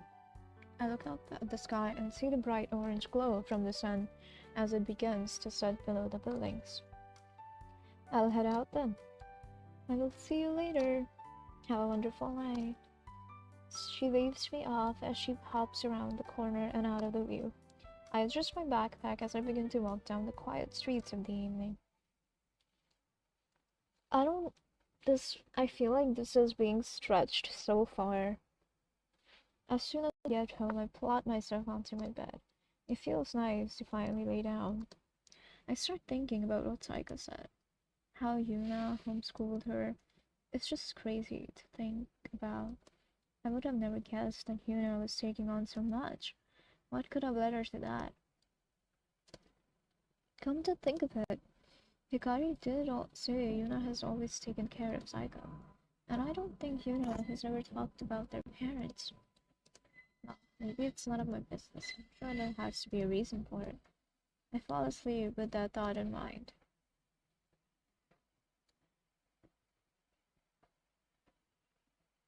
Apprehension, acceleration. Dawn of the sun. How can I appreciate the light cast, a stranger, an old friend, something of apprehension, something of exhilaration, to determine my naivety, to determine my sanity, the path I chose, the path I rejected, the path I have accepted her hand. My fate starts here. I don't understand, but you know what? I'm gonna save this here. I think that's about it. I'm not a fan of this. At least not yet, so we're gonna go to another visual novel.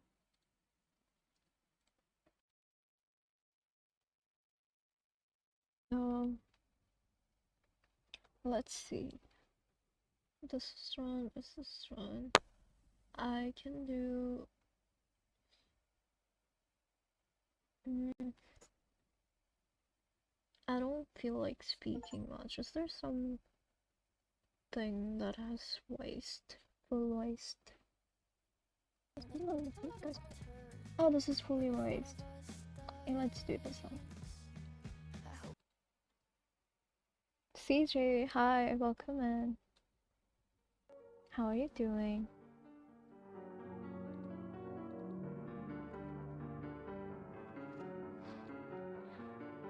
How's your day?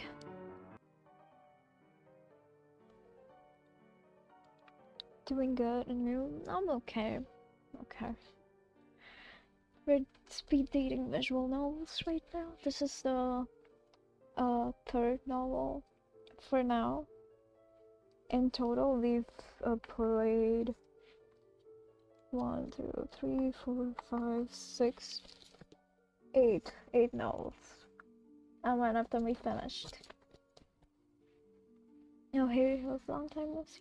Hi, Anbu, welcome in. Yeah, I took a break. I was very exhausted and kind of like busy with college stuff,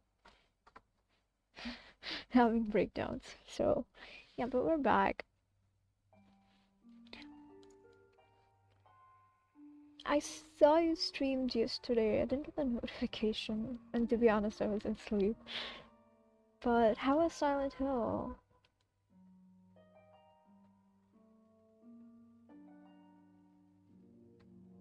Okay, so far I've been playing or trying out speed dating, so to say, the visual novels for a minimum of 15 minutes, even if I don't like it, and I feel like if we can extend it to 30. This is a third of the current stream of the hour. Yeah, so let's start.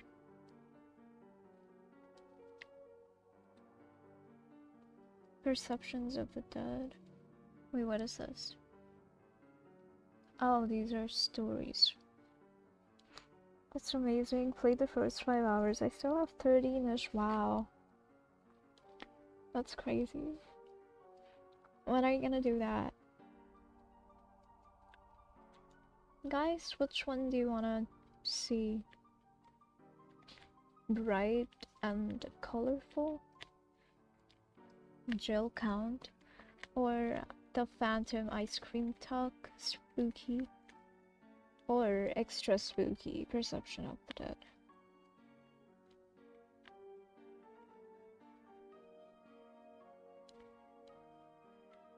I have to go now, just passing to say I take care though. Good game for you. Thank you so much for stopping in, TJ. I appreciate you. Have a good rest of your day. Take care, bye. Let's do chill, I don't know, I feel dark as Tomorrow and Thursday, 5 hours apiece. Ooh. Ice cream truck. I return. Okay, let's go. Maybe Wednesday as well. Wow, cool. I'll try to stop by. Follow a denizen of the border between life and death. Ooh. As the answer is a call to rescue a missing child. Okay. Missing child. Cool. Okay, let's play this. The phantom ice cream truck. A glance around reveals an empty street, and I take a moment of solitude to adjust my layers. It does little to stay off the biting wind. Wait, what? A glance around reveals an empty street. Okay. Wait, I'm lagging. I hate this. My fingers with deep-rooted ire. Deep-rooted ire. Okay. I am not being paid well enough for this shit. The acolyte. Then again, I never am. This was the second night since I had started this assignment. The couple had hired me to bring back their son. Okay. They hadn't been so comfortable with the way the official investigation was turning up so very little, and how much the media had begun to spin the tale into a ghost story. So I'm happy that this is voiced because my throat was getting tired. The phantom ice cream truck. What a mouthful. A messy case, too. The police's initial involvement had been straightforward. The first child fell off the map like the earth had swallowed whole. Oh. Off the street, according to witnesses. No one saw a thing. No reliable witness heard anything either. No unfamiliar cars or people. No unfamiliar sounds. Interesting. One moment he was in front of his parents' home, the next he was gone. Okay. Strange, but there could be plenty of explanations for such an incident. Very mundane ones. Such explanations became more unlikely when every child in the neighborhood reported hearing ice cream truck music right around the time of the disappearance. Whoa, I did not do anything of that sort.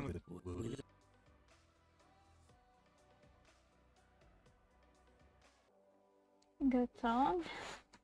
Thank you. I was in a phase last year. Okay, so we're like almost 6 hours into the 8 hours. We've done like what, 8 visual novels, 1 complete. And where did that go? Okay. I'm really liking this one, Perceptions of the Dead. It's like fully voiced, and it has what? It has like horror. It's like supernatural meat, right?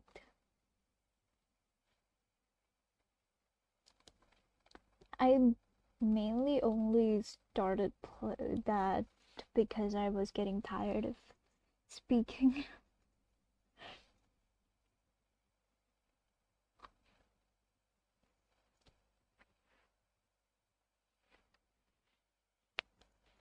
Welfare, it's a lot. I know, right? Like constantly.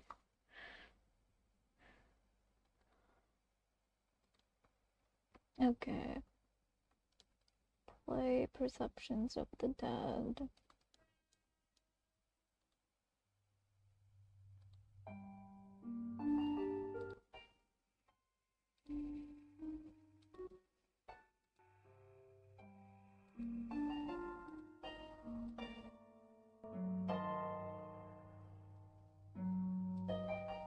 hope the game is not too loud.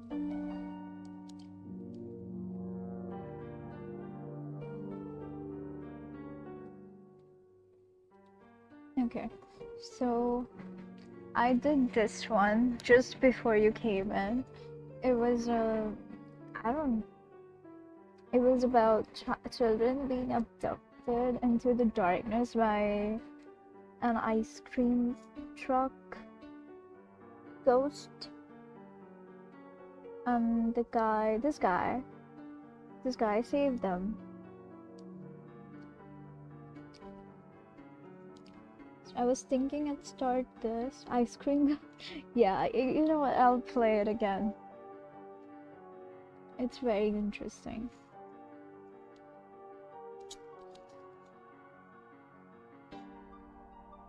A glance around reveals an empty street, and I take a moment of solitude to adjust my layers. It does little to stave off the biting wind. I clench and unclench my fingers with a deep-rooted ire.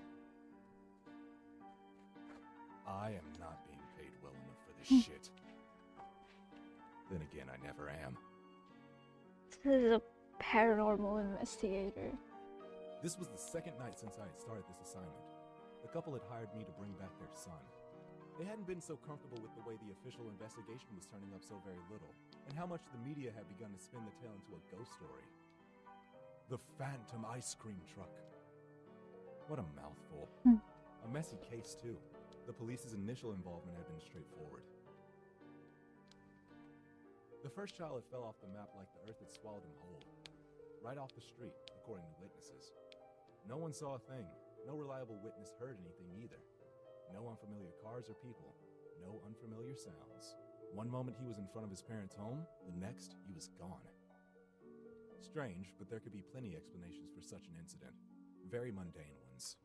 Such explanations became more unlikely when every child in the neighborhood reported hearing ice cream truck music right around the time of the disappearance.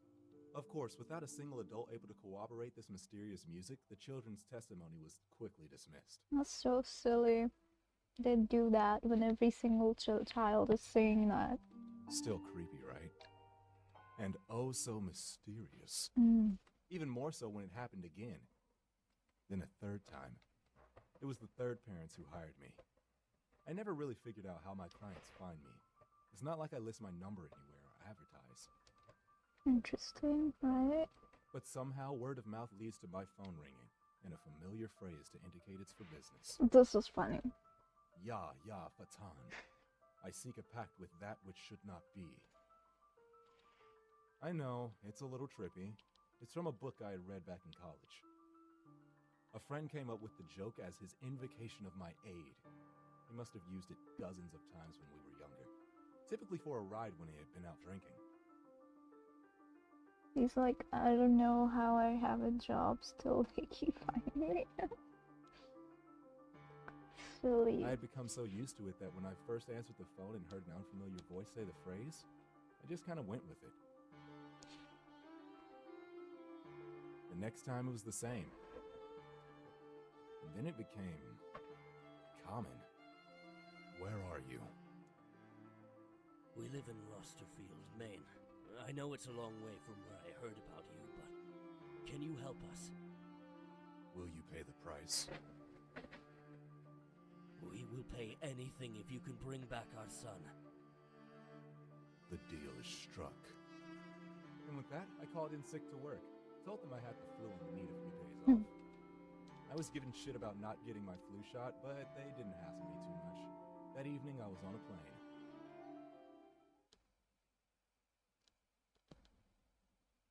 I arrived at the house at midnight. His entry too is I did not knock. crazy. After all, it was important to keep up appearances. The window to the left was latched, but the right slid up easily. I found the boys' room first and gave it a once-over. What's normal? Legos, Ben 10 toys, and Star Wars paraphernalia littered the floors and walls. A quick once-over revealed nothing useful, though. I sat on the foot of the bed for almost 10 minutes before one of them stirred. Oh my god! Normal reaction. I turn around slowly. I return for what has been lost. From you, I need 2 items. I need a photo and an article of clothing. Something thick with his smell. The woman stands up slowly, edging against the wall, then runs to the child's room. She returns with a dirty soccer jersey and a copy of a Lost flyer. The father remains paralyzed, his eyes locked with mine. Though likely, he is just staring into the shadow beneath my hood, hoping to see something there, something human, likely questioning his decision to hire me. Can you really find him? Mm-hmm. I take a long smell of the shirt, then discard it. I take a look at the photo. This time, I spend a lot longer examining it. I wasn't really some bloodhound. I couldn't track by scent, but the photo helped a lot. Now I knew what he looked like. Yes. She begins to breathe heavily, and then cries. It's funny how his voice there is like deeper and more, what do we say, like stoic, and the narration here is very different. The husband just continues to stare aghast into the hood of my cloak. With that, I begin to walk out. Behind me, I hear the father speak. What did we just send after our son?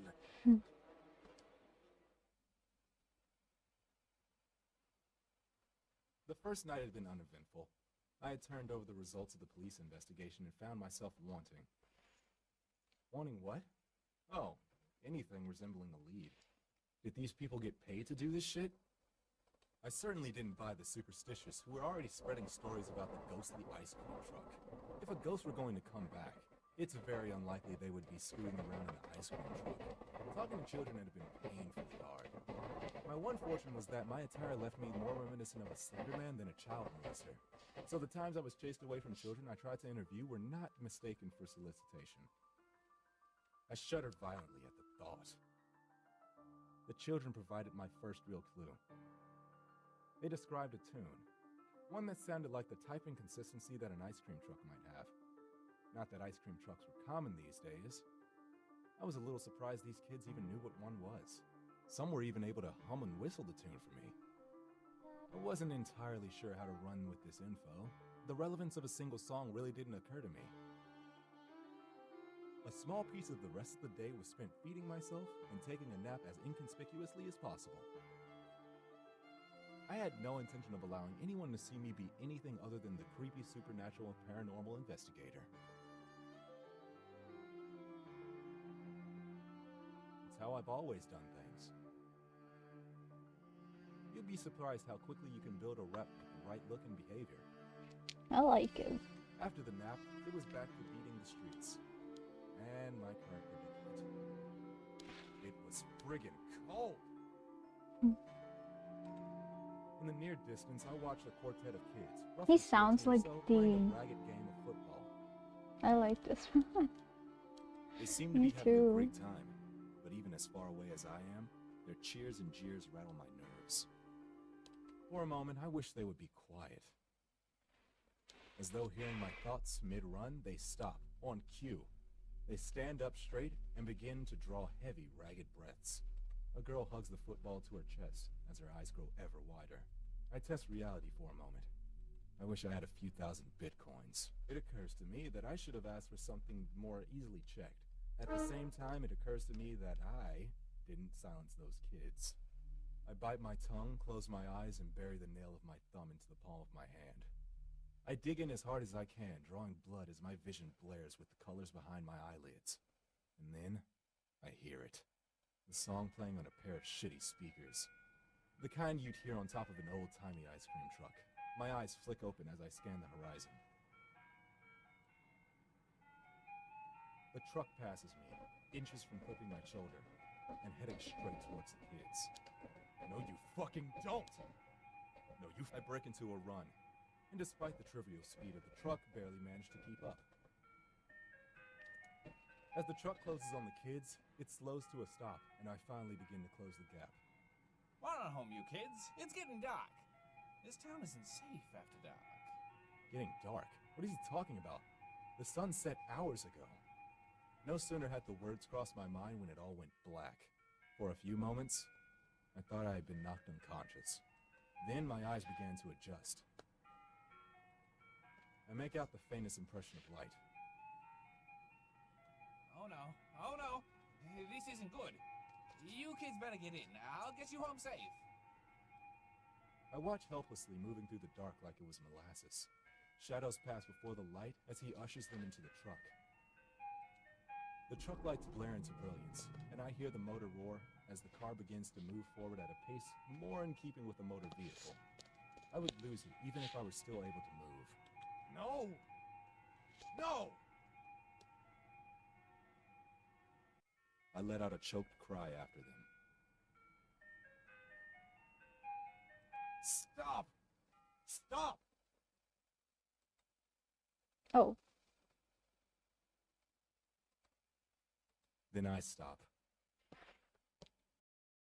The second cry had no depth to its volume. While the no had echoed normally down the empty street, the scream of stop had sounded like I screamed into the middle of a very crowded room.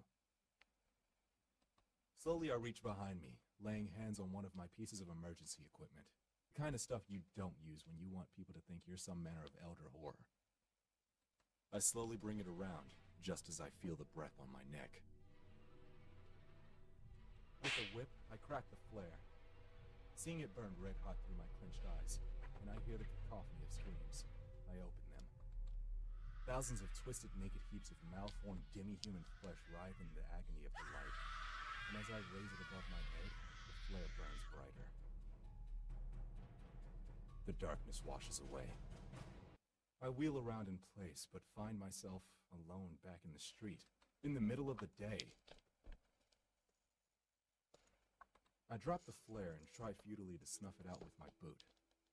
My little display has drawn an audience, and not so far down the street, I see my client. Oh, fuck. poor him. That's So cool, it's I know, right? ghosts. I merely nod slowly. Just wait for their crying animation. But you can still get him back? I nod again. But it's been over a week since you started searching. He hasn't eaten anything. I still couldn't wrap my mind around how much time had passed in the darkness.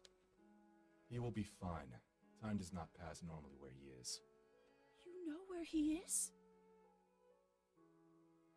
I nod. I'm going there tonight to get him back. They start crying. I'm not really sure what to do at this point, so I stand there, awkwardly, hoping that my layers give me more of the appearance of stoicism than an awkward penguin. Apparently it works. Thank you. Thank you. Thank you so much.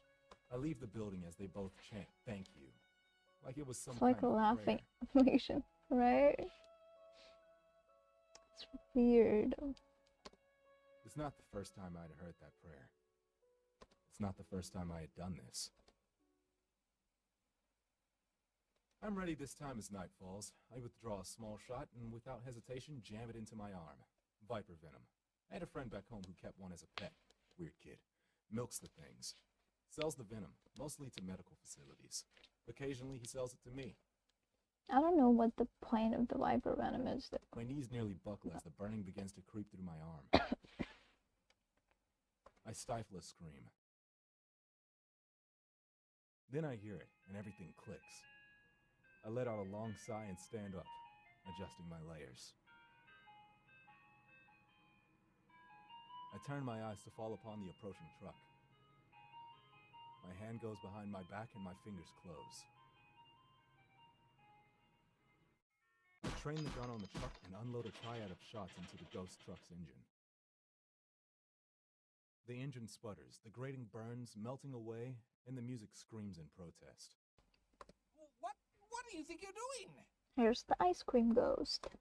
An escapee from an Andy Warhol painting stutters, stepping awkwardly from the vehicle. It's getting dark. I have to protect the children. Only one thing may not exist. You and that which you fear must cease to be. But the children... The darkness falls upon me. With such force, I stagger. I lose my grip and the gun disappears, searing into the shifting mass of flesh. My hand goes behind my back, and my grip closes around a rough-hewn blade, forged of obsidian and steel. And as I carve outwards, I hear the screams of all the lost children, unwilling to accept their fate, and swallowed by the darkness. Flesh tatters as I carve, burning away like paper, until finally, I lay into the man. Yeah, he took the venom. Like, he injected the venom.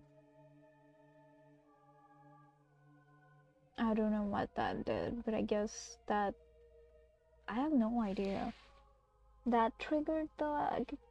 maybe for heightened perception? Ah, makes sense. Makes sense, right? No, you don't understand. I was just trying to help. I bury the blade into his throat. The cacophony resounds as the children who lost themselves in the darkness writhe, and I go about my work of freeing them all, just as I had freed this man. My baby. Oh, my baby. There he is, the hero. Everyone's okay. No, not everyone. They're all dead. 7 kids lost here. And I got back all of them. There goes my hero, yep. I wonder how many I actually freed. How many had he trapped in Better his some nightmare? than And none. what the hell was he so afraid of in that darkness? And most importantly, why did he ultimately abandon them to it? I don't know how to thank you. After a week of not hearing from you, I'd feared for the worst. A month after that, and I'd come to accept that it was over. I was ready to move on. His eyes fall to his wife, still babying the boy, who won't stop staring off into the distance. She had faith, though. She said that you were an angel, or maybe a demon. She didn't care. She believed in you. Funny. Some nights after she had said her Hail Marys, I would see her put her hands together, and I would hear her. She prayed to you. I was almost flattered, but to tell the truth, the idea of someone believing so much in me, and praying to me, it was terrifying. I want you to know, I'm willing to pay more than whatever your normal fee is. We've been living with a tight belt since I called you. I won't lie and say I don't do well for myself. I have more The than enough praying saved part's up weird. for anything we could ask. You don't like devotion? Or, if there's something else you want, there's nothing I Worshipping. can offer you that means more to me than my son. I let out a long sigh. I reach up to my hood and pull it back. Both of them gasp, stepping back, Well, and when then you cocking say their it brows in like that. unison, having perhaps expected something more. Oh. After having been gone for 2 months, I could really use a job.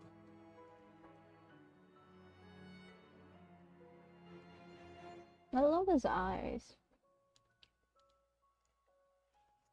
And that's the ice cream ghost.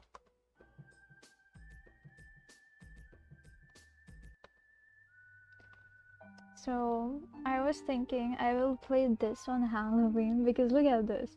Jill has had moderate success as a streamer, and to mix things up this Halloween she is going to live stream a visit to a haunted hospital. The twist? It's actually haunted. That's pretty cool, right? And then this I was thinking I'd do right now because my throat's still a little you know. Oh, that'll be very fun for Halloween, yeah. But I think it will be short, just like that one, so there's that. Gotta find another game along with that.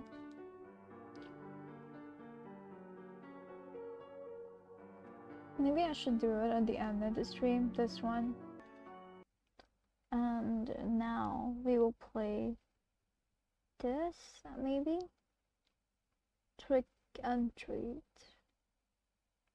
Another visual novel. After like 15 minutes to see if I can play that on Halloween. Also, how long was the one after the cute art one? I fell asleep like right after. The cute art one.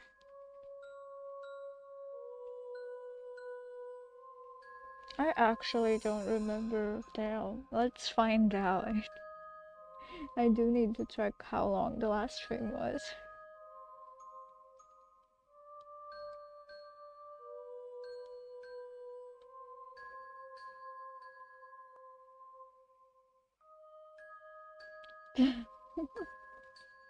I have really bad memory if you didn't know.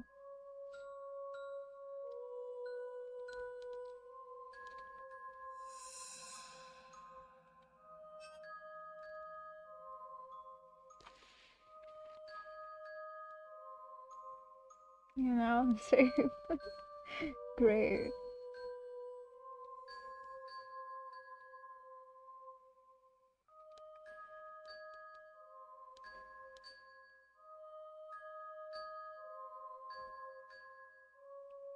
It's an hour and 40 minutes. Okay. Oh, and then this was the one.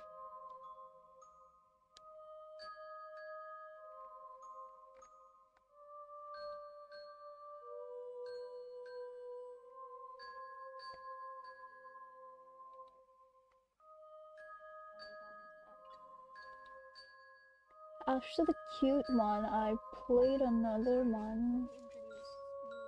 Oh, this one. The Lost Girl's Diary. It was basically just ghost stories. And I did that for like, I guess 30 minutes, 30, 20 minutes. No, not even that, like 15 minutes. And then I tried this, Follow the Black Kitten, but it had like some coding stuff in it. So I quit that because I don't know coding. Then I played Missing Stars for a while. I went to the gala. Well, naturally went to the gala with her, but yeah. Coding? Yeah. Wait, I'll pause this music because oh my god. Soundtrack. Back. How do I?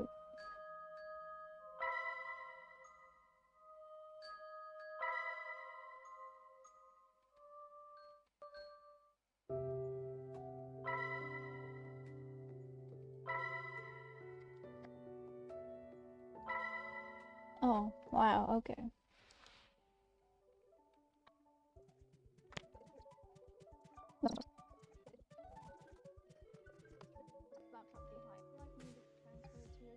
Can you hear it?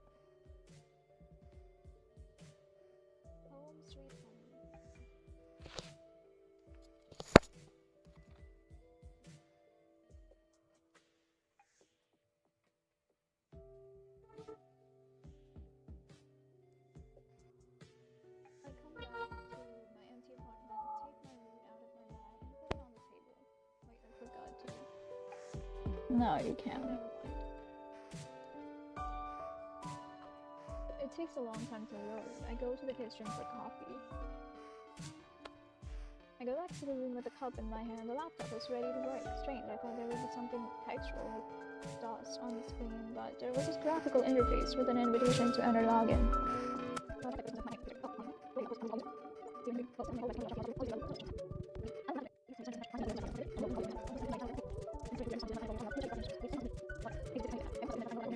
I open documents on the desktop. What if there's something there? Okay, I don't.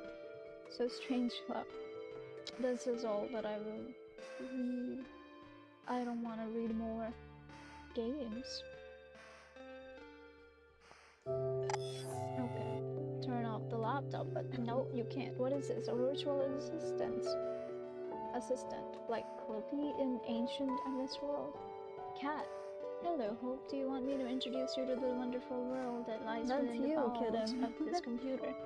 All my attempts to remove the annoying helper from the screen do not lead to success. The cat does.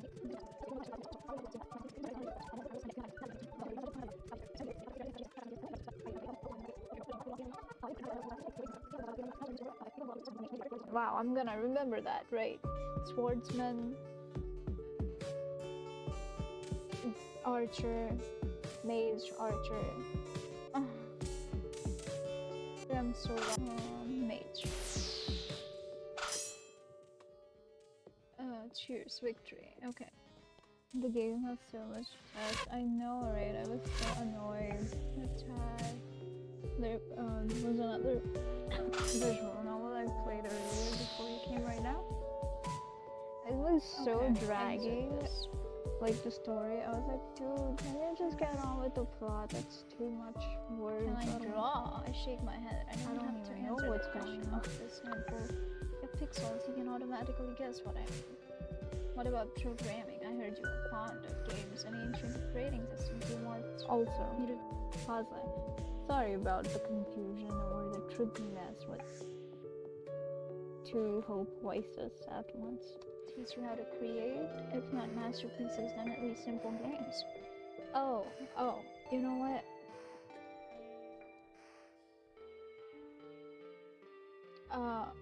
Hello? I don't know. There's the coding. I forgot, dude. I don't know. I don't remember much.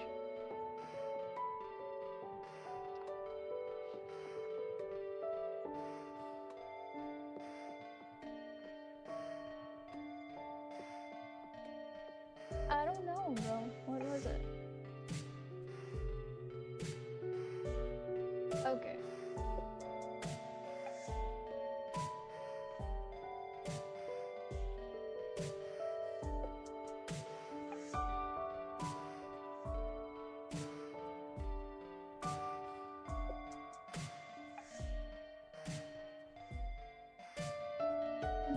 I'm not playing this game. I don't know. Maybe next time though. Maybe next time. Maybe tomorrow. The tomorrow will never come. Like that game.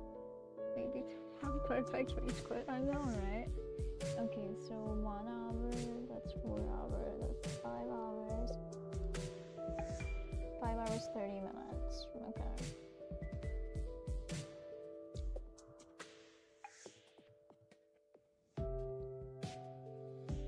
Well, 6 hours, 10 minutes now.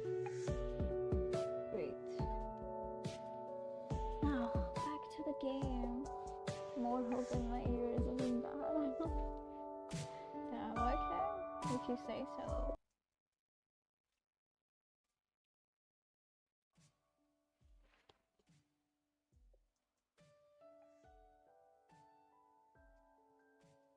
Let's go with the game.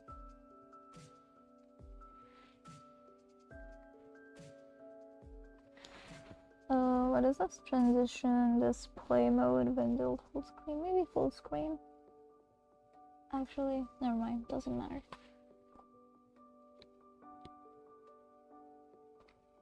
But why is the screen half cut? Well, still cut, never mind. Okay, let's start.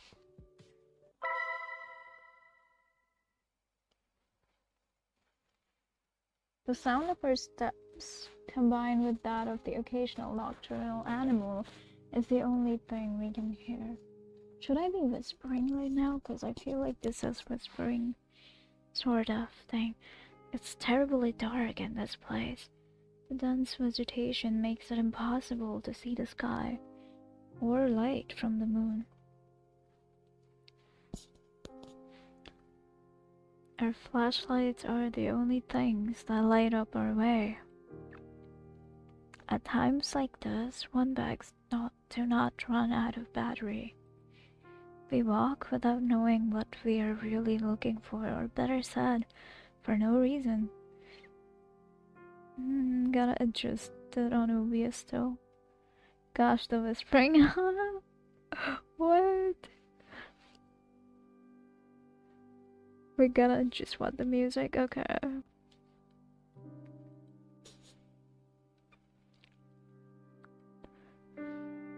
Hmm. Must be better now.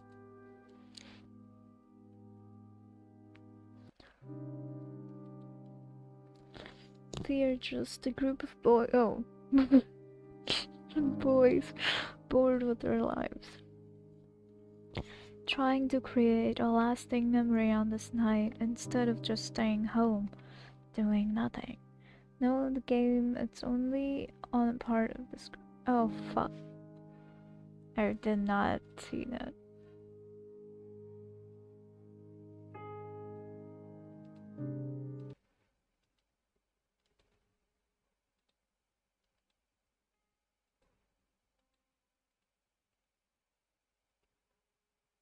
It's crazy.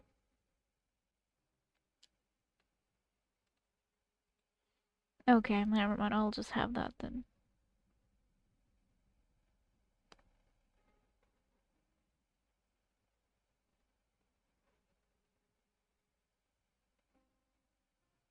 Wait, why is the...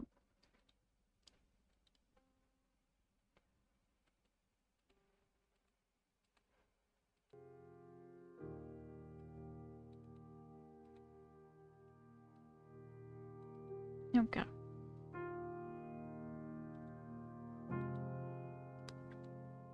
Or it's not updating. Could be. Should be better now. I've been having that issue. I don't know why.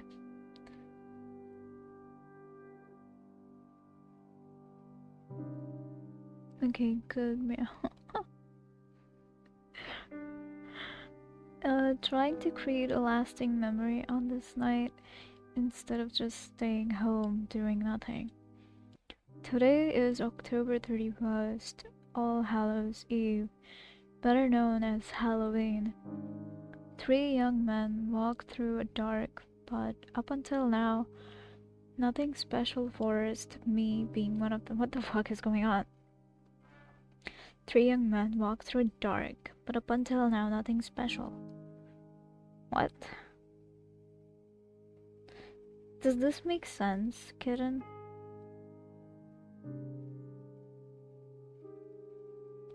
You being one of the 3 men walked through a dark, but up until now, nothing special forest. Okay, got it, got it. We are doing it to prove our courage. It's not too bad there isn't a girl here to see how brave we are. It's too bad. Okay, sorry. The sentence hurt my brain, right? Crazy. Seeing it like that, only one could say this is a meaningless effort. For a moment, I stopped to look at my watch. It's 1:49 a.m. That means we have been walking aimlessly for more than 2 hours now. I'm sorry. What? Okay, never mind. I'm sure that many people would find a place like this terrifying. But once you get used to it, the fear disappears, making it feel like normal.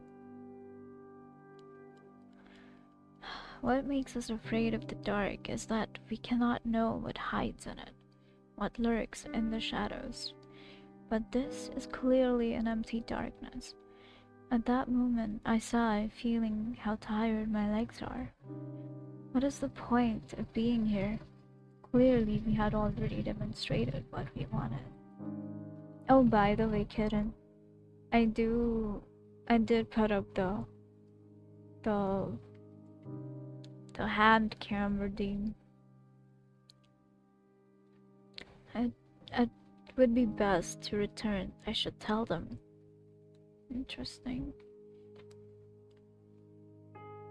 I was about to speak when suddenly the atmosphere in the forest became strange. Suddenly, a cold chill runs through my body.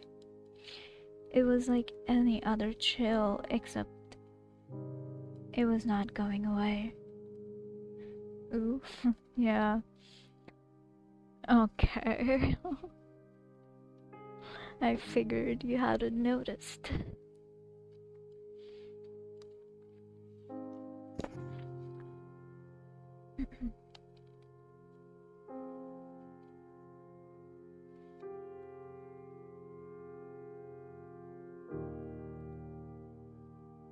Where's the... Okay.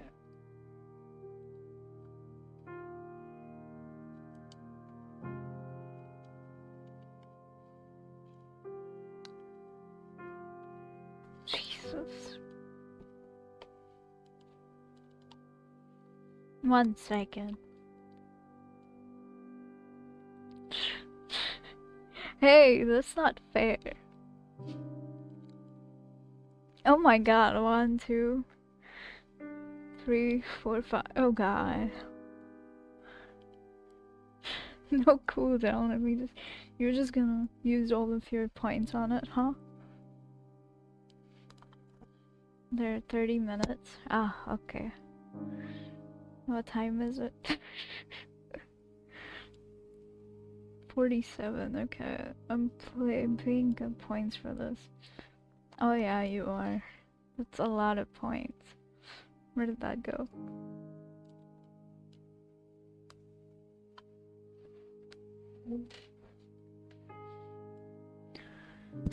How's that?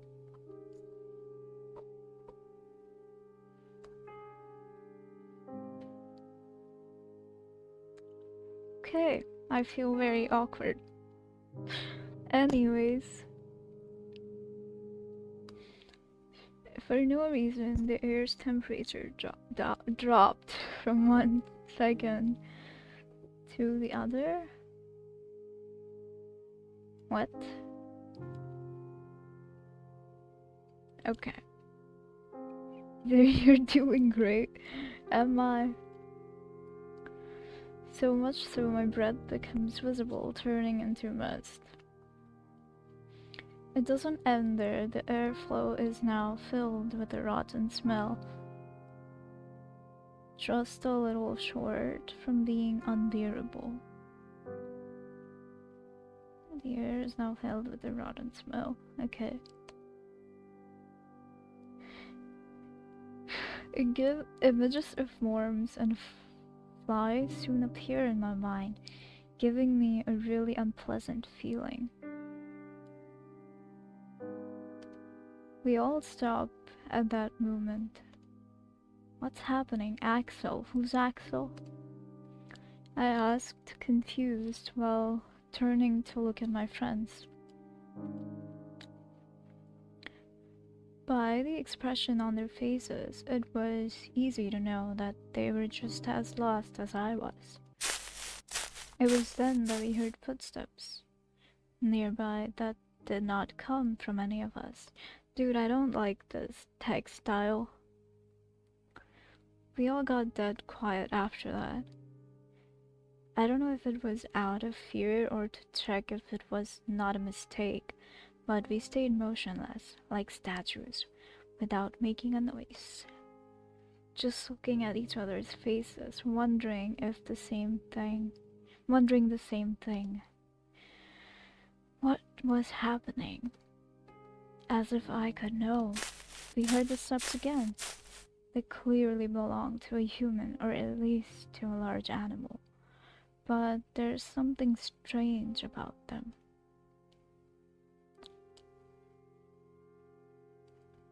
It sounds as if the person walked, dragging one foot. Just thinking about it made me shiver. What? Damn, why is this happening? It makes no sense. We should have returned home before, but now it's too late to regret it. I have a feeling that we are being stalked by someone. The strange footsteps stop, but I'm still feeling the presence nearby. I don't know where it is, but I know that it's looking at me. That cursed thing is looking at me. My heart is beating anxiously. It's almost as if my body was telling me to get out of there. But strangely, my friends seemed unable to perceive it. It seems that it's gone. It must have been just an animal, said one of them, convinced that we were safe. I would like to believe that too. We had a sigh of relief, however bad luck would soon strike us again. The text seems like it was quickly translated. Yeah, and I just don't like the way it's put. I don't know, it just doesn't seem right. Unexpectedly, the forest becomes darker than before in just a blink of an eye. But that wasn't the fault of the forest, but of her flashlights, which went out.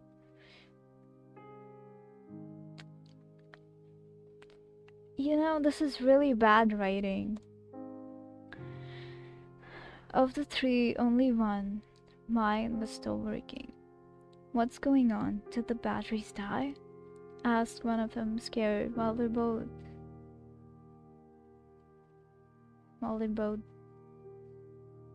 bid them desperately, as if that was going to revive them. I can't blame them. The idea of walking in the darkness was not pleasant for anyone. Well, you should have thought about that before. But after a few moments, we had no choice but to resign ourselves to that.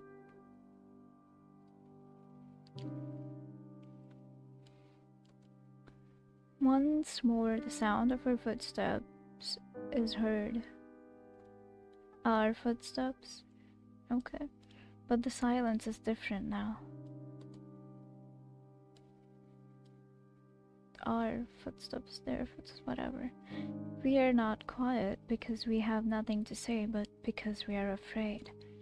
We continue walking despite the fear that invades us.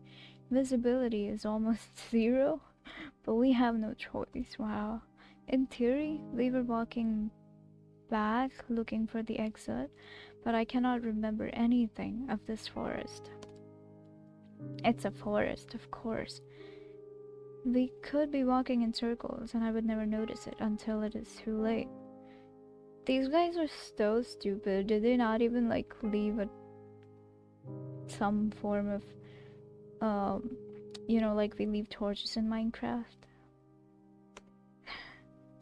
I hate the thought of it. I just want to get out of here. Suddenly my thoughts are silenced. No trail, no compass, nothing. So stupid. We hear the footsteps of someone or something. Once more, the three of us become statues, awaiting the presence to go. I hold my breath while feeling my heart beating anxiously. Damn, get away from here and leave us alone. Unexpectedly, the steps are heard closer this time. This time, they do not disappear, but rather come at us. I can't stand it. Desperately, I move my flashlight everywhere, looking for the author.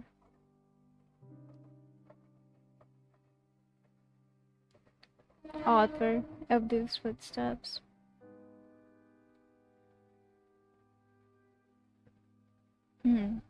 Okay. Interesting. Can't wait for it to end up a cute girl that likes to skateboard. Oh yeah, I sold love her.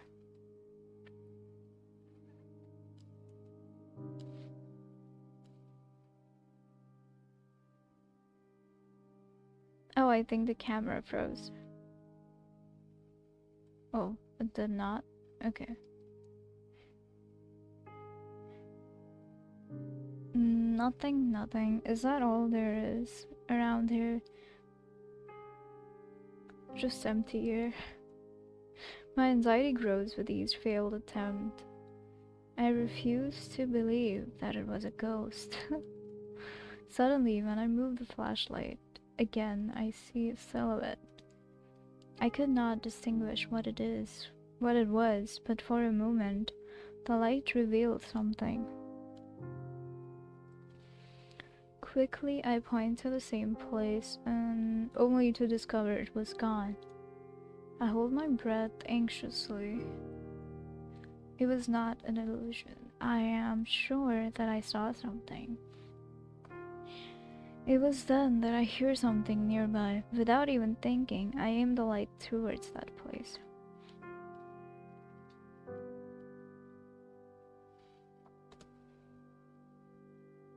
What I found leaves us paralyzed with an expression of disbelief on our face. A cat? A white cat? Not the black? Okay, a white cat with eyes of an intense red which stands before us.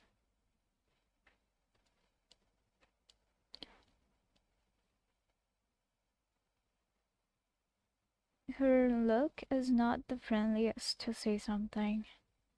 Somehow I get the feeling it's a female cat. Suddenly she lets out a thunderous meow that leaves us terrified. Nico, can you do a thunderous meow? It sounded more like a lion roaring than a simple cat. A female cat? She's single? I don't know. Maybe. The echo of her meow is heard throughout the forest, making it sound more sinister than it should be.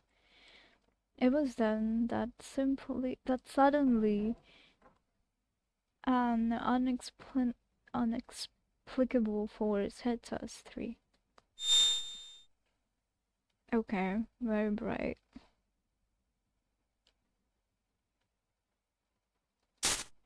I fall to the ground, and little by little my eyelids close. Oh, flashbang, yeah. The fatigue becomes unbearable. I lose consciousness on the ground of the forest without knowing what was going to happen with me.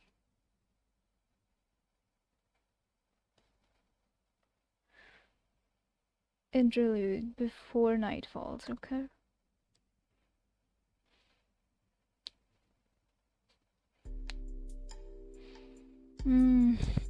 I really don't like the texting style. It is a day like any other, so normal that it was almost painful. The only special thing that could be said about it is that it's October 31st. Far were the memories when I was a kid and went out with my friends to ask for sweets from house to house. It's a bit bothersome to read, right? I don't like it. Just remembering it made me sigh. I feel nostalgic. Some things were better when I was a child, or at least seemed that way. There were some who had good costumes, whether of superheroes or monsters. The fuck? My friends and I, on the other hand, had to use our imagination. Creativity was our costume, you could say, no matter how funny it could sound. By the way, Nico, Halloween's coming up. Are you gonna dress up? I remember that my mother once painted red what the fuck?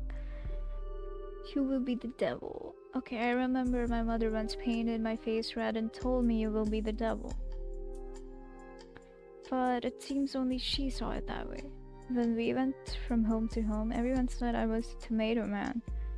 Okay. But those things didn't matter to me since we always had a good time. Did you not have horns? Oh right, Ghostface. Oh yeah, you mentioned that. Yeah, that's cool. That's cool.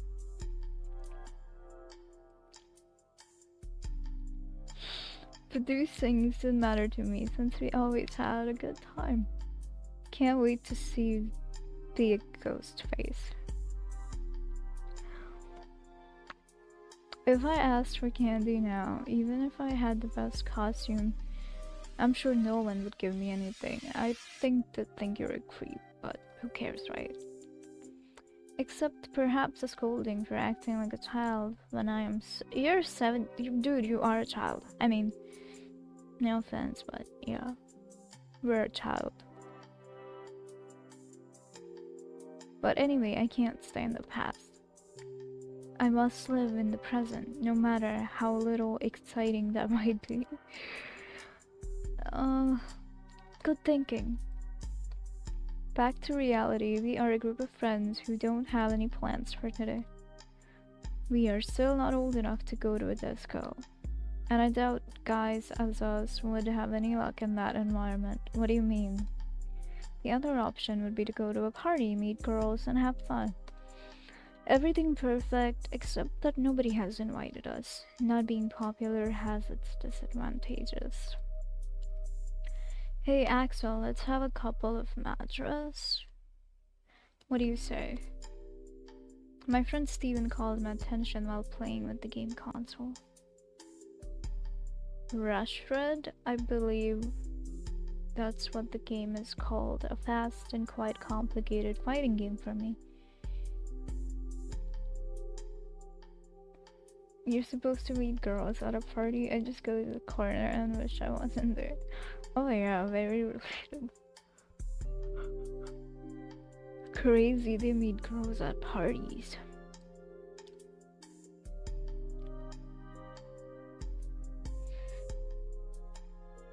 I believe. Okay, I read that.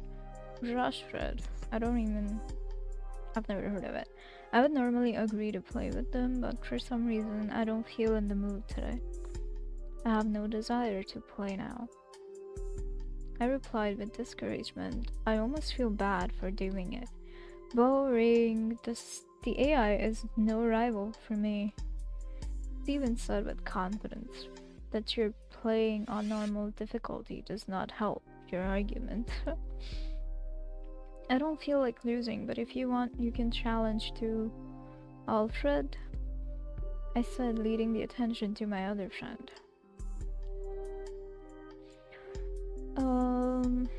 I don't know how to play that. Okay, answered Alfred, doubting for a second. He's sitting behind the PC, but it seems that he isn't doing anything interesting. The screen only shows a lot of text. I think he's in Wikipedia. Hey, don't you have something more fun to do? I asked with discouragement, without even thinking of what he was reading. Alfred looks at me, surprised. The actual problem of society is that people are not interested in discovering their history. I mean, the world is ending, buddy. Learning about history isn't gonna do much. Let's focus on hospice. He is one of those pseudo-intellectuals always looking for any rare information to appear smarter than others. Okay. When we forget our past mistakes, we are doomed to repeat them. Well, if you're too focused on the past, you still make mistakes in the present anyway, so. He added later, what are you talking about? This village is small and its story is not interesting at all. Nothing outside of the normal. Focusing on the past too much is bad, I know, right?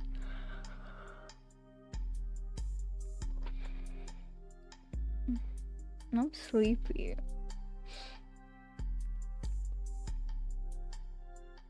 Nothing has ever happened in it. I heard that yawn. Don't mention it, okay? Alfred laughs mockingly after hearing that. Your ignorance is worthy of praise. He pauses, filling his chest with pride. The very fact it is a small town is the reason it's can you just go on to the plot, bro? Did you know that 20 years ago on this date a man disappeared? So, what about it? I asked without being impressed. You know what? I'm not gonna speak these words. Fuck you. As I thought, you don't know the history, despite living in this very place. There is a legend behind the disappearance. That is what I was reading. After listening to him, I looked back at the computer screen with curiosity. Come on, read this and learn a little. Oh god. Town of Abingdon, Oxford Shrine Country, 1994. I came to this town with only 4,000 inhabitants to support them in an investigation. Through this, and never in my life have I seen something this strange. I won't say your typical detective-ish nonsense that I have seen thousands of strange things in my life. I have seen many crimes, yes, some difficult to solve, but all of them were human. Even if you don't know how they managed to perpetrate the crime, you know that they are people like anyone else. In this case, I don't think I'm able to say the same thing. Through this, that I can't understand what happened.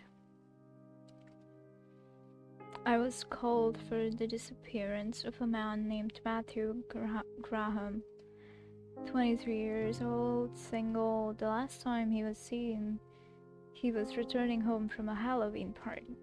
He had drank alcohol but was still sober. At least that's what the witness said. Anyways, this is not something which can be explained with a simple drunkenness. He apparently got lost on the way home and decided to enter the forest called Oakwood. It had rained yesterday, so the ground was wet and muddy. We could easily find his traces, which were leading deep inside the forest. Apparently, he walked for 3 hours before stopping. I say stop, but through this, we don't know what happened then. The tracks suddenly ended up in a clearing in the forest. That's all.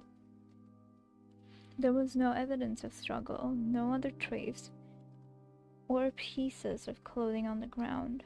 There was no blood, no more footprints, or anything else.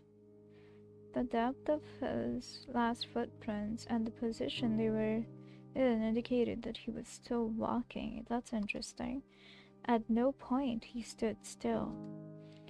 It was as if he had vaporized into thin air, with all his clothes in the middle of his walk. Obviously, I can't believe such a thing, but I can't give another explanation. The only thing I remember is that near the footprints I sensed a faint smell of rot. However, there were no animal corpses nearby. It is ridiculous to think he suddenly started to decay and became earth.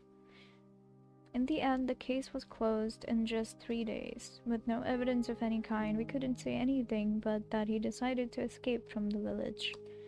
However, while officially there was no more to do, I couldn't sleep in peace. Thinking about what could have happened to him took away my sleep. In my mind, I thought all sorts of theories, like maybe everything was a plan developed by Matthew, but in the end they all seemed impossible. I decided to investigate more on the issue. I searched the town for similar stories, and to my surprise, I found 4 more. All young men. The story was always the same. They all walked into the forest alone, disappearing without trace. Even more curious is that all of them disappeared on the same day, October 31st. But there is more. A detail that completely eliminates the possible that there is a killer or a kidnapper behind this, and that is the separation of the ears. Roger Bacon disappeared in 1924. Mitchell Smith, 1867. Jason Black, 1813. And the worst of all, Oswald Taylor disappeared in 1707. It simply couldn't be possible. My curiosity led me to dig deeper. I thought that the answer may be in the past of the forest. It was then when I discovered what seemed to be a simple and boring forest actually had a great story. Before it was called Oakwood or Oaks Forest, the place was called Witchwood. The word witch has huge similarity with witch. It is literally witch. Taking into consideration that it is an old name and language changes over time, that indicates that it was the forest of witches. Apparently, more than 400 years ago, people of the village believed witches lived in the woods. I mean, it's Halloween. It's a stretch for those ears separation to be related at all, even.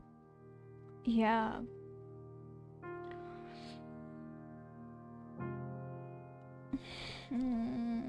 This is getting boring. I don't want to read. Unfortunately, wait, what? Apparently, more than 400 years ago, the people of the village believed witches lived in the forest. Unfortunately, almost all the information is already lost.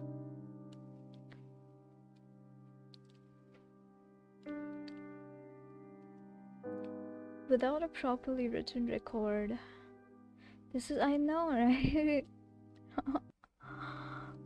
I just know that with the change of religion to Christian, people stopped seeing the witches with good eyes and began to hunt them. Apparently, the last one before that cast a curse on the forest, which even today should continue to exist. Anyway, obviously, I cannot accept something like that as the answer. In the end, I have no other choice than accepting that each of them escaped from the village using the legend of the forest to make it look like it was something supernatural. Oh. Oh, okay.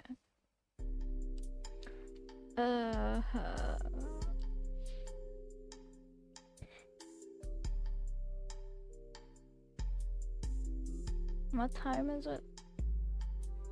How long do I have? An hour? You know what? Okay. How do we feel? Wow, my throat.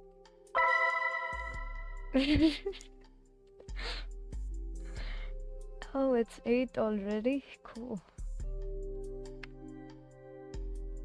I'm gonna get out of this game. I'm done. Drink some water. Yeah. How do I... oh, okay. We're gonna play the horror game, maybe? Maybe, I'm not sure.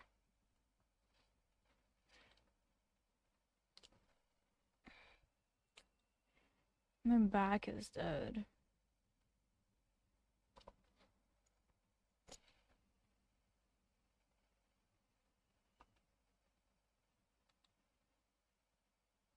So I can either play this or do Missing Stars and the fully voiced story.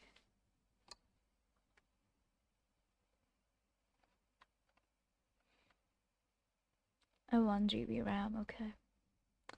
Well, let's hope I don't crash. I mean, it should be able to handle 1 GB.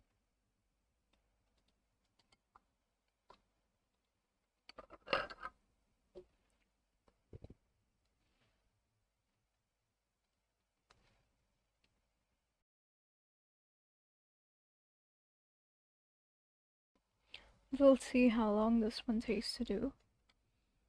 I think...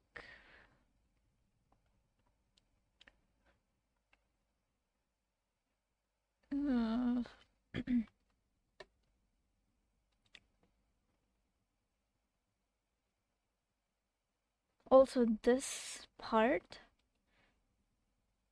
unfair, just unfair. Why would you do that?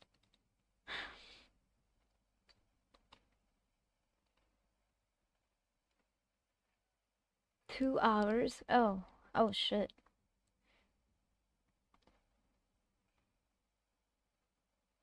Okay,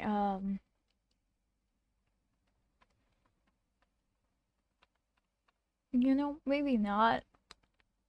Seems like that. Nah, not an hour, more than an hour. Maybe there's another short game.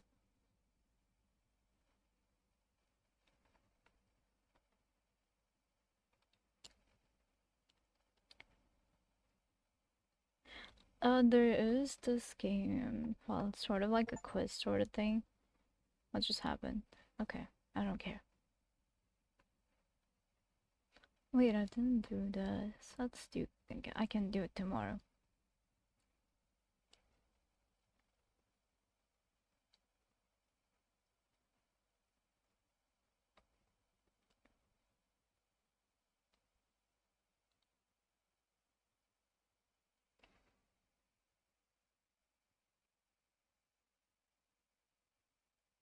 Let's do this.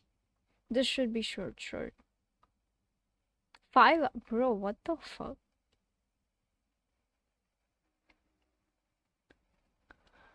Okay, it should be short though. 5 hours? God damn it. Seems like about an hour. Oh shit, I can't do that. 4 GB RAM. Never mind. No wonder I didn't have that in the option. Someone really liked that game. Yeah.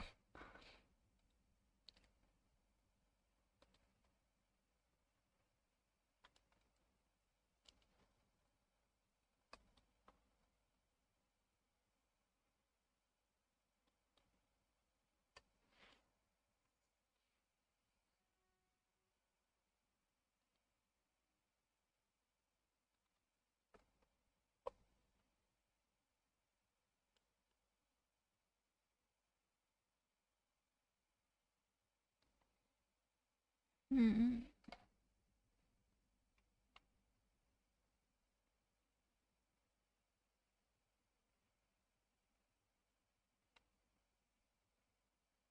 I want something short. Come on.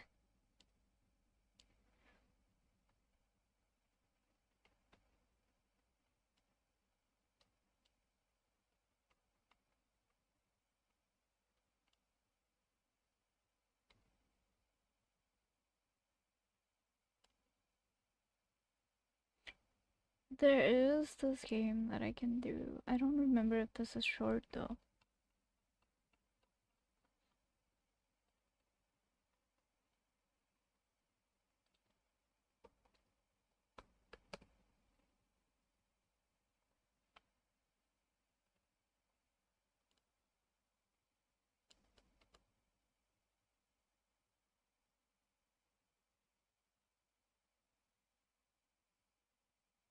$5 and 30 seconds. Okay.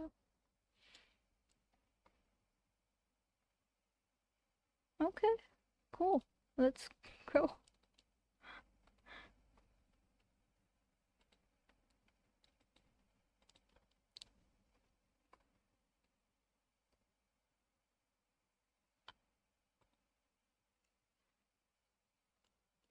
$5 down. That's so quick. I know, right? But let's see what that's about. And if it takes me 5 minutes.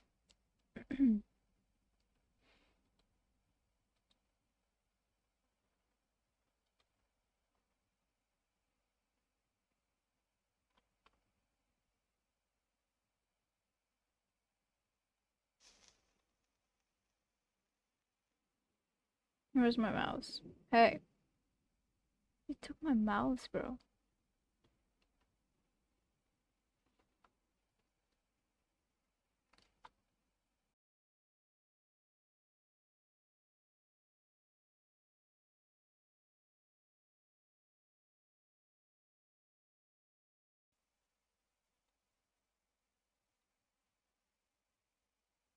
Oh yeah, let me do this too. What? Oh, okay.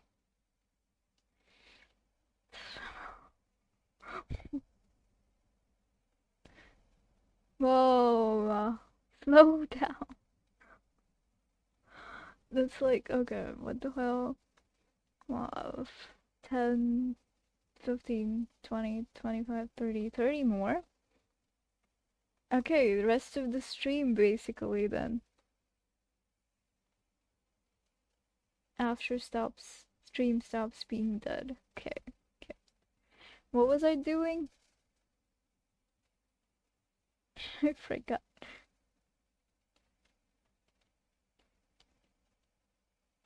Wrong. Okay.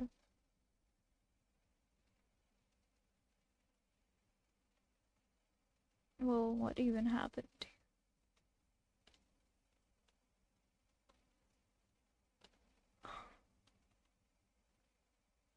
I did not know that the the ghost extension actually added a moving ghost. That's crazy.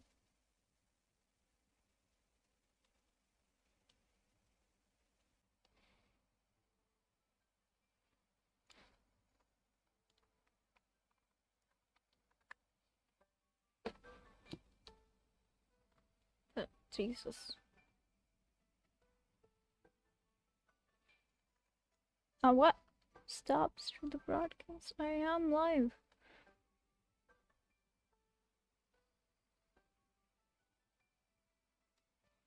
It says I'm live here.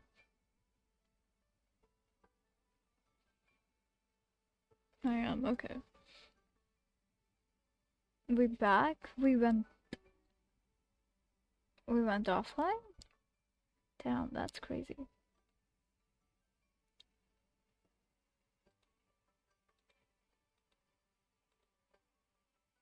Yeah, it died for a bit. That's crazy. Oh god.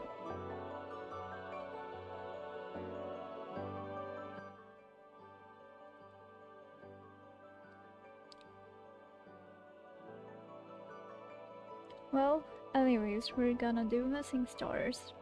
Finish Annalise finally. Hopefully.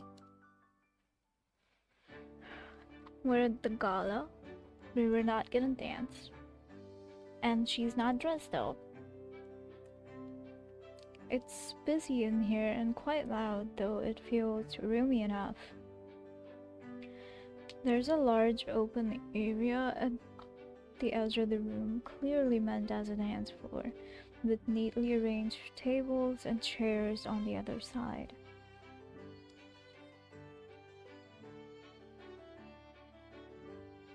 A small stage plays host to a few musicians who are currently playing a simple waltz.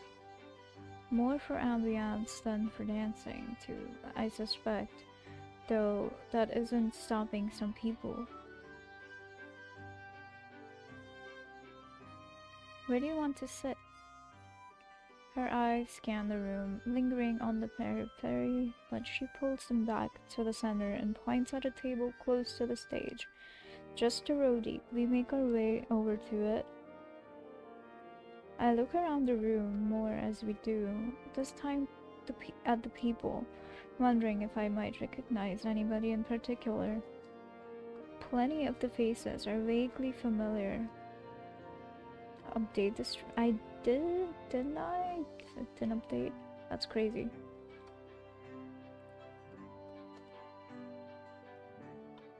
Thank you for letting me know.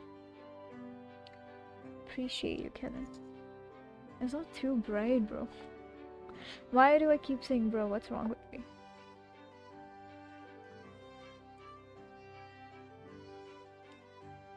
Bro. I've gone crazy. Also, yeah, I am getting toxic lately. So, yay.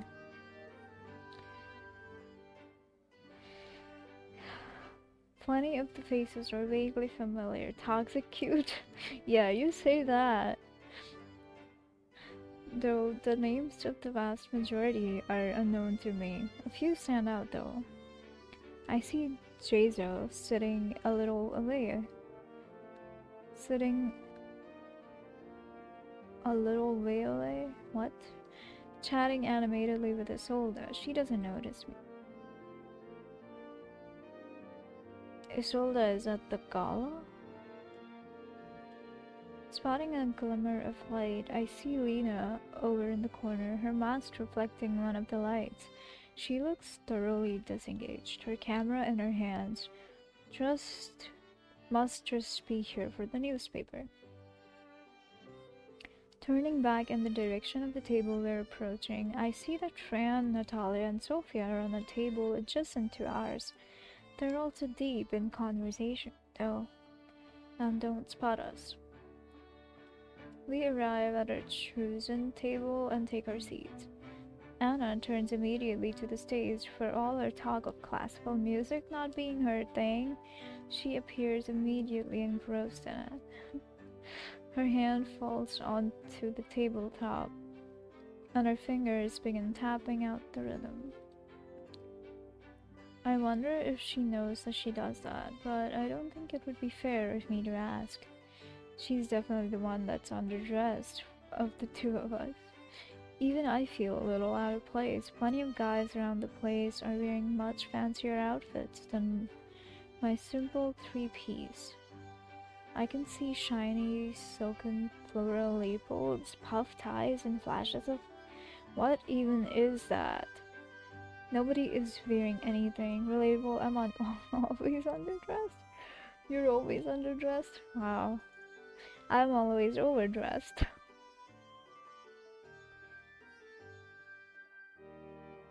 Nobody is wearing anything as casual as Anna, though. We'd balance out. Yeah. That said, she doesn't seem to care. Her attention is on the music and not on anybody around her. She could even have forgotten I was there with her, judging from the look on her face. Do you know any of the people who are playing? Why? Why so much words? I fucking hate you. Judging from her reaction, a slight start as she looks around at me. She had indeed forgotten I was there. I don't mind. I was sure she'd be much more nervous, so this relaxed demeanor is a positive. She smiled as her eyes meet mine, sending an unexpected precision over me. What was that? I said, do you know any of the musicians up there? Oh. She turns back to the stage, peering at the players, and points to one of them. The girl on Moela is Agatha, and the cellist is called Jay, I think. I said a couple of words to them once last year. Oh. Oh yeah? What were they? No, I think. What? Both of them? Yeah, they asked me if I wanted to sit in on music club session, see what it's like. And you turned that down? She gives me a withering look. Damn, I did really go offline. Twist alerts, be alerting.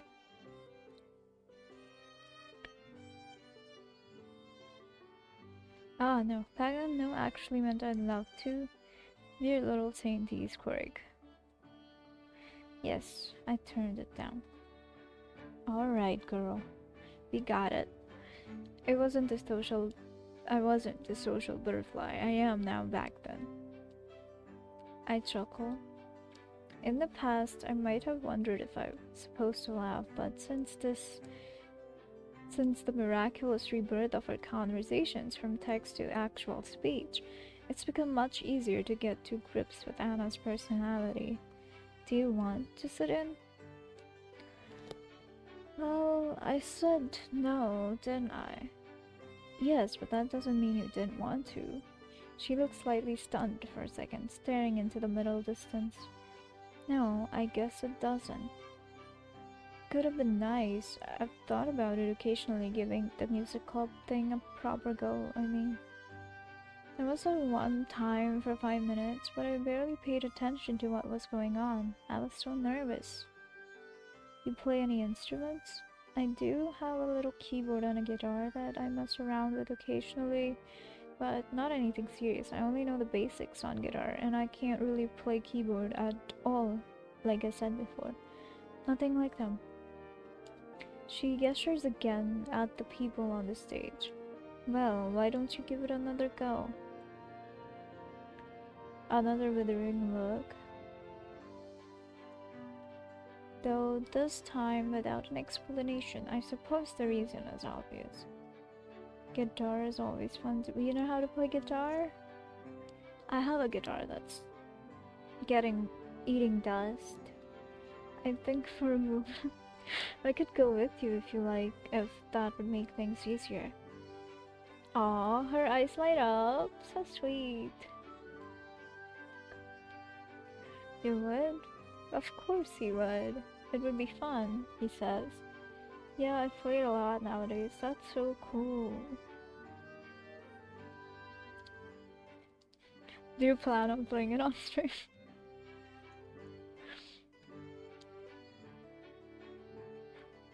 She looks joyous for a moment, her gaze focused on the middle distance again. Though this time her mind is clearly alive with possibility rather than shock. Sweet. After a second, though, her expression turned skeptical. I don't know if they'd have a slot for a harmonica player. You don't play anything else, do you? No, definitely not. I scratched the back of my head. I can't even whistle, really. You can't whistle? I could. It'd be hard to set up for audio for me. Makes sense, makes sense. One day, maybe. How old are you again? 18. How do you get to be 18 without learning to whistle? That's a good question. I guess it never came up. Okay, I'm teaching you how to whistle. You just... But Anna is cut off as a couple of loud tapping sounds come from the speakers around the edge of the room. The musicians had stopped playing without us noticing. Oh, hi, Bosworth. We both turned to the stage. Bosworth is up there at the mic. Later, Annalise smiled silently to me as Bosworth begins to talk. Students and esteemed guests, it's my particular honor to welcome you, blah blah blah, blah blah blah. Just blow! I blow hard through the O that is my mouth. What? Trying, but nothing happens. Anna looks highly amused, shaking her head. Well, interesting. Very interesting.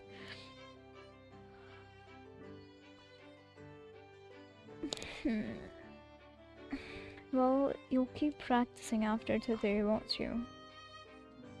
This is an important life skill. Is it? Is whistling really that important? I can't make any promises.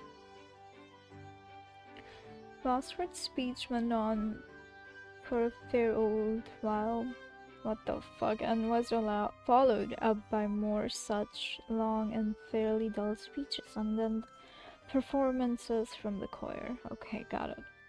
Such an important skill? You think so too? Okay, interesting. Kaya's solo was quite spectacular, even I could tell, but after that it got a little dull. A few students, Ella most certainly among them, seemed to enjoy it and were enraptured the whole way through. Most, though, looked quite disengaged, and I'm sure I heard a snore coming from the direction of Fran's table at one point. Fran, I swear. Not really, I can barely whistle. Really? You can't whistle?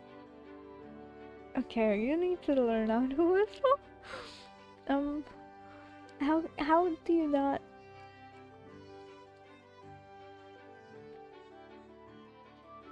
Okay. Most, though, okay, I read that. Once the speeches thankfully subsided, Anna jumped right into the apparently inevitable task of teaching me how to whistle. I can, just not that well. Really? Okay, you gotta do that on stream. She purses her lips and produces a single loud clear note. Ooh. Witchcraft.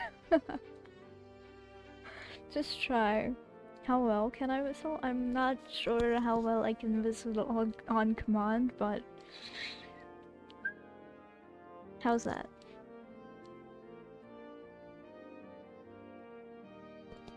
Wow, you could not even get it. What the hell?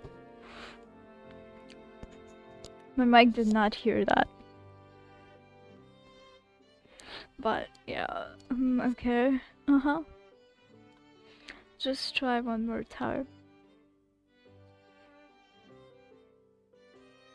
Okay. I pursed my lips in turn, and I heard a tiny bit of it. Sounded alright. Thank you. Must have heard better now? I don't know. No, not better. Never mind.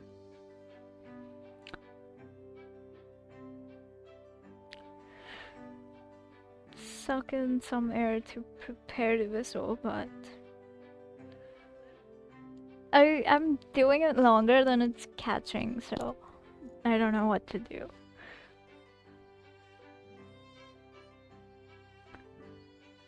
but to my surprise, the inhalation produces a loud note of its own. Yeah. I don't go around listening to people whisper that often, so...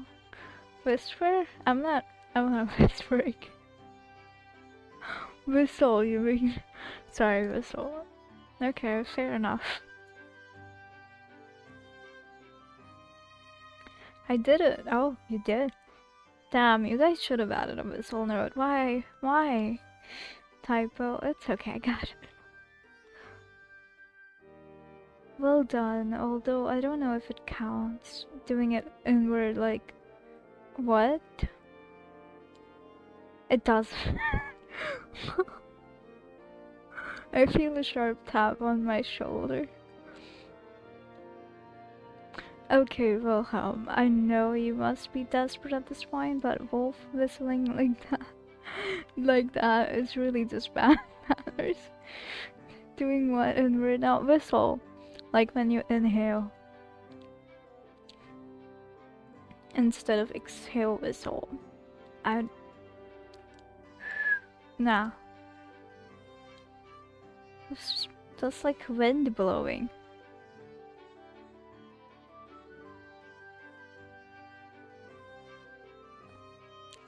Fran was I don't know how to do that. The inward or outward, I guess both. It's okay. It's okay.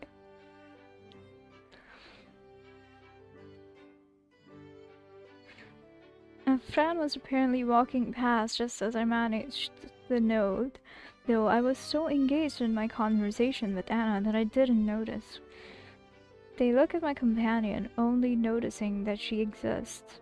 Ah, perhaps not so desperate as I thought. They grin at me slyly, then pull out a chair and take a seat at our table. How are you, Annalise? She steels herself for barely a moment.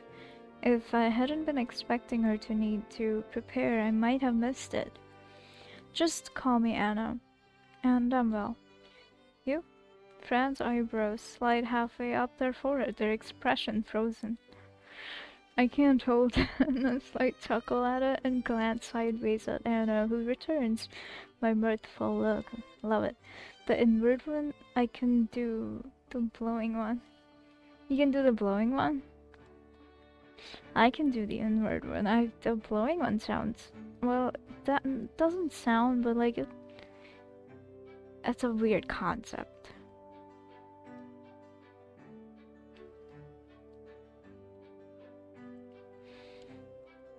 Fran recovers after a moment, looking slightly bashful, an unusual emotion for them, I guess. Yes, well, it would certainly be worth. But Anna, this is quite unprecedented. Worrying that they might be about to make a fuss over Anna's newfound voice, I try to give Fran some sort of a signal to shut up, but in vain, for they continue without looking my way. You here with a boy like this? They lean in slightly, stage whispering into Anna's ear, but simultaneously winking at me. You could do better, love, I'm sure of it. Anna smiles, then playing along. Oh, nods resignedly. Not at such short notice. Huh? Fran coughs. Ah, delightful, delightful. This is just mean, I know, right? Oh, Eric, old sport, it's all in good fun. But then they turn back to Anna and theatrically mouth, it's not. Are you here with anybody? Me? Oh, no, not worth it. You can have too much fun at one of these things as a lone wolf. Having to drag someone around would ruin it. Not that I mean to criticize the choice you two have made. As Fran finishes blustering, the musicians on the stage strike up another tune. How long is this going to take? It's not one I have much of. You know, I expected to finish this 3 streams before, but it's still not finished. It's crazy. Anna's story is like the longest of them all.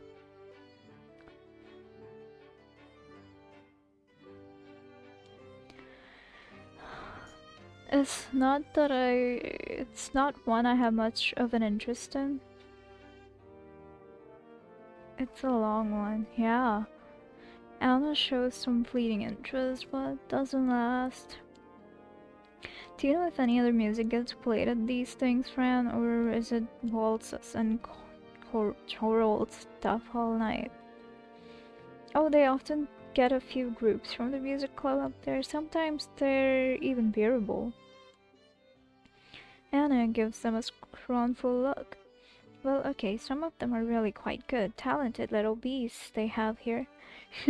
I, I imagine they'll get a different group on stage in just a minute. Something a little less traditional once the parents have started to leave, usually. I take a quick look around the hall. It's still very full, but I can see a few empty seats, and there's definitely less of middle-aged presence. Okay, I must circulate, but it was ever good to see you two. Really lovely to see you here, Anna. I don't think I've ever heard them so gracious. Yeah. See you later, maybe. Fran nods and departs, sucked quickly out of sight into the crowd. A minute or so passes. I forget what we were doing before Fran turned up, but it's no big deal. You guys were whistling. I feel no pressure to make conversation, sipping my drink instead.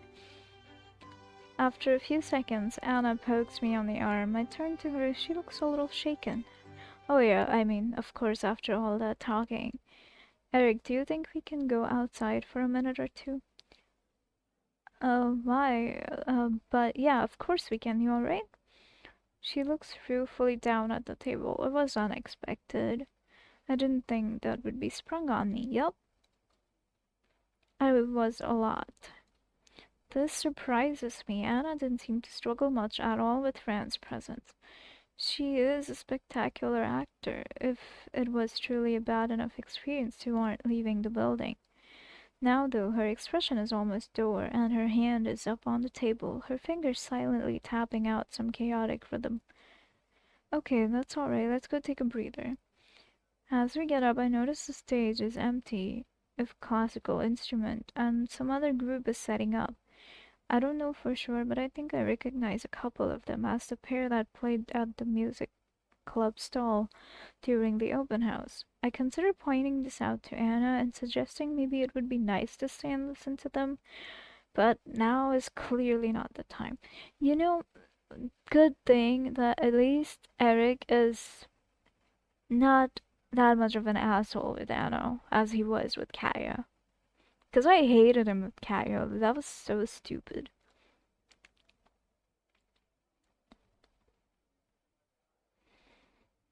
And you just know you have issues when you start getting triggered by a book, a character in the book.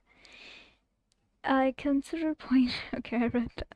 Anna straightens up, and I start slowly forging a path through the crowd, with Anna following close behind. It's a bit of a battle. I don't know how Fran managed to sink into it quite so fast. More than a minute of squeezing past people and almost spilling drinks. We've dug blah blah blah. She is behind her. The group unlooks to 5 people, start playing blah blah. It's a bright, chill tune. A huge difference from the waltz being played before. Anna stops in her tracks. Oh, her mouth forming a small circle. Ooh. Oh, he was so dumb with Kaya, right? Thank God I'm not the only one, because I felt like I was being extreme. Guess I wasn't. I glance down. The fingers on her right hand have already found the beat and are tapping it out on her thigh. Aww. In a way that's hard to describe. Her face changes. It lights up. She turns to the stage, gazing at the players. Music is therapy, huh? Snapping out of it after a few seconds, she turns to me. Fuck it. We're going over. I feel the joy she does, my apprehension evaporating. Okay. We approach the stage, this time with Anna leading the way. There's already a larger crowd gathering there than there was for the classical music. It's an unusual piece of music to dance to, but there's a beat there, and as we approach the dancers, the vibe of positivity is infectious. Anna stops at the edge of the dance floor. I pull up alongside her, shoulder to shoulder, or elbow to shoulder. You did not have to mention the height difference, bro. It doesn't look as though she isn't interested in going any further, but that's okay. Oh my god. Look at them. They're so cute. I watch as she stares avidly at the band, bobbing her head a little in time to the music. So cute. Her red hairband and his red glasses.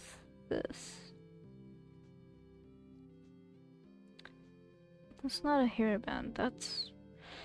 I forgot. Never mind. Never mind. She looks at me and smiles, but then back to the band, can't keep her eyes off them. Her eyes sparkled, reflecting the light of the stage. She isn't crying, but her eyes are suddenly a little wet. My heart flutters. I glance back at the stage occasionally, but it's hard to take my eyes off Anna. Aww. Does this make me creep? Now shut up. Baby, I feel like I can't miss this moment. She bumps into my upper arm. I realize she's now swaying a little from side to side in time with the music. I join her. Fuck it indeed.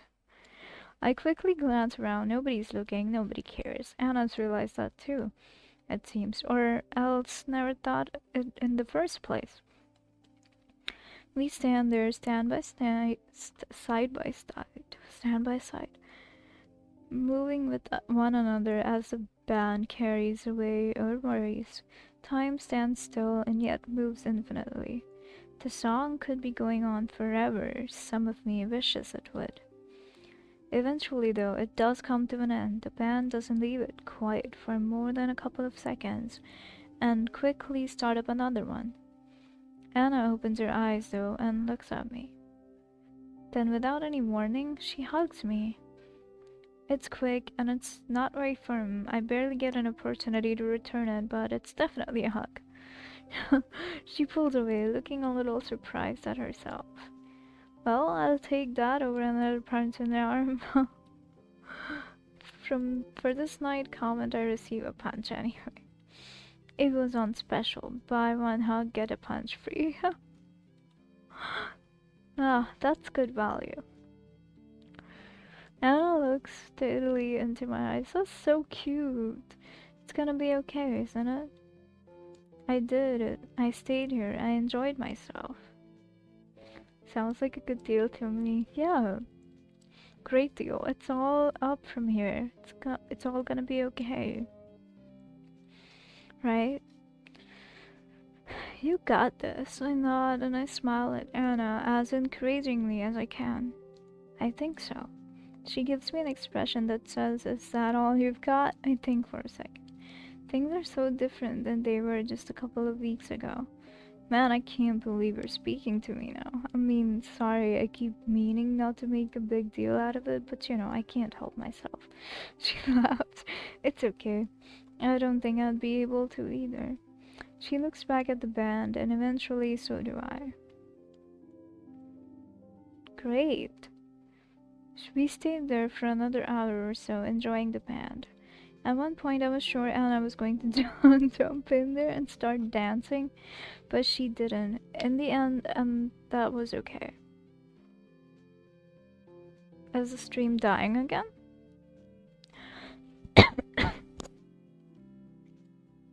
Okay, no.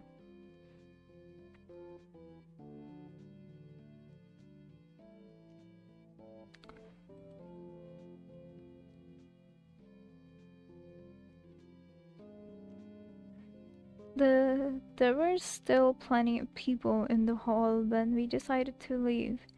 It's not especially late, but it feels as though Hours have passed. It's so cold. Sorry about the silence. I dissociated. I'd given Anna my jacket, being chivalrous, young lad that I am, but it's quite thin and it is bloody cold. She turns to me and shivers a bit. I'm so glad I did that. Thank you for. Hey, don't thank me. You did it. Nothing to do with me. She smiles. Oh, that's very sweet, but I wouldn't have done it without you. Hey, you never know. Maybe you would have found some other guy with a bum leg and no identifying features other than an inexplicable love of climbing mountains. She balls her hand into a fist makes to punch me. Don't make me ruin this moment. I laugh and she drops her hand back to her side.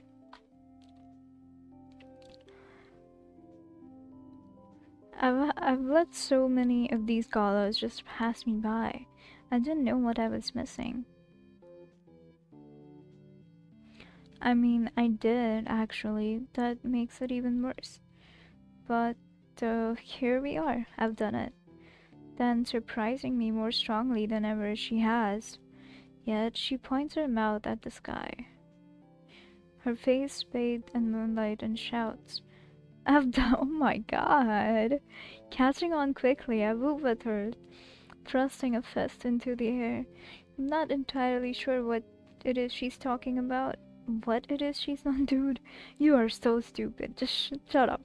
But now's not the time to ask. It barely enters my mind. How can someone be so smart and so stupid at the same time? I don't get it.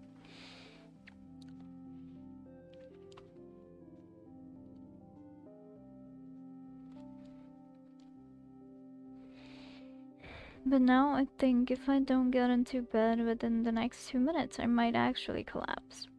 Just being around people is exhausting, let alone interacting with them. How do people do this every day? Girl, I don't know. God knows, but hey, you're on your way to doing just that. You know what? Maybe that's why I'm getting toxic. College interaction. But no, these ones always make me toxic. Oh no. She shakes her head. Not every day, maybe a couple times a week in a year or so, right? I laugh, and so does Anna, trailing it off with final tea. Good night, Eric. I mean it. Such a good night. She turns and disappears into the dormitory, giving me one final small wave as the silver of light spilling out from the double doors disappear. As I turn and walk towards my dorm building, I can only hear one thing echoing in my head. It's gonna be okay, isn't it? We did it. It's gonna be okay. Reassure Anna that it's gonna be okay. Got it. Now only Isolde is left.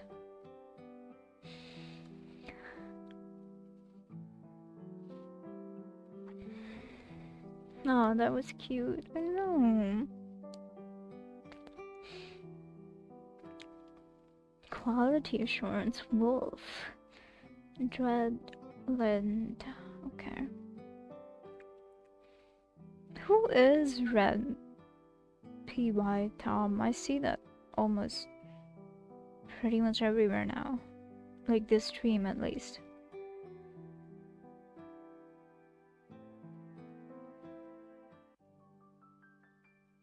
I like the credits music.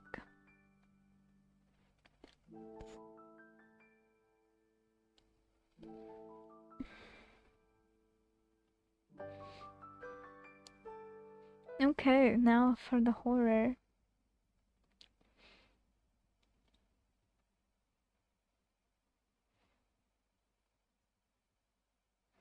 I think after the horror part, I will be ending the stream because it will be 8 hours, I'm pretty sure. Let me change this thing.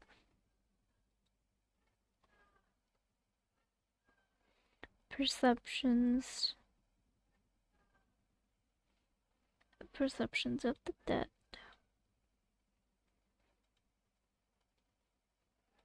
It'll be 8 hours and you're happy. Yeah, and I'm happy.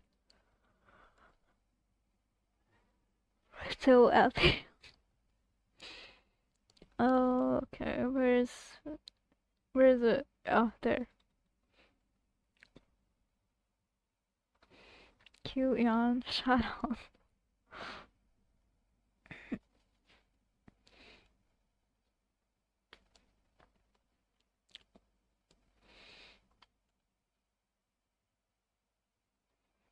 Thank you, though. I thought I changed the category. Why is this happening? Perceptions of dead.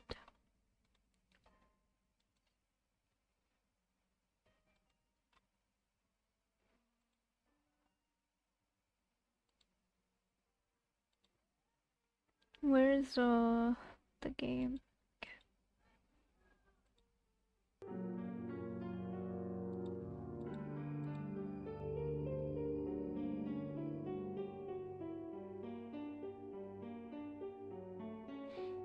Hmm.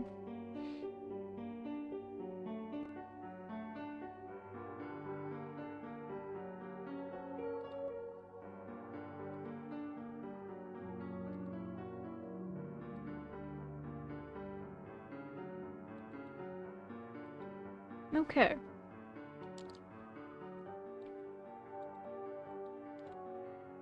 Let's go.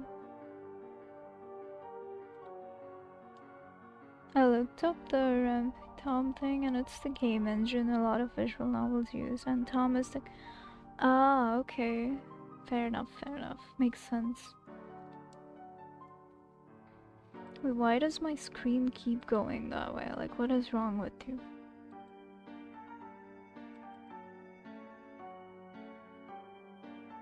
And maybe I should put that somewhere else. The... Oh. Maybe here. I don't know what I'm doing, but let's go.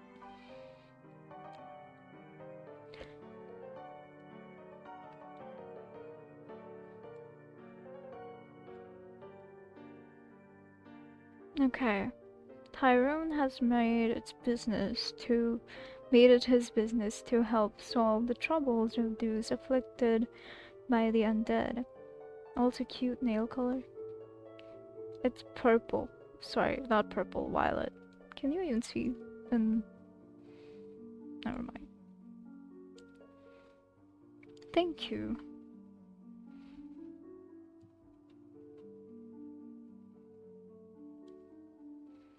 I feel like it looks more like black, I can't tell. But it is violet.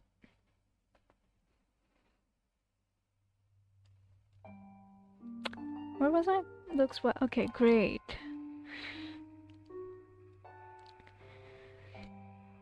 Afflicted by the undead, but what seems like a case of a haunting may find him risking more than his life, but his way. I don't know, the English isn't Englishing here, but whatever.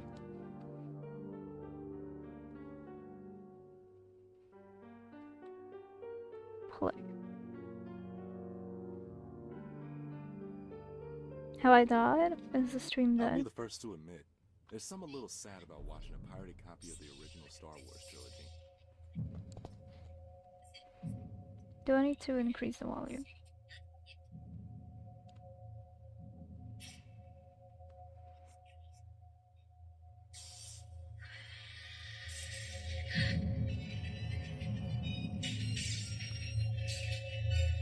Yeah, a little grammar error on that description, but we good, yeah. It's been out for as long as I've been alive. You'd think I'd own a legal copy by now. You don't? But really, where can you find a legal copy nowadays where Greedo shoots first? I have no idea. Nowhere. It's a sad fact of life.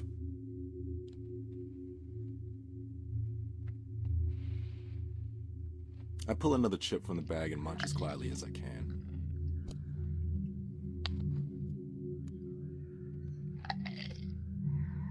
I have the volume way down so I can hear the rest of the house easily. The crunching of the chip is almost loud enough to drown out Hans' rant about the No, I Falcon's want to eat speed. chips. Damn, I'm hungry. My eyes dart up to the girl on the ceiling. What? She's still staring, wide-eyed, her pupils dilated, and her claws clicking rhythmically at her sides while she sits watching me.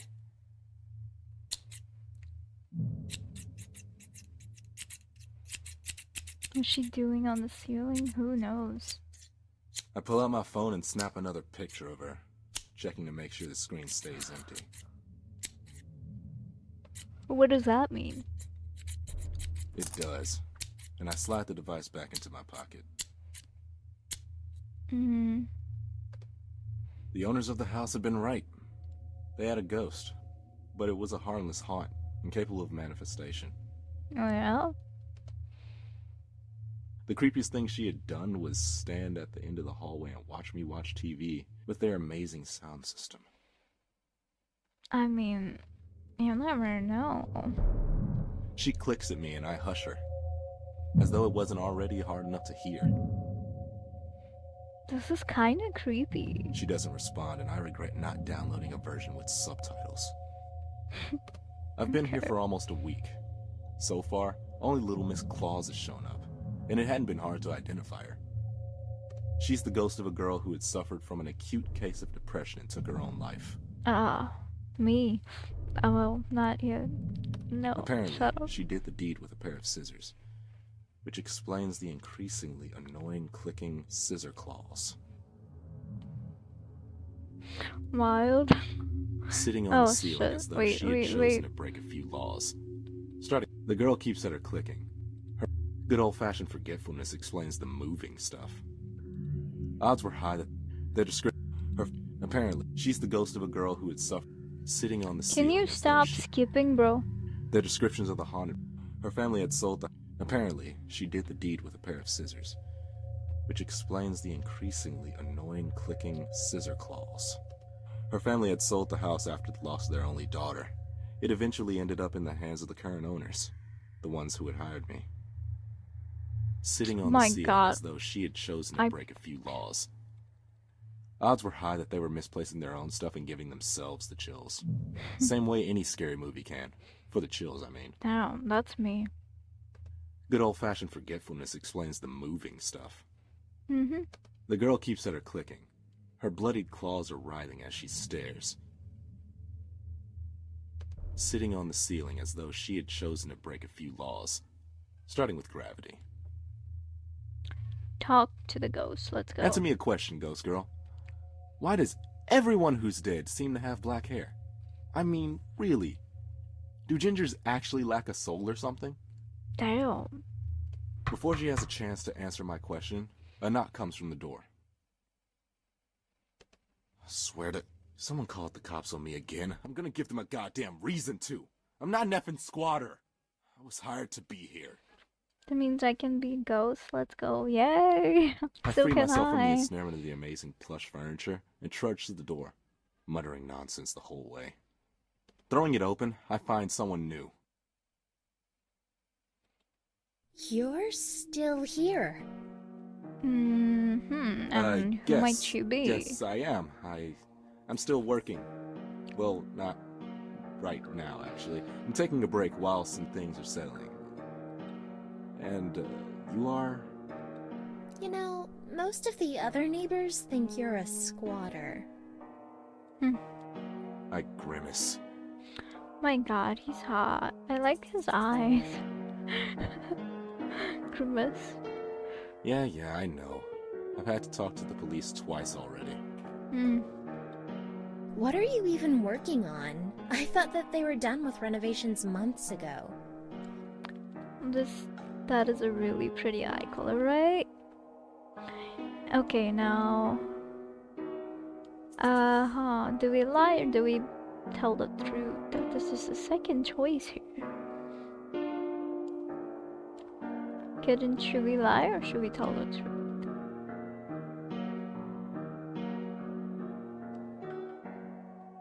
She looks evil, so I'm guessing lie. Truth, wanna see your reaction. Let's go. Yeah, like I'd do something as psycho as that. The owners reported some odd noises. Creaking, groaning, rattling. The kind of noises you don't want to be hearing in a newly renovated home. The thing is, their contractors haven't been able to identify the source or even replicate the issue when on site. I do construction. I'm in between jobs right now, so they're hiring me to stay here until the issue occurs and use my expertise to identify and resolve the problem. That sounded pretty believable, not to mention oddly close to the truth. It'd have been enough for the police both times before, after all. Well, that and a Skype chat with the actual owners. Uh-huh. That makes sense. So, what, you're sleeping on the floor waiting for the noises they were reporting? Pretty I don't have to much. sleep on the floor, considering it's fully furnished. You don't think it could be the ghost that's rumored to haunt this place? I force a snicker, and she immediately flushes. Yeah, I'm not the superstitious type. Everyone knows ghosts aren't real. Everyone was wrong, of course, but I wasn't going to admit that right now. Look, I didn't... Though if it's a long-standing rumor, it might have been something to do with the foundation.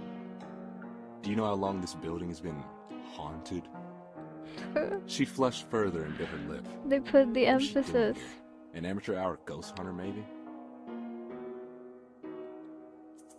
I don't know. At least 10 years. That's when my family first moved in over there. She points to what was, more or less, a mansion across the street and a few houses down. Not that any of the other houses were less impressive. This was kind of a high-end neighborhood, which was a large part of the reason I had met law enforcement twice already. I suppose I'll have to go back at it again with my level. See if I can find anywhere that may hide a seam in the foundation. Oh, I like this game. Me too. Do you need help? I love this game. Okay, I do, seriously, yes, what was I her do need deal? help. What? Maybe she's the ghost. No, I've got it just fine. Oh, okay. Well, it was nice to meet you. You too, kid. She stands there watching with the eyes of a puppy as I close the door on her. I look back to the clicking ghost on the ceiling and realize that I got more heebie-jeebies from talking to that girl than I did watching movies with a ghost hanging above my head. Okay, I nearly buddy. jump out of my skin as my phone goes off. The ringtone clearly indicates it's to my work number. Okay. Looks like I have another job after this one, Snippy. Oh, yeah, crazy. She clicks the I same as know, she had right? before, unresponsive to my attempts to converse with her. Maybe her clique started the attempts to communicate. Which is a good thing. It means she's a passive hunt. No need to gank her. She'll fade naturally. This is so supernatural. Supernatural, like. I answer my phone and wait for the words. There's a moment of silence. Is this the boy in the Dylan's house? What the hell? I recognize the voice immediately. I hang up. Her knock follows not a moment after. I heard your phone ring. You answered at exactly the same time.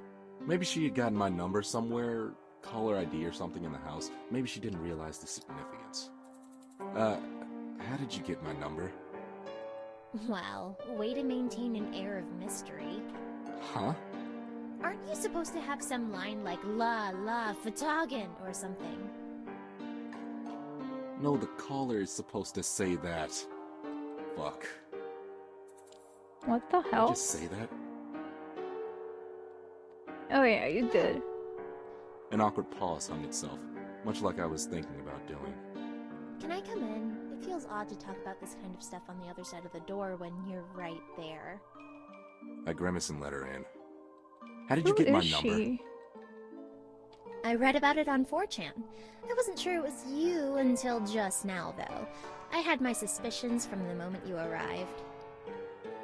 Someone posted my number on 4chan? What even is that? She a fan? Oh, yeah. You're nothing like I imagined from the urban legends, though. Urban Legends is real, so. What, were you not expecting a black guy? Well, I was expecting someone tall and dark, so I suppose I was right in a sense. Oh, that's brave. A race joke. Why are you making it about that? Right. Because I'm hoping it makes you feel uncomfortable and you'll leave. So, is it true? Is anything here? I almost turned to check on the girl in the ceiling, but maintained my gaze. Nothing that the tenants have to worry about, it would seem. That's an evasive answer. Will you leave if I give you some information? Yes. Well, maybe. It depends on what you 4chan tell is me. mostly unfiltered anonymous. Oh. Okay, makes sense.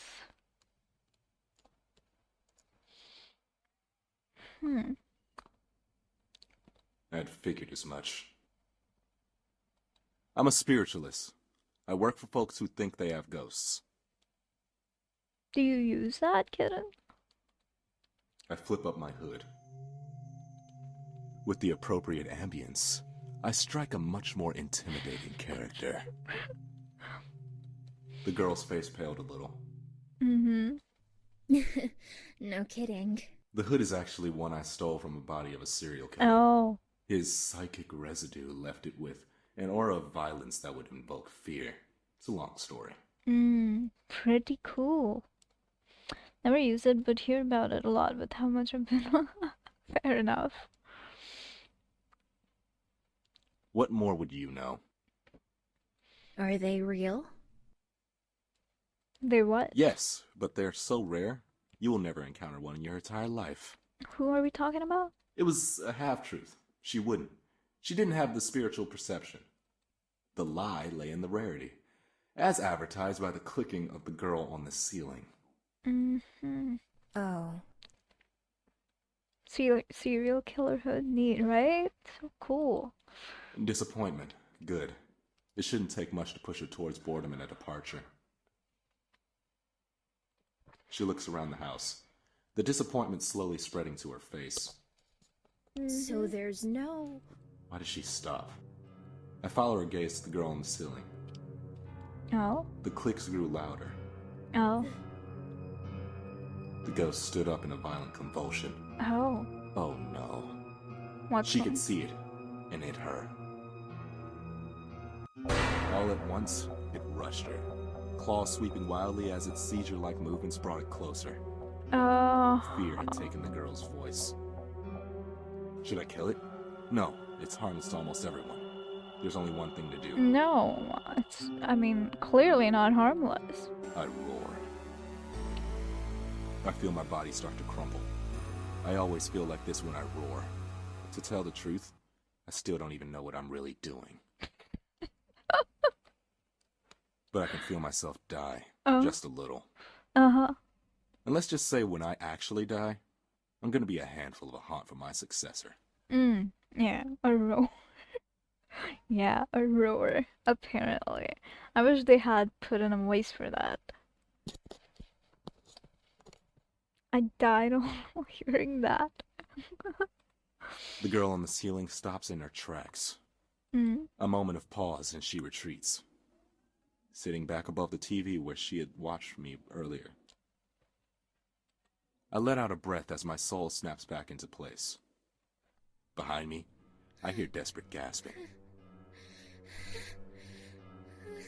Great, maybe a panic attack will scare her off. Slowly she raises her arm. I follow the finger.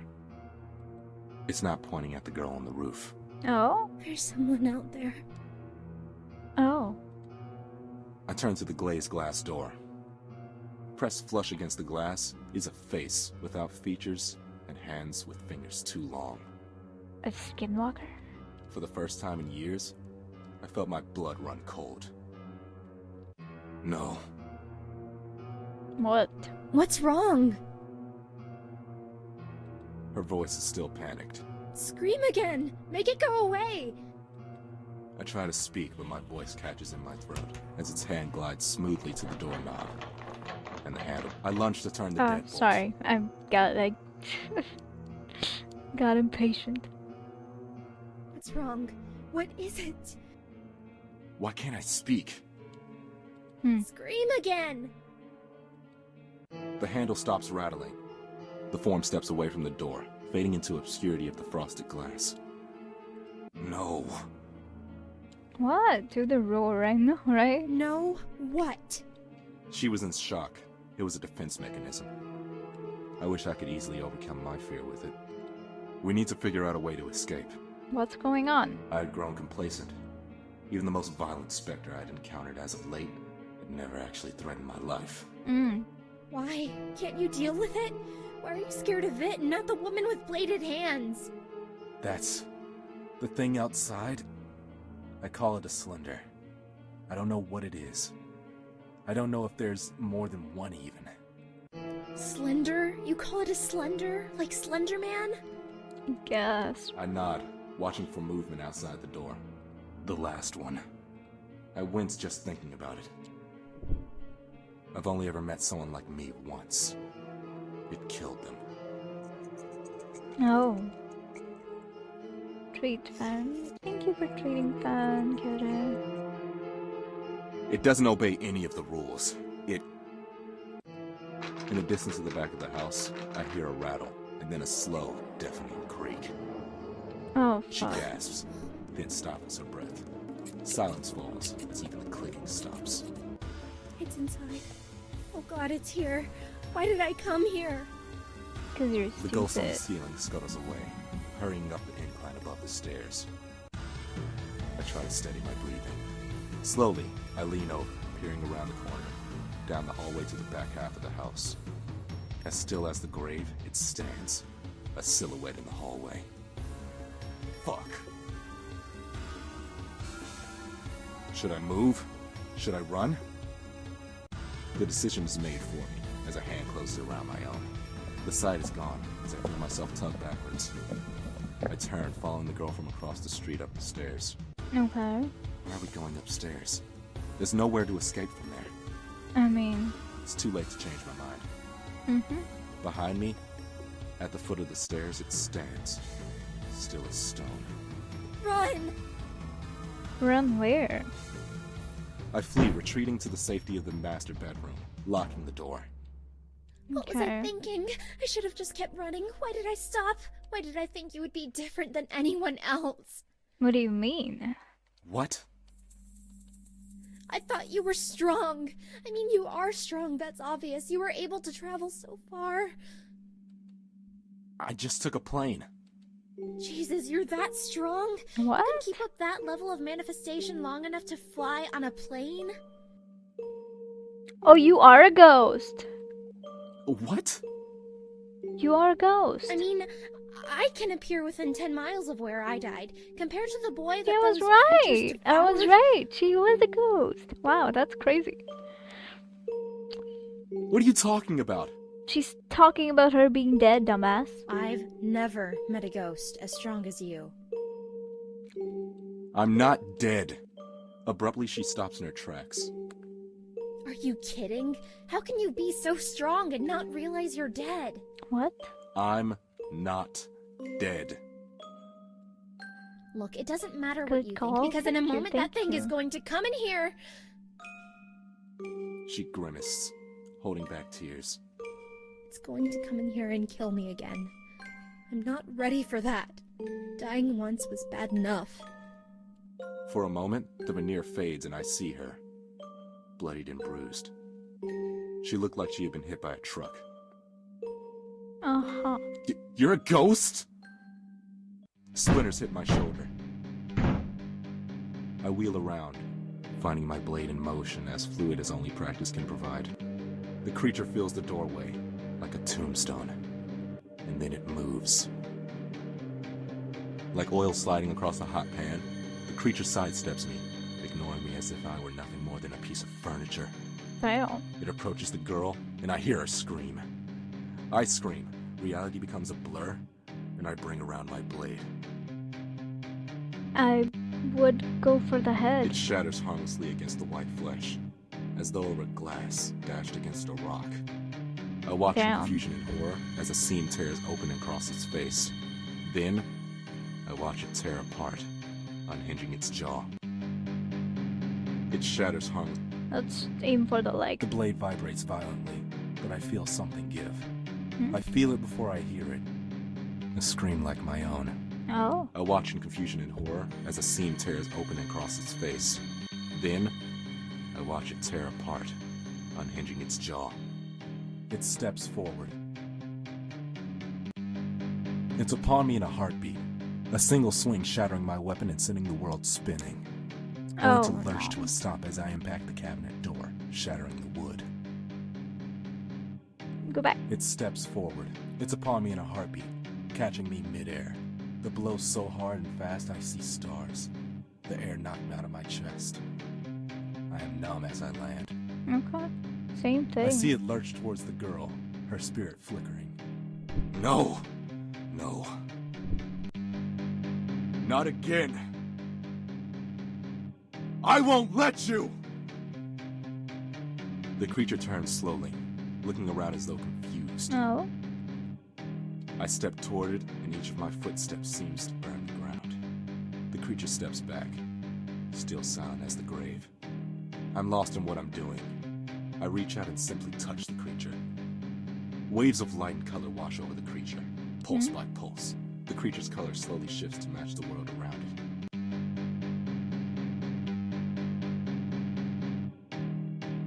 And then, it's simply gone. My breathing steadies, Interesting. and the color fades. Eventually, the world turns pale, normalcy descending. What the? I know, right? The creature is simply gone. Oh. What was that? You tell me, expert. I looked down, opening and closing my fists. There was nothing left of whatever I had done. Or the slender for that matter. I look around the room, impossibly confused. No, seriously, what the fuck was that? I don't fucking know, bro. I don't know. Am I supposed to know? Somebody is. No. Damn, I hurt all over. Who are you anyway? Tulip. My name's Tulip. Aw. Tulip? Brooks? Somebody give answers. I know, right? That's so confusing. Why did Yeah. those ceiling ghosts attack her then, though? Then who? I turned to watch the scissor girl skitter away. I don't know. She's been here since before I died. Oh, okay. I flopped back down, laying flat on the floor, and closed my eyes. That's interesting. She got attacked by ceiling girl to die. Who knows? My parents' old house is just as I left it. Wait, what? I flopped back down, laying flat on the floor, and closed my eyes. Okay. My Why are parents' we old at your house is parents' just as I house, left though? it. I wonder exactly how much upkeep Marcus has actually been doing. Judging from the lawn, he's at least mowed it in the 4 years since I've seen him. Fuck, 4 years. Had it really been that long since I had returned home? We dreaming? I guess. I have no idea. Wow, you Oh, have yeah, a we really are. nice place. Yeah. Wait, what? Your place. It's nice. How are you here? Spirits are tied to places they have strong emotional attachments to. Oh? And you have an attachment to this place? That and people? Oh no, don't tell me you're haunting me now. She doesn't reply, only blushing. She is. Okay. She Great, likes now you. I've got Sabrina the teenage ghost following me around. Okay. Whatever. I'm 26. Oh. You died when you were 16, so you look 16 to me. Silence falls between us. Look, just stay out here until I've had a chance to talk with Marcus. I approached the doorway with more than a fair degree of hesitation. What was I expecting? I don't know. Her words echo in my head. What a fangirl. I know, right? So cute. It wouldn't be the first time I had encountered a ghost who didn't know they were dead. They would block it out. Their death, their funeral. What do you mean? They would then avoid anything that would She remind knows them she's of their dead, death, though. like their home. My eyes settle on the front door as it opens, and a larger man steps So out. this is a time skip then? I don't know what this is. Could be. I guess it's like after the job he did over there. Maybe the job was finished there with the touch. I don't know. His shaggy, dirty blonde hair is cut the same length as when I last saw him, but his jaw is framed by a neatly trimmed beard. He's carrying a blue garbage bag. He only takes 2 steps from the door before he meets my eyes. Tyrone? Tyrone? Tyrone? Okay, yes. Tyrone? Oh my god. It had been a long time since I'd heard that name. It sounded almost alien. Hey, Marcus. Holy shit, you're alive! Jesus, buddy. I haven't seen know, you, right? I hadn't been kicked out of your place by your next of kin yet. Man, it's so good to see you. I thought you were dead. Alright. Why'd you think that? Maybe because you've been gone for 4 fucking years? What the fuck have you been doing? Ghost hunting. What do you Work. think? Mostly. I hope you're getting paid buku bucks if you're ignoring your friend for 4 years. My thoughts trail to my less than impressive bank account. Not really. What, did you join the military? Chicks dig boys in uniform. Is that how you picked up the chick? What chick? The chick that's been staying in your room for the last month? Showed up out of nowhere and just kind of waltzed in. She had a key or something. Not very Oh. talkative. I don't bother to answer the question. I step past him, his face contorting to worry and confusion. I step inside and feel it immediately, the presence of a haunt. I walk towards my room. The door is open, and she's sitting, What the hell just reading. is this? I don't recognize her, but she's clearly dead. The hair bleeding up the walls and tangling up towards the cow skull are dead giveaways. Uh-huh. Man, I'm sorry. Is she just some homeless chick that picked the lock or something? She seemed like she owned the place, so I assume you knew her. She said she was waiting for you, too. Well, Interesting. apparently she had a normal A looking cow outward skull is manifestation. not normal. A cow skull is normal? I know for a fact she didn't die here. And she's been here for a month?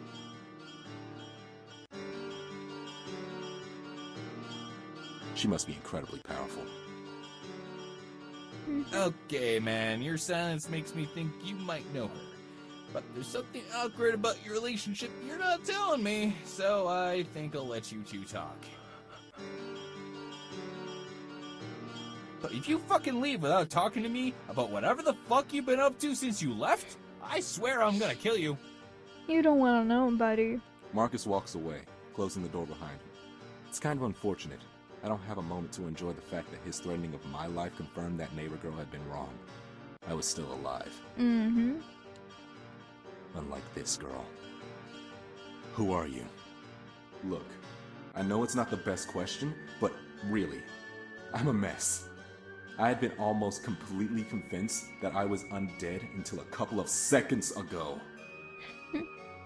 Tyrone, I had been expecting something more noteworthy for something like you. Oh? Something? I was expecting Damien, perhaps. You should really consider answering I one of like my the way. questions soon. What? How can someone so powerful not know they are dead? What? I can feel the hairs on the back of my neck and my forearms rise. No! I was alive! The simple answer to that is that you're not dead. An anomaly, but not dead. What? Like, what are you? Unlike you, I am dead. I am dead, and I am happy to continue being so. I like being here. I don't want to leave. Okay. Hey, this is my house. Not Yeah. your house. I mean the material world. You see, I'm too strong to so easily fade, and I've been here a long time. Hmm? Then I'm more than strong enough to attract the attention of the gnolls. What's a no? the Yes, like the one you killed, or whatever you managed to do to it. Do you even know, by the way? are Yes, I can read thoughts. Sorry, I'll stop. I glare. My name is Ripley. I am a ghost. She grins. Okay. And I would like very much to stay that way. Alright. So, you're a ghost? Or is she a ghost? Are you both ghosts? Am I a ghost? Oh man, I knew that chili had gone bad. I swear I'll buy better Tupperware in the next life! What? Okay, but I wanna. What happened to Ripley?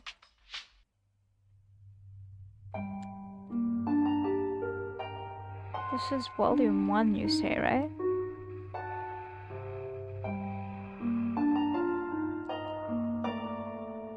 Everything is a ghost. Yeah, apparently.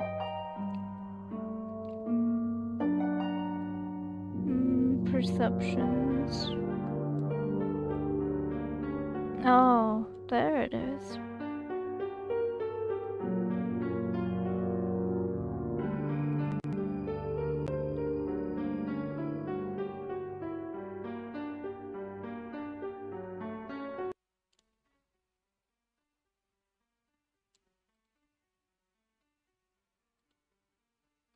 There's another one. But this is about she has to save the only acolyte. I don't.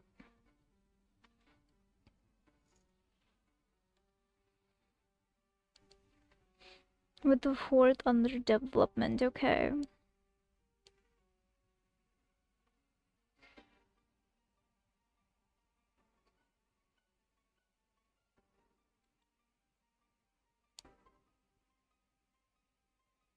Oh. I might end up buying this.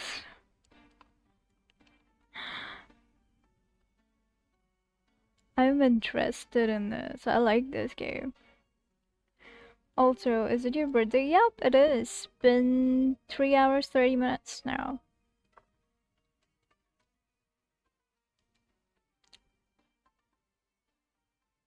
It was really cool. Definitely, right? I'm gonna get it.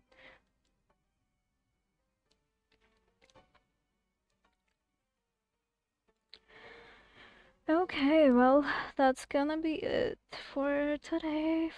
I have like something planned for tomorrow. I was thinking I could do like color my previously sketched stuff. So I got like some of them printed because I didn't want to sketch the real deal because I am bad. Sorry, not sketch, color. Color the real deal because I'm bad at it. So I got some of it. Sorry, I should have said earlier, but it's okay. Don't be. I get it. Happy birthday. Thank you so much, kitten. I appreciate it. So I'm thinking that I will do some of that tomorrow, maybe. Can you see this? Can you see this? The fuck? No, you can't.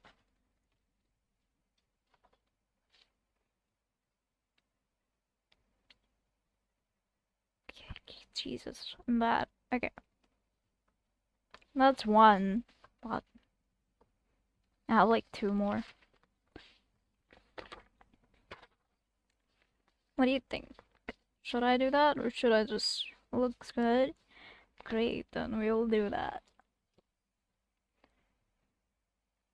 I'm guessing this is it for today.